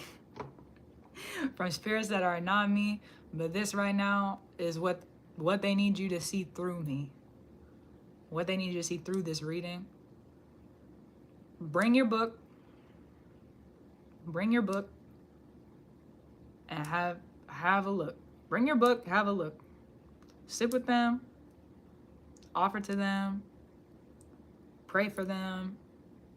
Bring your work. Bring your work. Bring your work. Bring your work. There's going to be change. There's going to be rearrange. And it's going to feel very different. It's going to feel very strange. And you're going to go through changes pretty consistently for many years, several years. Because they're getting you rooted in it, comfortable in it. They're also preparing you to take on the responsibility of the gift itself. It's like the gift is given. The gift is given and you gotta live in it and understand it. The gift is given, you gotta live in it, you gotta understand it. You have to understand the ins and the outs, how to protect it, why people want it, why people look at you in certain ways. You gotta understand your relations. You gotta understand your family with the gift. You have to understand your societal expectations, your business, rearrange. Will feel strange. There's a business rearrange. For now, that's what you need to know. There's a business rearrange. You're gonna be different. You're gonna be different. You're gonna be different. You're gonna be different. You give yourself 3-4 years, you're gonna look back and not recognize who you are. Or recognize the person you are now. It's gonna be different. You're gonna be different. You're also gonna, how do I explain that? You're gonna start learning things. You're gonna start learning things that you wish other people knew. Other people know them. It's just not, it's not for talking about. You're gonna know things that you wish other people could help you carry, but it's not for us to carry. Us being people who also carry dark secrets and dark truths. It's not for people of such nature to carry. Thank you. Yes. It's not for people to carry together. It has to be carried individually for a reason. It has to be carried individually for a reason, and there's going to be plenty of times where you wish that you had somebody to carry you with what you're carrying, and no one is supposed to. The spirits are going to carry you. The spirits are going to make sure you're all right and that you're good, but there is no one else that can carry you. And for some reason, you're the one. It's been generations since someone has been able to carry this. So you're going to be able to, it feels like there's a direct connection to the most previous ancestor who's carried this. They're going to be with you. That specific there's an ancestor who has the answer. There's an ancestor who has the answer. There's an ancestor who has the answer. They're going to be very near you. That very, very, I see them like over right here, your shoulder. They're going to be very near you.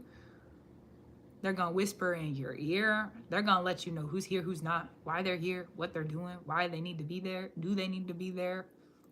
They're going to carry you in ways that you can't carry yourself. So listen, revere, and work. Because this time, we don't get to choose. Let me sit back. Thank you. We don't get to choose when we get called on. We just get called on. We don't get to choose when we get called on. We just get called on.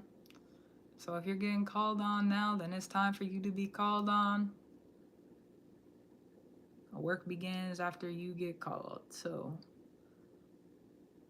be your true self. That's your strength. And the spirits are going to help to offer you length to keep going. Is there any questions that you have?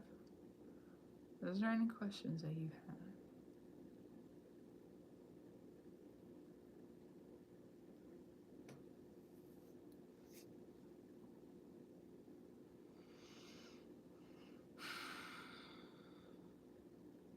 Mm-hmm.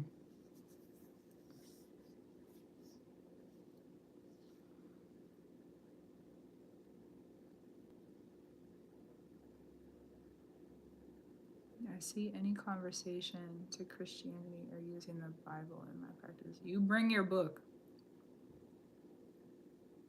Your ancestors are so strong. Your spirits are so strong. Bring your book. Bring your book. Go take a look. Bring your book. They're going to speak to you in ways that I can't speak to you. Most recent ancestor was connected to that, but it's not a part of my practice. Bring your book. Bring your book. There's a reason you need to read it. There's a reason you need to read it.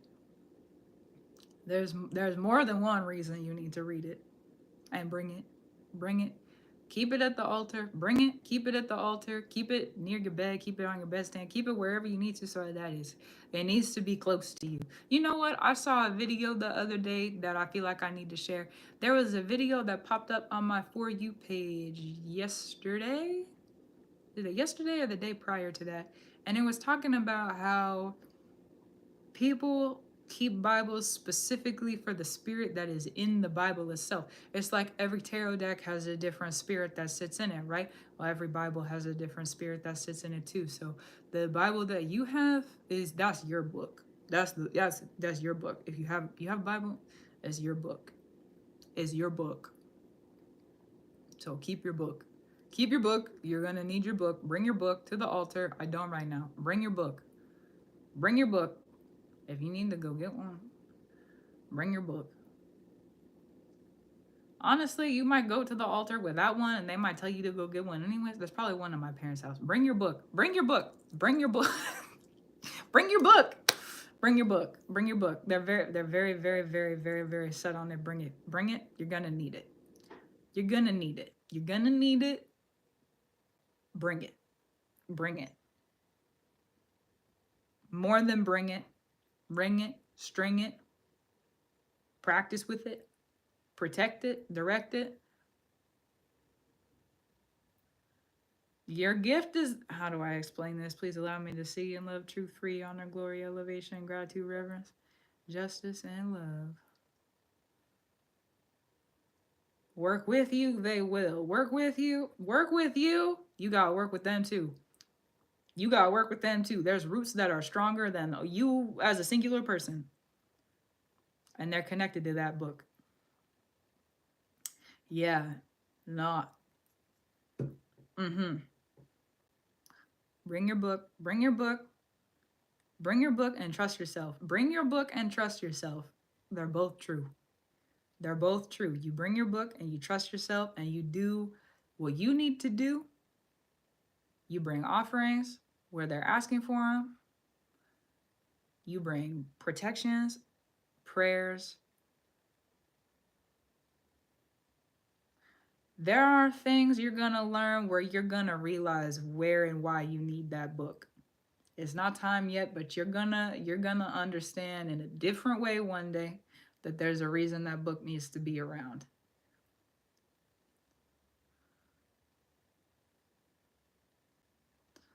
There's something else opening up in your practice, but not yet. There's something else opening up in your practice, but not yet. You need to give it, be consistent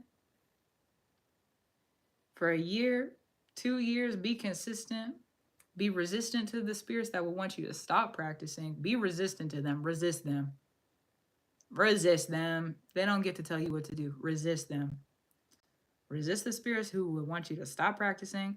Bring your book, take a look, sit, pray, ask, talk, practice. For now, there's where you are. A year or two, there's gonna be new directives that are given to you. There's gonna be new. I see you sitting at the altar, the spirit's talking to you, and you're like, there's gonna be something different in a year or two. For now, that's where you are. For now, that's where you are. Bring the strange, rearrange, bring the change. And let yourself behold the spirits bringing the offering to you. That is an offering. The gift you receive is an offering. Is an offering. Let yourself receive it. Let yourself not receive it. Is an offering. Is an offering. Speak with them about what it would cost you. Speak with them about why you should do it, why you need to do it, why you are resistant to it, why you wouldn't want to do it. Talk to them about it. Because it's an offering. It's an offering. You're gonna need it.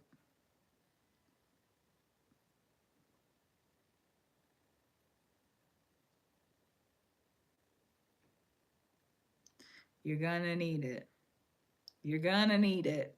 The gift that they're bringing to you, as someone, please allow me to explain this in love, truth, free, honor, glory, elevation, gratitude, reverence, justice, and love.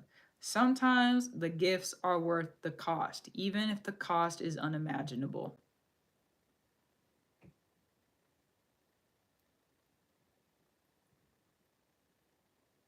So for now, be where you are. And when things start to deliberate and you start to weave fate and there's something different, then start to talk about it. I'm going to say it again because I feel like it's important to say. So I'll repeat it. If you're going to need that gift, and the spirits need you to pick that gift up, if they're making the offering to you, it's for a reason. And sometimes the gift is worth the cost, even if the cost is unimaginable. The cost of some gifts cannot be spoken. Cannot be spoken. It's something unspeakable, something unimaginable. something that, mm, mm-mm.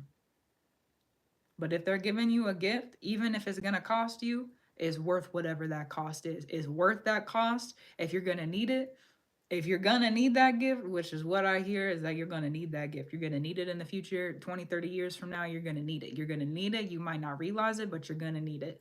And if they're bringing it to you and the cost is something that's unimaginable, and they're going to ask you to go through the darkness and see what the cost really is,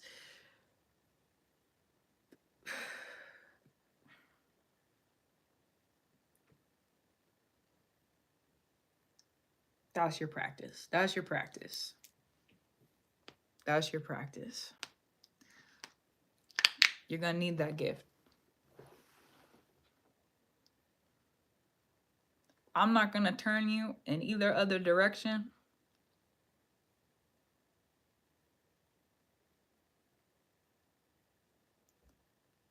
Truth be told, you pay the cost and you're not lost. And being lost in this world, it's not something I would want to be. Not in the spirit. So I revere it because you know what? Nothing comes for free. Nothing comes for free. So that's what you need to see. That's what you need to see. Do you have any questions? Closing questions? Whew.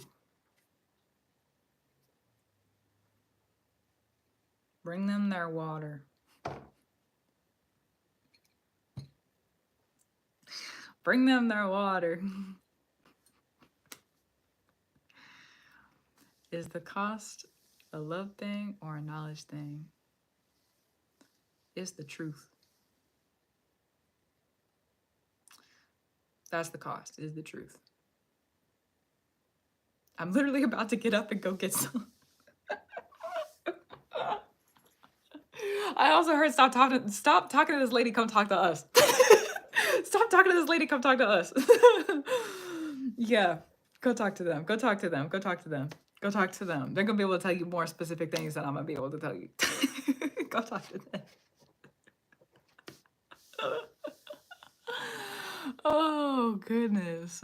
Yeah, the cost is the truth. Yeah, you're so welcome. Enjoy your time. Enjoy your time at the altar. Enjoy it if you're able to.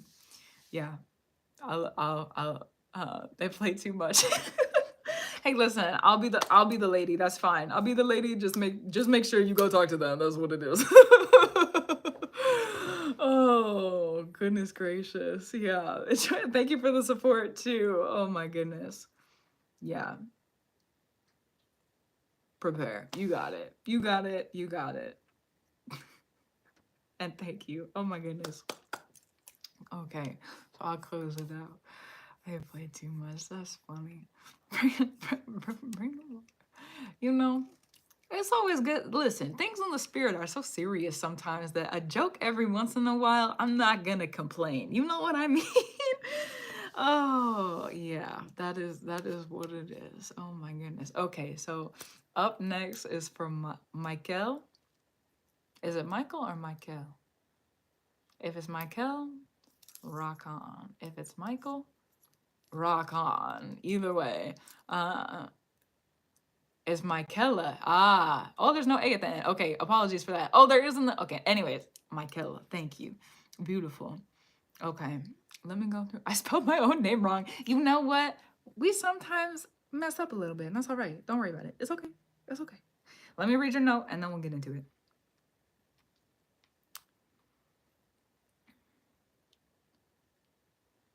Wow.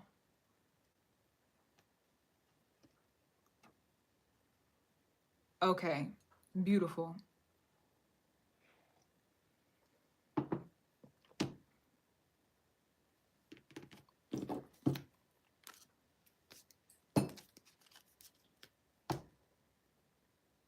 You're going to need your practice. You're going to need your practice. Okay, thank you, Spirit. You're going to need your practice. Do you keep up an altar practice? It's pronounced Michaela. Okay, thank you. Thank you. Okay, Michaela, beautiful. Do you keep up an altar practice? Do you keep up work with the ancestors? Do you keep up work with gods? Do you have anything in your life that's like that already?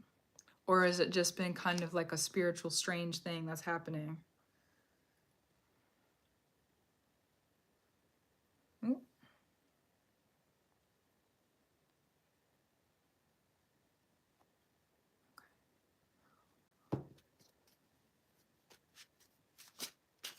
I'm not gonna pull cards yet because I need the base information of that before we go. Spiritual strange thing that's happening, I think, but I would love to get into a practice. Okay. You're gonna need your practice. You're gonna need your practice. You're gonna need it. You're gonna need it. Okay. Michaela, there's gonna be homework that comes through. There's things that are between you and the spirits that are not necessarily supposed to come through here, and that's all right. There's still gonna be answers. There's still gonna be a reading that happens, but there's gonna be homework that comes through. So homework, we're gonna start with the homework because the homework is where we need to start.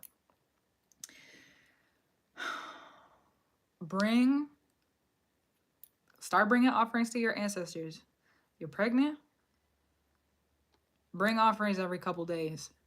Bring offerings every couple days. You be specific when you talk to them. Be specific. When I call on the ancestors, I'll bring through the order. You were hearing me say it a second ago when I was saying, please help me understand this in love, truth, free, honor, glory, elevation, gratitude, reverence, justice, and love.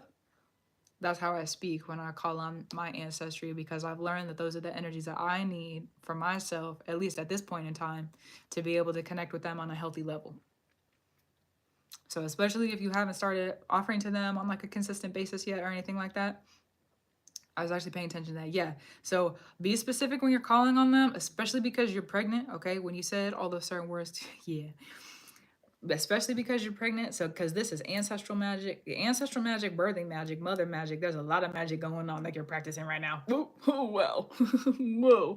So, start bringing them offerings, because having a kid, you're ushering in, having a baby, giving birth, you're ushering in not only new life for yourself, but you're ushering in new life for the world, and you're ushering new life in for the ancestors. So, you got a whole thing going on, which, good for you.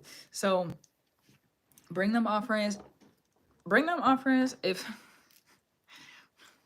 discernment. Every couple days, every like 2-3 days, bring them something. Bring them, you could bring incense, you could bring food, you could bring water, you could bring, it doesn't, what you feel you need to bring is more than likely the truth. Bring candles, bring what you feel like you need to. Bring them in a specific place, in a specific space. Bring them somewhere where you're gonna be around it. It needs to, maybe you put something in the kitchen or near the kitchen, you put something in the living room, as long as it's like a safe environment to do that. Get them a space going. Start bringing them offerings, because there's gonna be things that you're learning about through this. You need it. Hiya, Bubba. You need it. And to bring up, how do I say, yeah, that's true. Having there be like growing a healthy relationship with them now is going to help you in the long run. When when your kid gets to be like 5-6 years old, you're going to be really grateful, really thankful that you started the practice back now. Back now.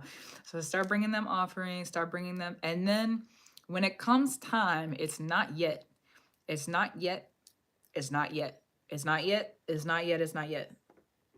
But it's going to come time eventually for you to start offering to the spirits, whether that be the gods or to nature or to the mother. There's so many different ways to offer to the spirits, and there's so many different ways that you can practice in the world.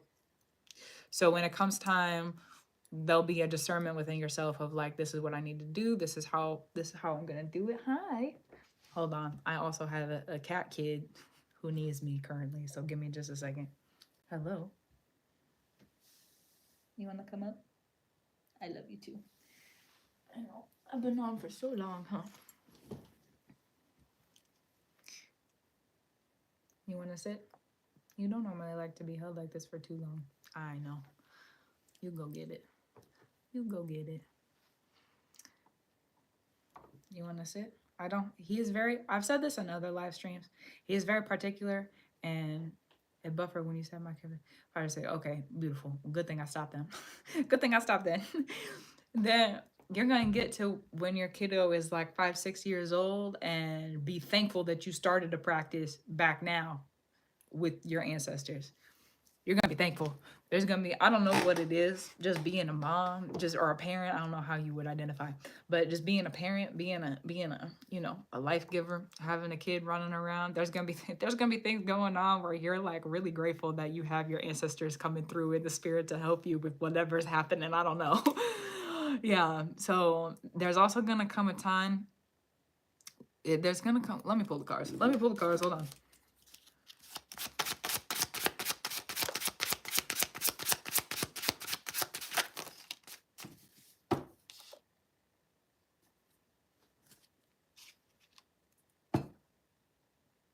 Are you in healthy relations with the father? Are you in a healthy space with the father?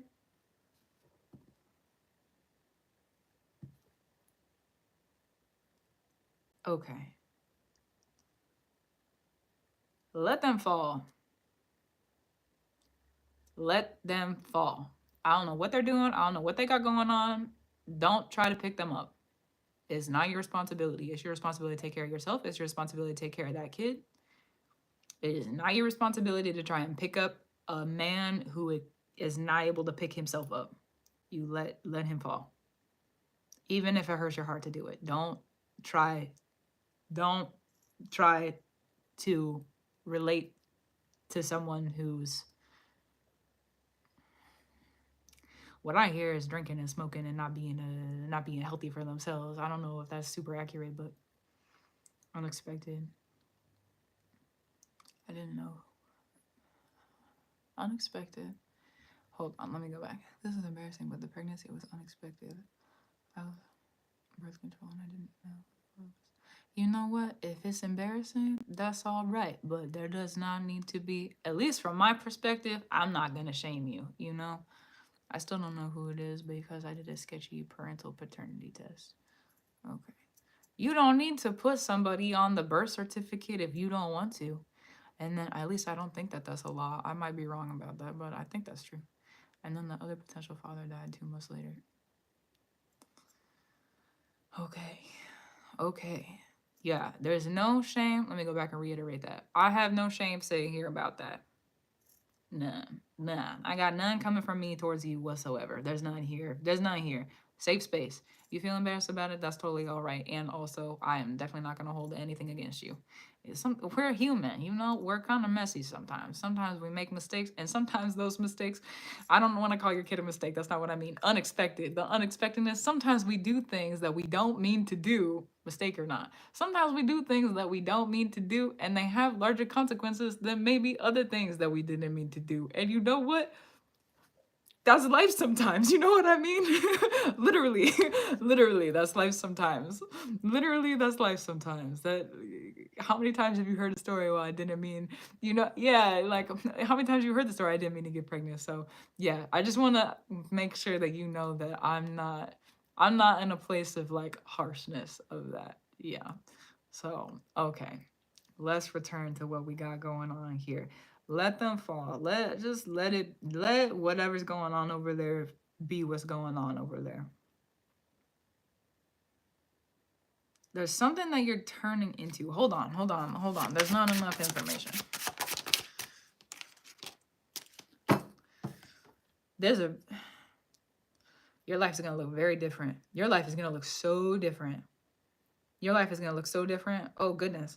You're gonna need the spirits. Part of the reason your pregnancy has been so spiritual is because you're gonna need the spirits. The spirits are around you for a reason. The spirits are around you for a reason. It's time to get really, really serious about having a practice and about making offerings. I know I said that at the beginning. I'm gonna say it again. It's time to get really serious about making offerings and having a practice. Bring offerings. Bring yourself to the altar. Bring yourself to a practice. Bring yourself to a practice. Bring yourself to a practice. Your kid, oh my goodness. Your kid is gonna have gifts. Your kid is gonna have gifts. Your kid is going to have gifts, and your kid is going to have gifts that the world doesn't understand. Your kid is going to be heart gifted. Look at our world. Your kid is going to be smart gifted. Again, look at the world, okay? Your kid is going to be strong. They're going to, like, in their spirit is going to be strong. They're going to know that they're right and that they're not wrong. Their spirit is going to be strong. There's sometimes I see you that you're gonna be questioning yourself. Am I doing a good enough job? Am I not doing good enough? What, I don't know how to take care of this little tiny person. You're doing everything you can do. And that's what a mother needs to do.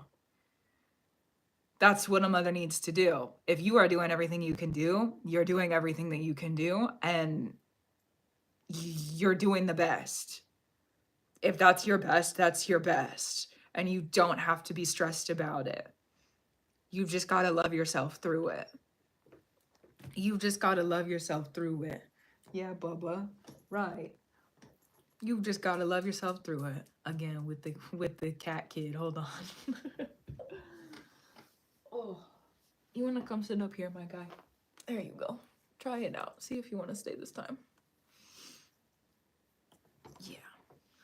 You're doing enough. You're doing enough. Every single time that you feel like you might be failing them, figure out how to bring more love to yourself, and it's going to transfer to them.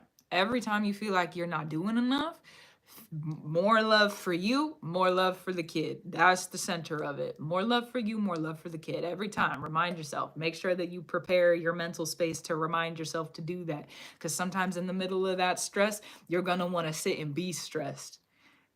So remind yourself, build a healthy mental practice of love while you're pregnant. Build a healthy mental practice of love while you're in this pregnancy for you and for the kid and for the ancestors. Bring your offerings. Start your offerings. Bring your offerings. Start your offerings. You're going through, there's going to be a large transition in your life. A large transition. A large transition. You're passing judgment. You're passing judgment on yourself? No, no, no. No, no, no, no, no, no, no, no, no. No. No. No. You realize how beautiful you are. You realize how pregnancy can bring through great things. Golly, is it a little bit frightening? Golly, is it a little bit scary? Golly gee. You're going to become the person that you want to be. You're going to become the person that you want to be. You're going to become the most courageous mother that you've ever laid your eyes on. You're going to become the most courageous mother that your kid has ever met. And your kid is going to meet a lot of other moms. Your kid is going to meet a lot of other moms. I've been so scared. And you know what? You're doing something that you've never done for the first time. And it's something that's really big. So it makes sense. It makes sense. Part of the practice to bring through, start talking to the mothers that are around you. We don't go through pregnancy in this earthly plane without having the spiritual mothers around us. Start talking to the mothers that are around you. Mother love. Listen, mother love, I love you. Is there anything that I can do to help prepare myself for this birth, this pregnancy, this bringing this child into this world? Mother truth. That's one of the mothers I said with. Mother love, mother truth. So maybe sit and identify kind of like how you want a mother. What is it that you need for your inner mother, like entering your inner kid, you know, like that relationship to you. What mother do you need? And then what mother do you need to like show up as, you know? How are you going to show up as a mom? And how are you going to grow up as a mom? Because you're growing up with the kid too. So how are you going to grow up as a mom? And identifying the kind of mother courage, you could call mother courage and say, mother courage, listen, I need some help, you know. I watch your astrology videos and see your videos where you mentioned something about a dark mother. The dark mother is different. That's different. That's different. That's true. That's real. And that's different. That's different. If that's really how you feel, we could look at it. Okay, yeah. If the dark mother's around you, the dark mothers, let me get more specific because I do talk about them in my astrology videos, but I talk about them kind of on like a general term or general. So let's talk about it a little bit more like in the directness of things. The dark mother, the way that I describe the dark mother is the mothers that we wouldn't necessarily, how do I explain this? We're not going to share the practice of the dark mother with other people. is something that's very private. It's something that is, it's like the mother wound is a very associated with the dark mother. It's also sometimes the mothers that don't have names. So just realizing the mothers are around you. It's also the dark mother. And this is, again, not to scare you. This is just to bring awareness to the placement in astrology, the astrological placement itself. The dark mother placement shows where our mother wound is, and then also how that mother wound is transferred, or like how it interacts with the children that come from that mother position. So if you wanted to look at your dark mother space and then looking at the dark mother of your child, like the dark moon placement in your astrological space and the dark moon of your child, that will help you relate to kind of like the things that could be traumatic in the relationship, or the things that might be a little bit harder in the relationship, where you would need to keep an eye on and make sure you maybe give a little bit more nurture, and just help the relationship in the shadows, in the darkness. A lot of the times bringing awareness and working through emotionally those dark moon spaces is usually enough. That's usually enough to like the healing aspect of things. And so it can reveal also where our power sits in. Like, it's a very, very powerful placement. It's like the power that we don't tell anybody about, the power that we're learning about. So you also probably, if you wanted to look at your dark moon placement, that's going to be a space where there's secrets during pregnancy and through motherhood that you'll learn about that nobody else is probably gonna be learning about in your life. Yeah, the dark mothers are, they're, it's not that they're hard to work with, they're just different. They're very different. They're very, very different. And their expectations of their practitioners are also very different. So how do I say this? For you, for where you are now, working with the mothers like Mother Love and Mother Courage, and having, I don't want to deter you from working with the dark mothers, or because listen, I love them. Okay. They're beautiful and I'm grateful for them, and I wouldn't be the same person I am without them. Also, do you see me look, do you see all the dark that I have on? Okay. So yeah, I don't want to like bring you away from them or stray you away from them. It's also just like a really, really big responsibility. It's like a really big responsibility, and there's a lot of work that goes into it. And if you're not ready to approach the dark mothers, or if you're not like prepared or ready for that, it can be like it's like a bigger impact, and it can be, you can feel like it's an attack a little bit. So if it's not time yet, then it's not time yet.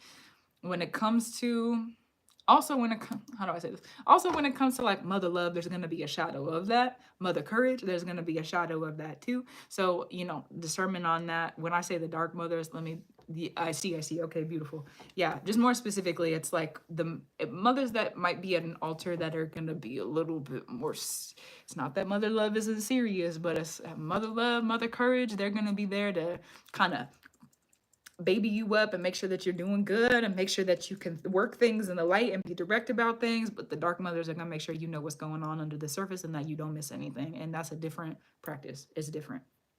It's different. It's different. If it's your time, your spirits will let you know. But right now, let's focus on the grow energy, because the dark mothers also have a lot to do with death. So also to track that. Yeah. And not to attack it. True, because listen, I love death too, but yeah. Okay, so one of the things to think about on a magical level, what kind of life are you? No. You're totally good. I'm grateful I could bring the kind of clarity around it, and also kind of some protection around it too. That's true. So pregnancy changes your direction. Motherhood changes your direction. Something to think about. Start making your offerings. Talk to your spirits about it. Talk to your ancestors about it. Okay, be really specific when you're calling them in, and start to put up, is that necessary? Start to put up some boundaries with them. Like, listen, if you notice something is kind of weird in your life, you're like, I don't really want to work with that. Okay, listen, the ancestors that are doing that, you're not allowed to be here. Yeah, that energy is not allowed to be here. So put up boundaries with them as you would need to, and then work with them also as you would need to when you bring them offerings.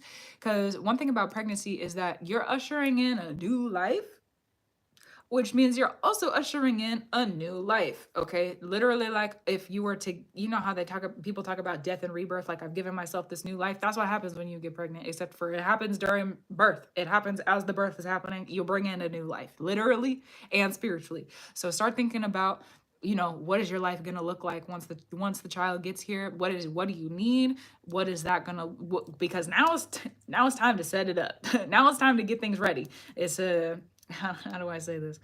Uh, it's not that you're not ready. It's not that you're not in like a nesting or a mother mode of things. It's just like you have the opportunity to really, really change some things in your life. So if you've been living in a way that you're like, I don't know, I think I want to make more money, or I want a different job, or I want to be able to have more time off, or I want to spend time with my kid, whatever it is that you are looking at your life now in the future, you're saying, yeah, actually, I do want to do that. And I want to live that lifestyle. And that is for me. And I want to make that kind of money. And I want to be able to provide for my child. And I want to have healthcare. And I want to be able to send them to this kind of school. All the things. Let yourself really get into it. All the things.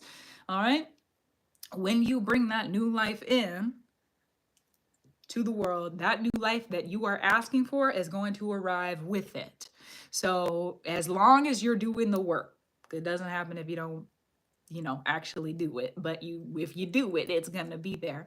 So it's gonna be something of consistency. You're gonna learn about mother magic also. Mother magic is different.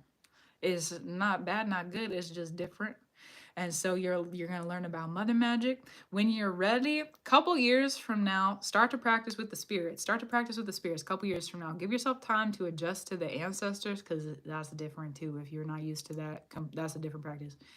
And you're bringing in a birth, like, it's a lot of work. There's a lot of work that is being kind of like offered to you or asked of you. So yeah, in a couple years, start to bring in the spirits. It could be mothers, it could be gods, it could be however you would want. You're gonna know because of the practice that you have with your ancestors at that point, kind of the direction you need to go or how you need to verbiage it and what offerings you need to bring.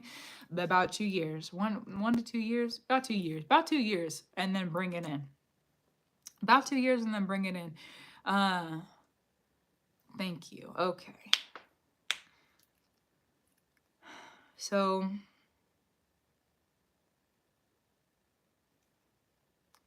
hold on now. There's already some things you asked for also. Pregnancy in the spirit doesn't just happen for no reason. You're already asking for something. You already asked for something. What did you ask for? You already asked for something. That's part of the reason that you got pregnant, is because that is the answer. That's the answer. You being pregnant is the magic that you need to bring through whatever this thing you asked for is. Like a dream life. Maybe you didn't expect a kid to be in that, or like a dream career, or whatever that is. Maybe you didn't expect a kid to be a part of that, but that's the magic. Like I said, mother magic is different. Sometimes we need it. Sometimes we need it. Sometimes we need it. Sometimes it's unavoidable also. As someone who has been through mother magic portals, sometimes we need it. I lost faith completely in everything. I didn't expect a kid. I never planned on having them. Understood. So it's time. It's time. What did you ask for? You asked for something. You asked for a dream life. You asked for some. I'm very happy. Good. Also good.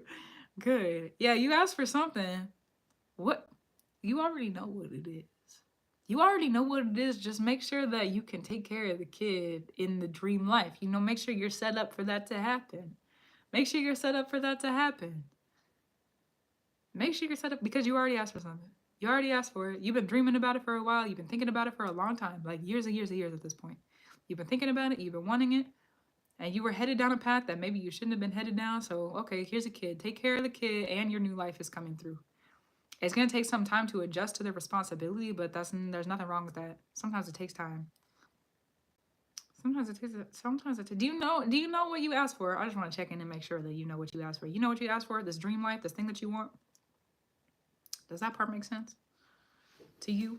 It makes sense to me, but I want to make sure it makes sense to you, because if not, I'm going to go over it again and maybe re-explain some things. You're going to get everything you ask for. Whatever this thing is that you asked for, living a different kind of life, being a different kind of person, maybe go over it again.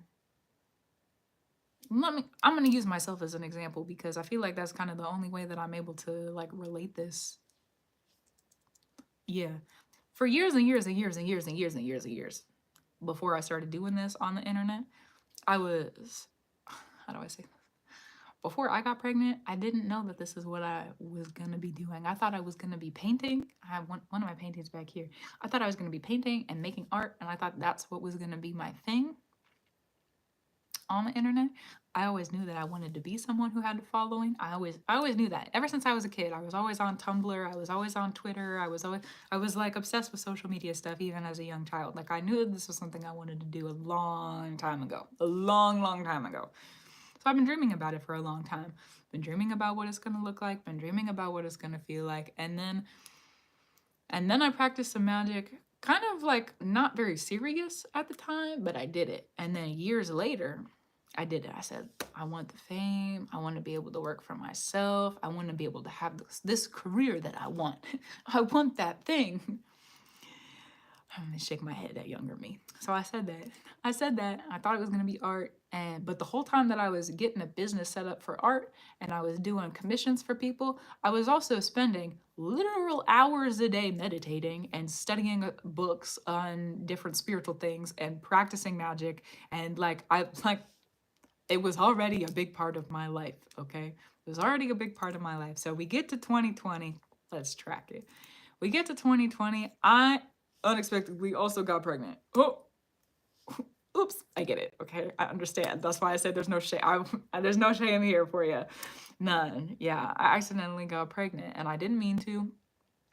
It was unexpected, came out of nowhere. Simultaneously, the world is falling apart. Simultaneously, I'm in the middle of losing my job, but like not really, but they demoted me and then they promoted me and then they took away all of our tips. I was a bartender. It was a really messy situation. And then they fired everybody else, but I stayed on. And it was just a whole thing. While I'm pregnant. While I'm pregnant. And up until that point, Spirit had told me, I don't know if this has happened for you, but I just want to relate kind of the spiritual aspect because you said this has been pretty spiritual. So just to kind of give some perspective, Spirit told me before that happened, it was like 6 months prior to that in 2019. Spirit told me you're not going to be here for very long. I was walking back and forth behind the bar one day after everything had closed down. I was putting the dishes up and I was walking back to the dishwasher after bringing one of the racks out to put it up. And I heard it internally and it made me stop in my tracks. You're not going to be here for very long. I was like, okay. So when I heard that, I was like, well, I got to get prepared then. I got to start preparing because if I'm not going to be here for very long, that means I'm going to be working for myself. That's what I've been wanting to do for forever. So I got to start prepping that. I got to start getting ready for it. So I started getting ready for it. And then once I got ready for it, I started putting more hours in on the side, started getting ready for it. And then I was at work. Same thing happened. It was several months after that. And I heard it again. You're not going to be here for very long. And I was like, oh, okay, well, we're getting serious now. Got it. So then I started cutting my hours back. I got everything set up to cut my hours back. And then boom, that's when COVID happened. So I was like in the perfect position to start working for myself. I had 3 different mural installation gigs lined up for myself. Yeah, I was like really grinding, really hustling. COVID happens. I'm in the middle of losing my job, but not really. And I find out I'm pregnant at the same time. So all of that's going on. Without that pregnancy, what I do now couldn't have been. I don't know how else to explain it other than like I needed to go through the mother portal. I had to go through the mother magic. I had to become a mother in the spirit because that was my choice. I had to become a mother through the mother portal to be able to do what I do here. There was no way I couldn't have done. There's no way, at least in my path and in my journey, in my story, there's no way I could have done this and not have gone through that experience. So when I say there's something you already asked for, there's something you already asked for. There's like a life that you asked for. There's something that you want to do. There's a way you want to live. There's something that you want to give to yourself. And for some reason in the spirit, you need to be pregnant. And that's the magic that's required. Sometimes things in the spirit don't make sense until they make sense. So you'll probably, if you keep up a practice for years, you'll probably figure out why it was necessary. For me, it did take years. After that pregnancy, it took probably like 4 or 5 years. What is it now? 2024, 2025? Probably like 3 or 4 years because I'm still learning and also it was a while ago. So Yeah, it took about 3 or 4 years for me to really have the full clarity on like why that needed to happen and the reason I was placed in that position and why it was even possible for me to, yeah. So you already asked for something. You asked for something, and now here you are bringing this child into the world so that you are able to also have this dream life that you want. They go together. They go together. Very clever that they go together. They go together. And if your kid is going to be gifted too, okay, okay. If your kid's going to be gifted too, okay, yeah. The mother magic is connected to this new life that you want. So that's what I mean by that. Does that make sense? That was a really long story, but you know what? I feel like I needed to tell it. So does that make sense? Does that kind of relate to some things that you've been thinking about doing for years now? Knowing who you are, knowing what you want to be, knowing where you're going, not knowing maybe how you're gonna get there, but yes, I needed to hear that story for sure. For sure. For sure, for sure. Yeah. Yeah, it would not have been possible. This would not have been possible. There's a lot that you learn in Mother Magic. There's a lot that you learn in Mother Magic. And if you're going to be making offerings to the ancestors, they're going to help you understand really what how like I said, Mother Magic is different. Mother Magic is different. So, yeah. Yeah. So you asked for something. So that's coming through too. So while you're making these offerings to the ancestors and you're getting related to what's happening with your ancestral practice and your ancestral lineage, again, set boundaries where it's necessary, as necessary, sort of thing. Mhm. And thank you. Thank you, Spirit. And thank you, Spirit. Woo. Okay. And start to familiarize yourself again with this dream that you wanted and understand the dream and being a mom and how they go together and start to plan, start to nest, start to weave some things, start to get things set up so that it can be it however you do it. However you do it. That's the what I hear is that's the assignment. That's the assignment if you wanted to give it a name. That's the assignment. That's the assignment. Bring offerings to the ancestors every couple days. Yep, bring offerings to the ancestors every couple days. It's also going to help to call in the living ancestors too, like the living ancestors who are around you that you might need through this process. Offering to the ancestors is going to help to bring them in and so that they can be more supportive as well. Let me pull some more cards. There's a dream life coming through. You got to do it and brew it, but it's possible now. It's possible.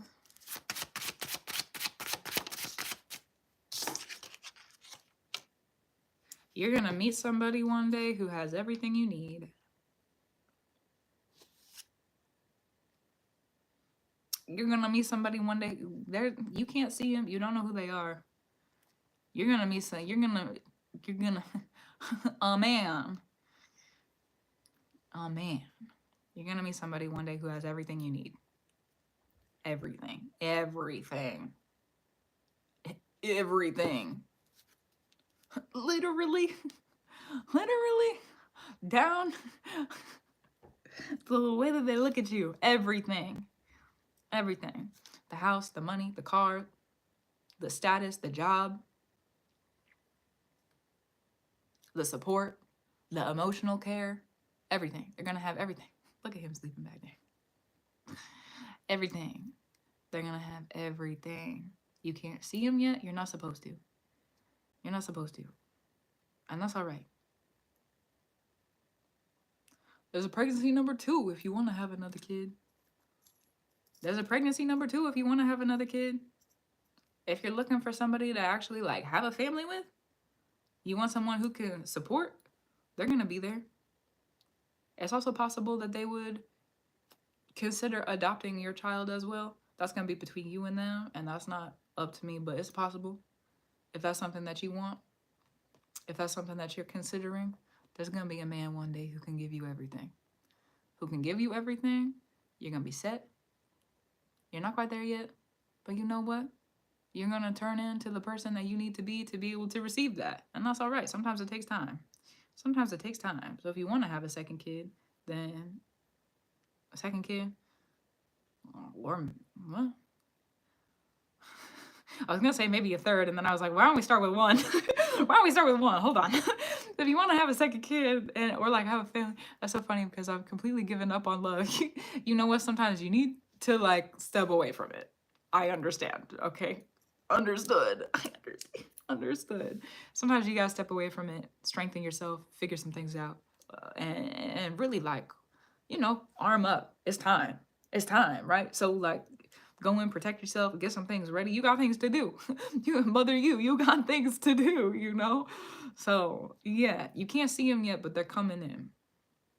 There's not really anything else to say about it. Just understand that it's there. It's possible, it's there, and that's rare. Okay. What I hear is count on it. Count on it. They're also gonna need your practice, whoever that person is. Your family is counting on you to have a practice. Your family's counting on you to have a practice. That's part of the reason all the spiritual stuff's coming in. You're thinking about spiritual practice. Your family's gonna need your practice. Your family's gonna need it. The spirits that in a couple years when you start offering to the spirits, if that's something you decide to do, the gods, the mothers, however you would decide to practice that, they're going to be able to help your family. The ancestors and the offerings you make to them, they're going to be able to help your family.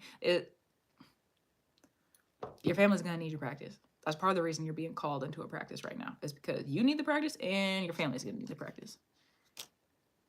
You're not supposed to be alone. You're over isolating. Okay. You're over isolating. You're not supposed to be alone. You're not supposed to be alone. Be with the people who love you. Be with the people who love you right now. Be with the people who love you. There are people who love you. They're going to listen to you. They're going to let you talk about whatever's going on. They're going to let you work it out. Your mother you is arriving. The people around you are around you to help you. The more you let people help you while you're pregnant, the more help is going to come through when the kid gets here. Mother magic. Let's talk about it. The pregnancy, conception, birth, okay? The pregnancy here. What happens in the pregnancy and how you imbue life into yourself and into what you have going on in your world, okay? When you're imbuing, and how you're doing your practice, the more people you involve, the more help that you receive, the more goodness that comes in, the more that you are offered, the more abundant and fertile the life of that kid and the life of you while the kid is, up running around doing their thing, the more abundant that's going to be too.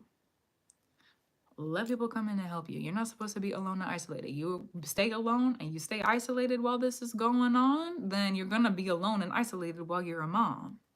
That's hard. It's difficult. Well, let people help you. Go out into the world. Let people adore you, okay? Let people give you gifts. Let people love you. Let people dote on you. Let them. Let them. It's gonna bring more gifts into the kid's life, and it's gonna bring more gifts into your life when you do have the baby. Yeah, like I said, mother magic is different. Mother magic is different. Let them help you. Okay, let me pull one more.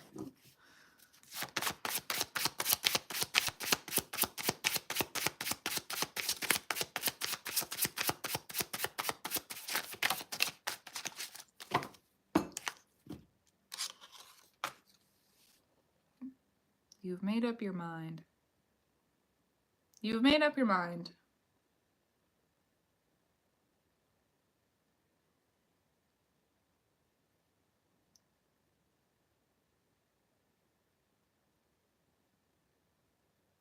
You've made up your mind.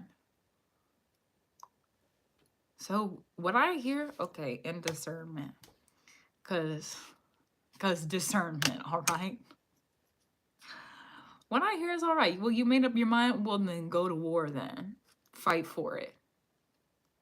You made up your mind, then it's yours. It's yours already. So just hold steady. Fight for it. Keep going. You're gonna win. I don't know what the made up your mind thing is, but you're gonna win. You're gonna win. You're here. You're being told right now you're gonna win, okay? This is the fate deck. Fate's coming through. Love you, fate. You're gonna win. You're gonna win. You let this new life come in. You made up your mind. You made up your mind. This is it. Go to war for it then. Fight for it then. Fight for it then. Don't let people tell you otherwise. Don't let people come in and give you evil eyes. Get off me. You fight for it then. You fight for it then. You fight for it then. Okay, Mother War, love you. You fight for it then. You made up your mind? You want to go to war? You want to fight for this? Okay, well then go. Stand tall, stand strong. That's all right. You know, the world hates a strong woman. I don't. Thank the gods. The way our society is set up, they being the opposition to a strong woman, the opposition to a fertile, abundant, courageous, brave, loving woman, okay? That's who I mean when I say they, to be specific. They want you to feel like you're gonna lose. They want you to feel like you're not gonna be able to fill the size of your shoes. They want you to feel like you're not gonna have the victory. They want you to feel like you're gonna be in defeat. But what happens if they're wrong? Because they are. Because they are. Because they are. They're wrong. They're wrong. You're strong. They're wrong and you are strong. You're going to stand up and give this kid everything. You've made up your mind. Okay. So fight for it. You made up your mind, so then give yourself everything you need. You made up your mind? Go to war then. You made up your mind, so then go. So then go. So go and be strong. Tell other people they're wrong. Go and be strong and stand up regardless of what other people think of you. Go and stand up regardless of how other people see you. It's not about them. It's not their life. They can move on. They can move on. You're not wrong. Being a mother is not wrong. It requires you to be so strong, and it requires you to be so strong in ways that you wouldn't think of if you weren't a mother. You're allowed to be a mom. You're allowed to be a mom, and you're allowed to be a mom in the way that you're gonna be a mom. You're allowed to be a mom without a father around. You're allowed to be a mom. You're allowed to be a strong, loving, courageous, brave, can do it all woman. You're allowed to be that. You're allowed to be that. And honestly, to hell with anyone who would tell you different. Let them go. Let them learn. I've been begging my baby years.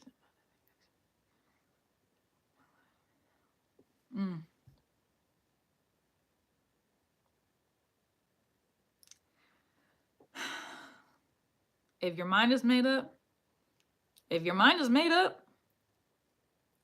you're worth fighting for. You're worth fighting for, and that kid is worth fighting for. Start making your offerings. Start making your offerings. Start the offerings, make the offerings. There's the other reason. If you're making offerings to the ancestors and that's what really happens, because it's something that in this, I can't see it. There's something about it that is not for me to understand, and that's all right. That's okay. But if that's true, then you're worth fighting for. You're worth fighting for. And if there's people, spirits also, okay, because if this has been a spiritual pregnancy, then sometimes the spirits will come through and want you to not fight for things. Get off me. Anytime you feel like you want to sit down and you want to give up, tell the spirits to go shove off. And then call in the spirits who love you. Tell the spirits to shove off and call in the spirits who love and support you. I'm going to say it again. Tell the spirits to shove off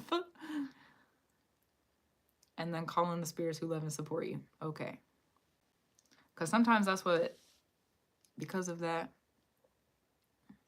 fight for it summoned something in me. Yeah, fight for it. You're worth fighting for, and that kid is worth fighting for. You're worth fighting for. And I don't care what anybody else says. I don't care. In a loving way, I don't even care if that little voice in the back of your head says something else. You're worth fighting for, okay? You're worth fighting for. Don't let anyone convince you differently. You're worth fighting for, and that kid is worth fighting for. If you feel like there's gonna be a fight, this is a part of war, spiritual war.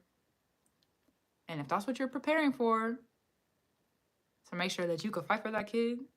If it was to be that situation, make sure right now you are strategizing and you are planning and you are keeping the spirits fed.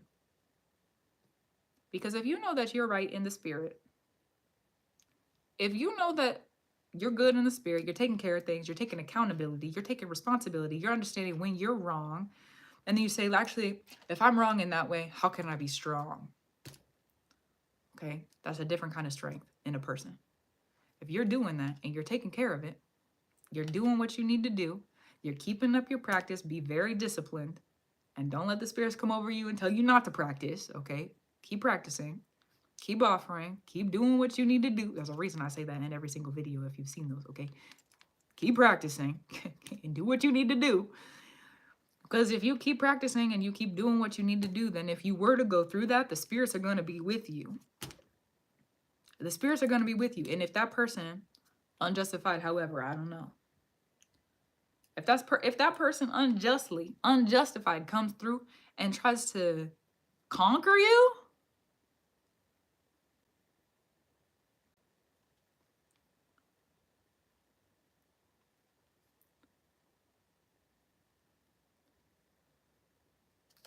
they'll stand corrected. They'll stand corrected. Practice. Practice. Spiritual warfare. And please allow me to share this very carefully and specifically. How it needs to be in love, truth, free, honor, glory, elevation, gratitude, reverence, justice, and love. If you keep up a practice that is strengthened, I make an offering every day. Every day I go, I make an offering. Every day I go, I light the candle. Every day I go, I bring the water. Every day I go, I talk to him. Every day I'm going and I'm going and I'm practicing and I'm going. Every day, every day, every day.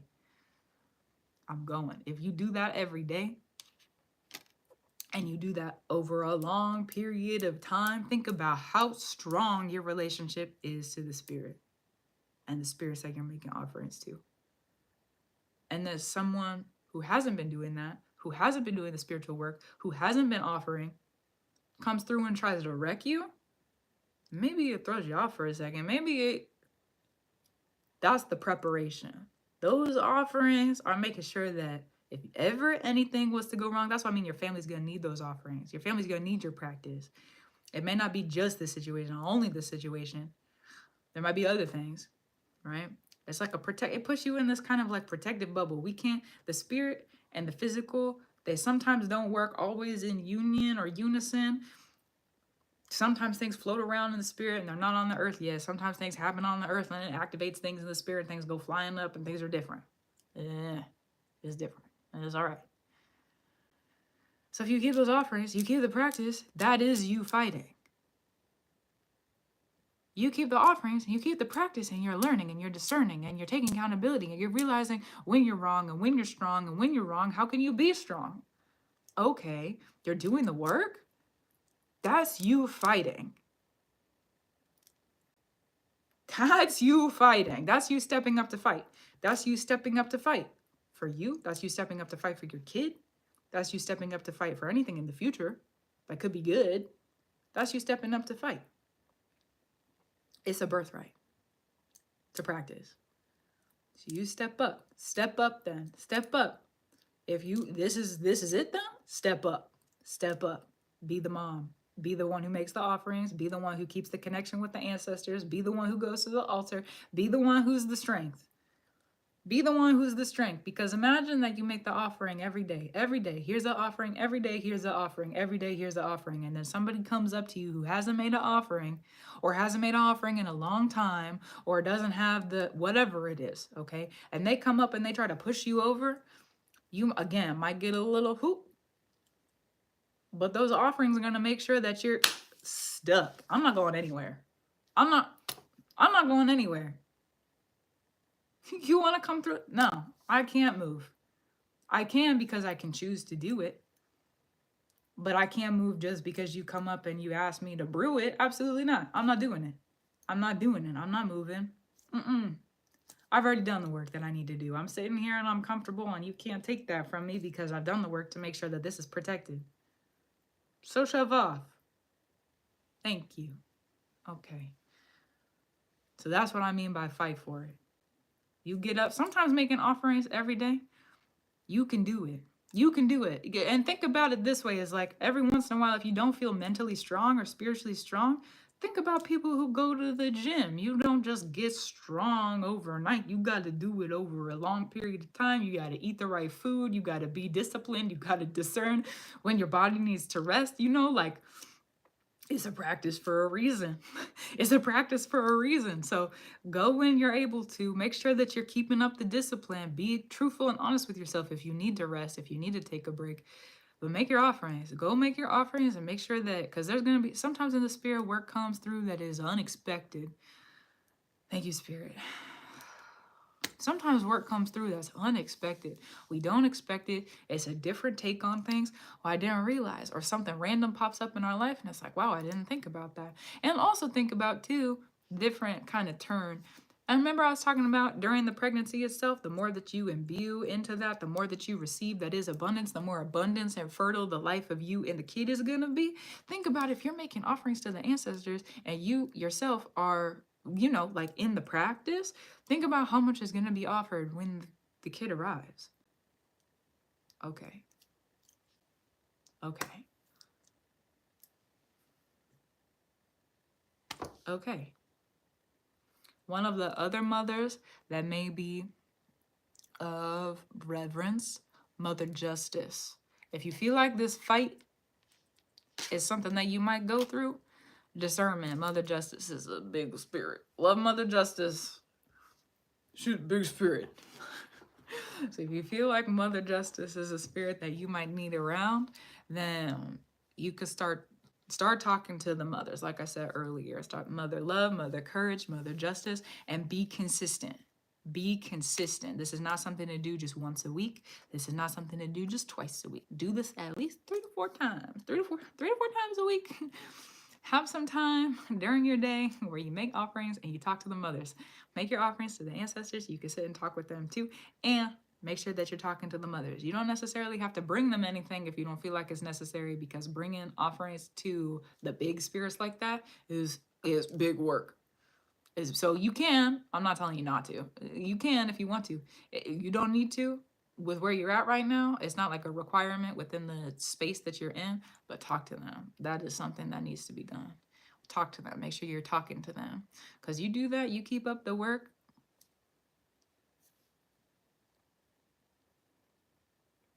All right then.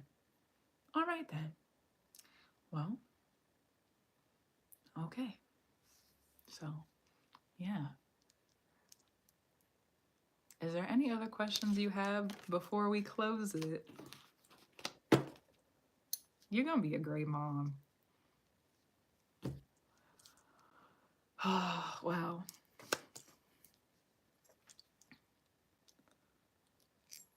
That's so good. That's so good. That's so good. That's so good. That's so good. Mm-hmm.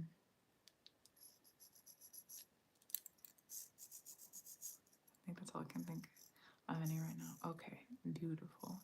If you need me, I'll be around. If you need me, I'll be around. I also have, this is not to like usher you into that if you don't want to do it, but I have private bookings if you feel like there's anything else that comes up and you need to sit and talk about it, or you need someone else to help you figure out some practice stuff. Starting with the ancestors and you're pregnant, that's like a big step. Trust yourself. Trust yourself. This is not me trying to bring you into another session. Just know that my private bookings are open if you need it. Should you need it, if you need it in the future. So, and you're going to do great. You're going to do great, okay? You're going to do great. It's going to be good. You're gonna be such a good mom.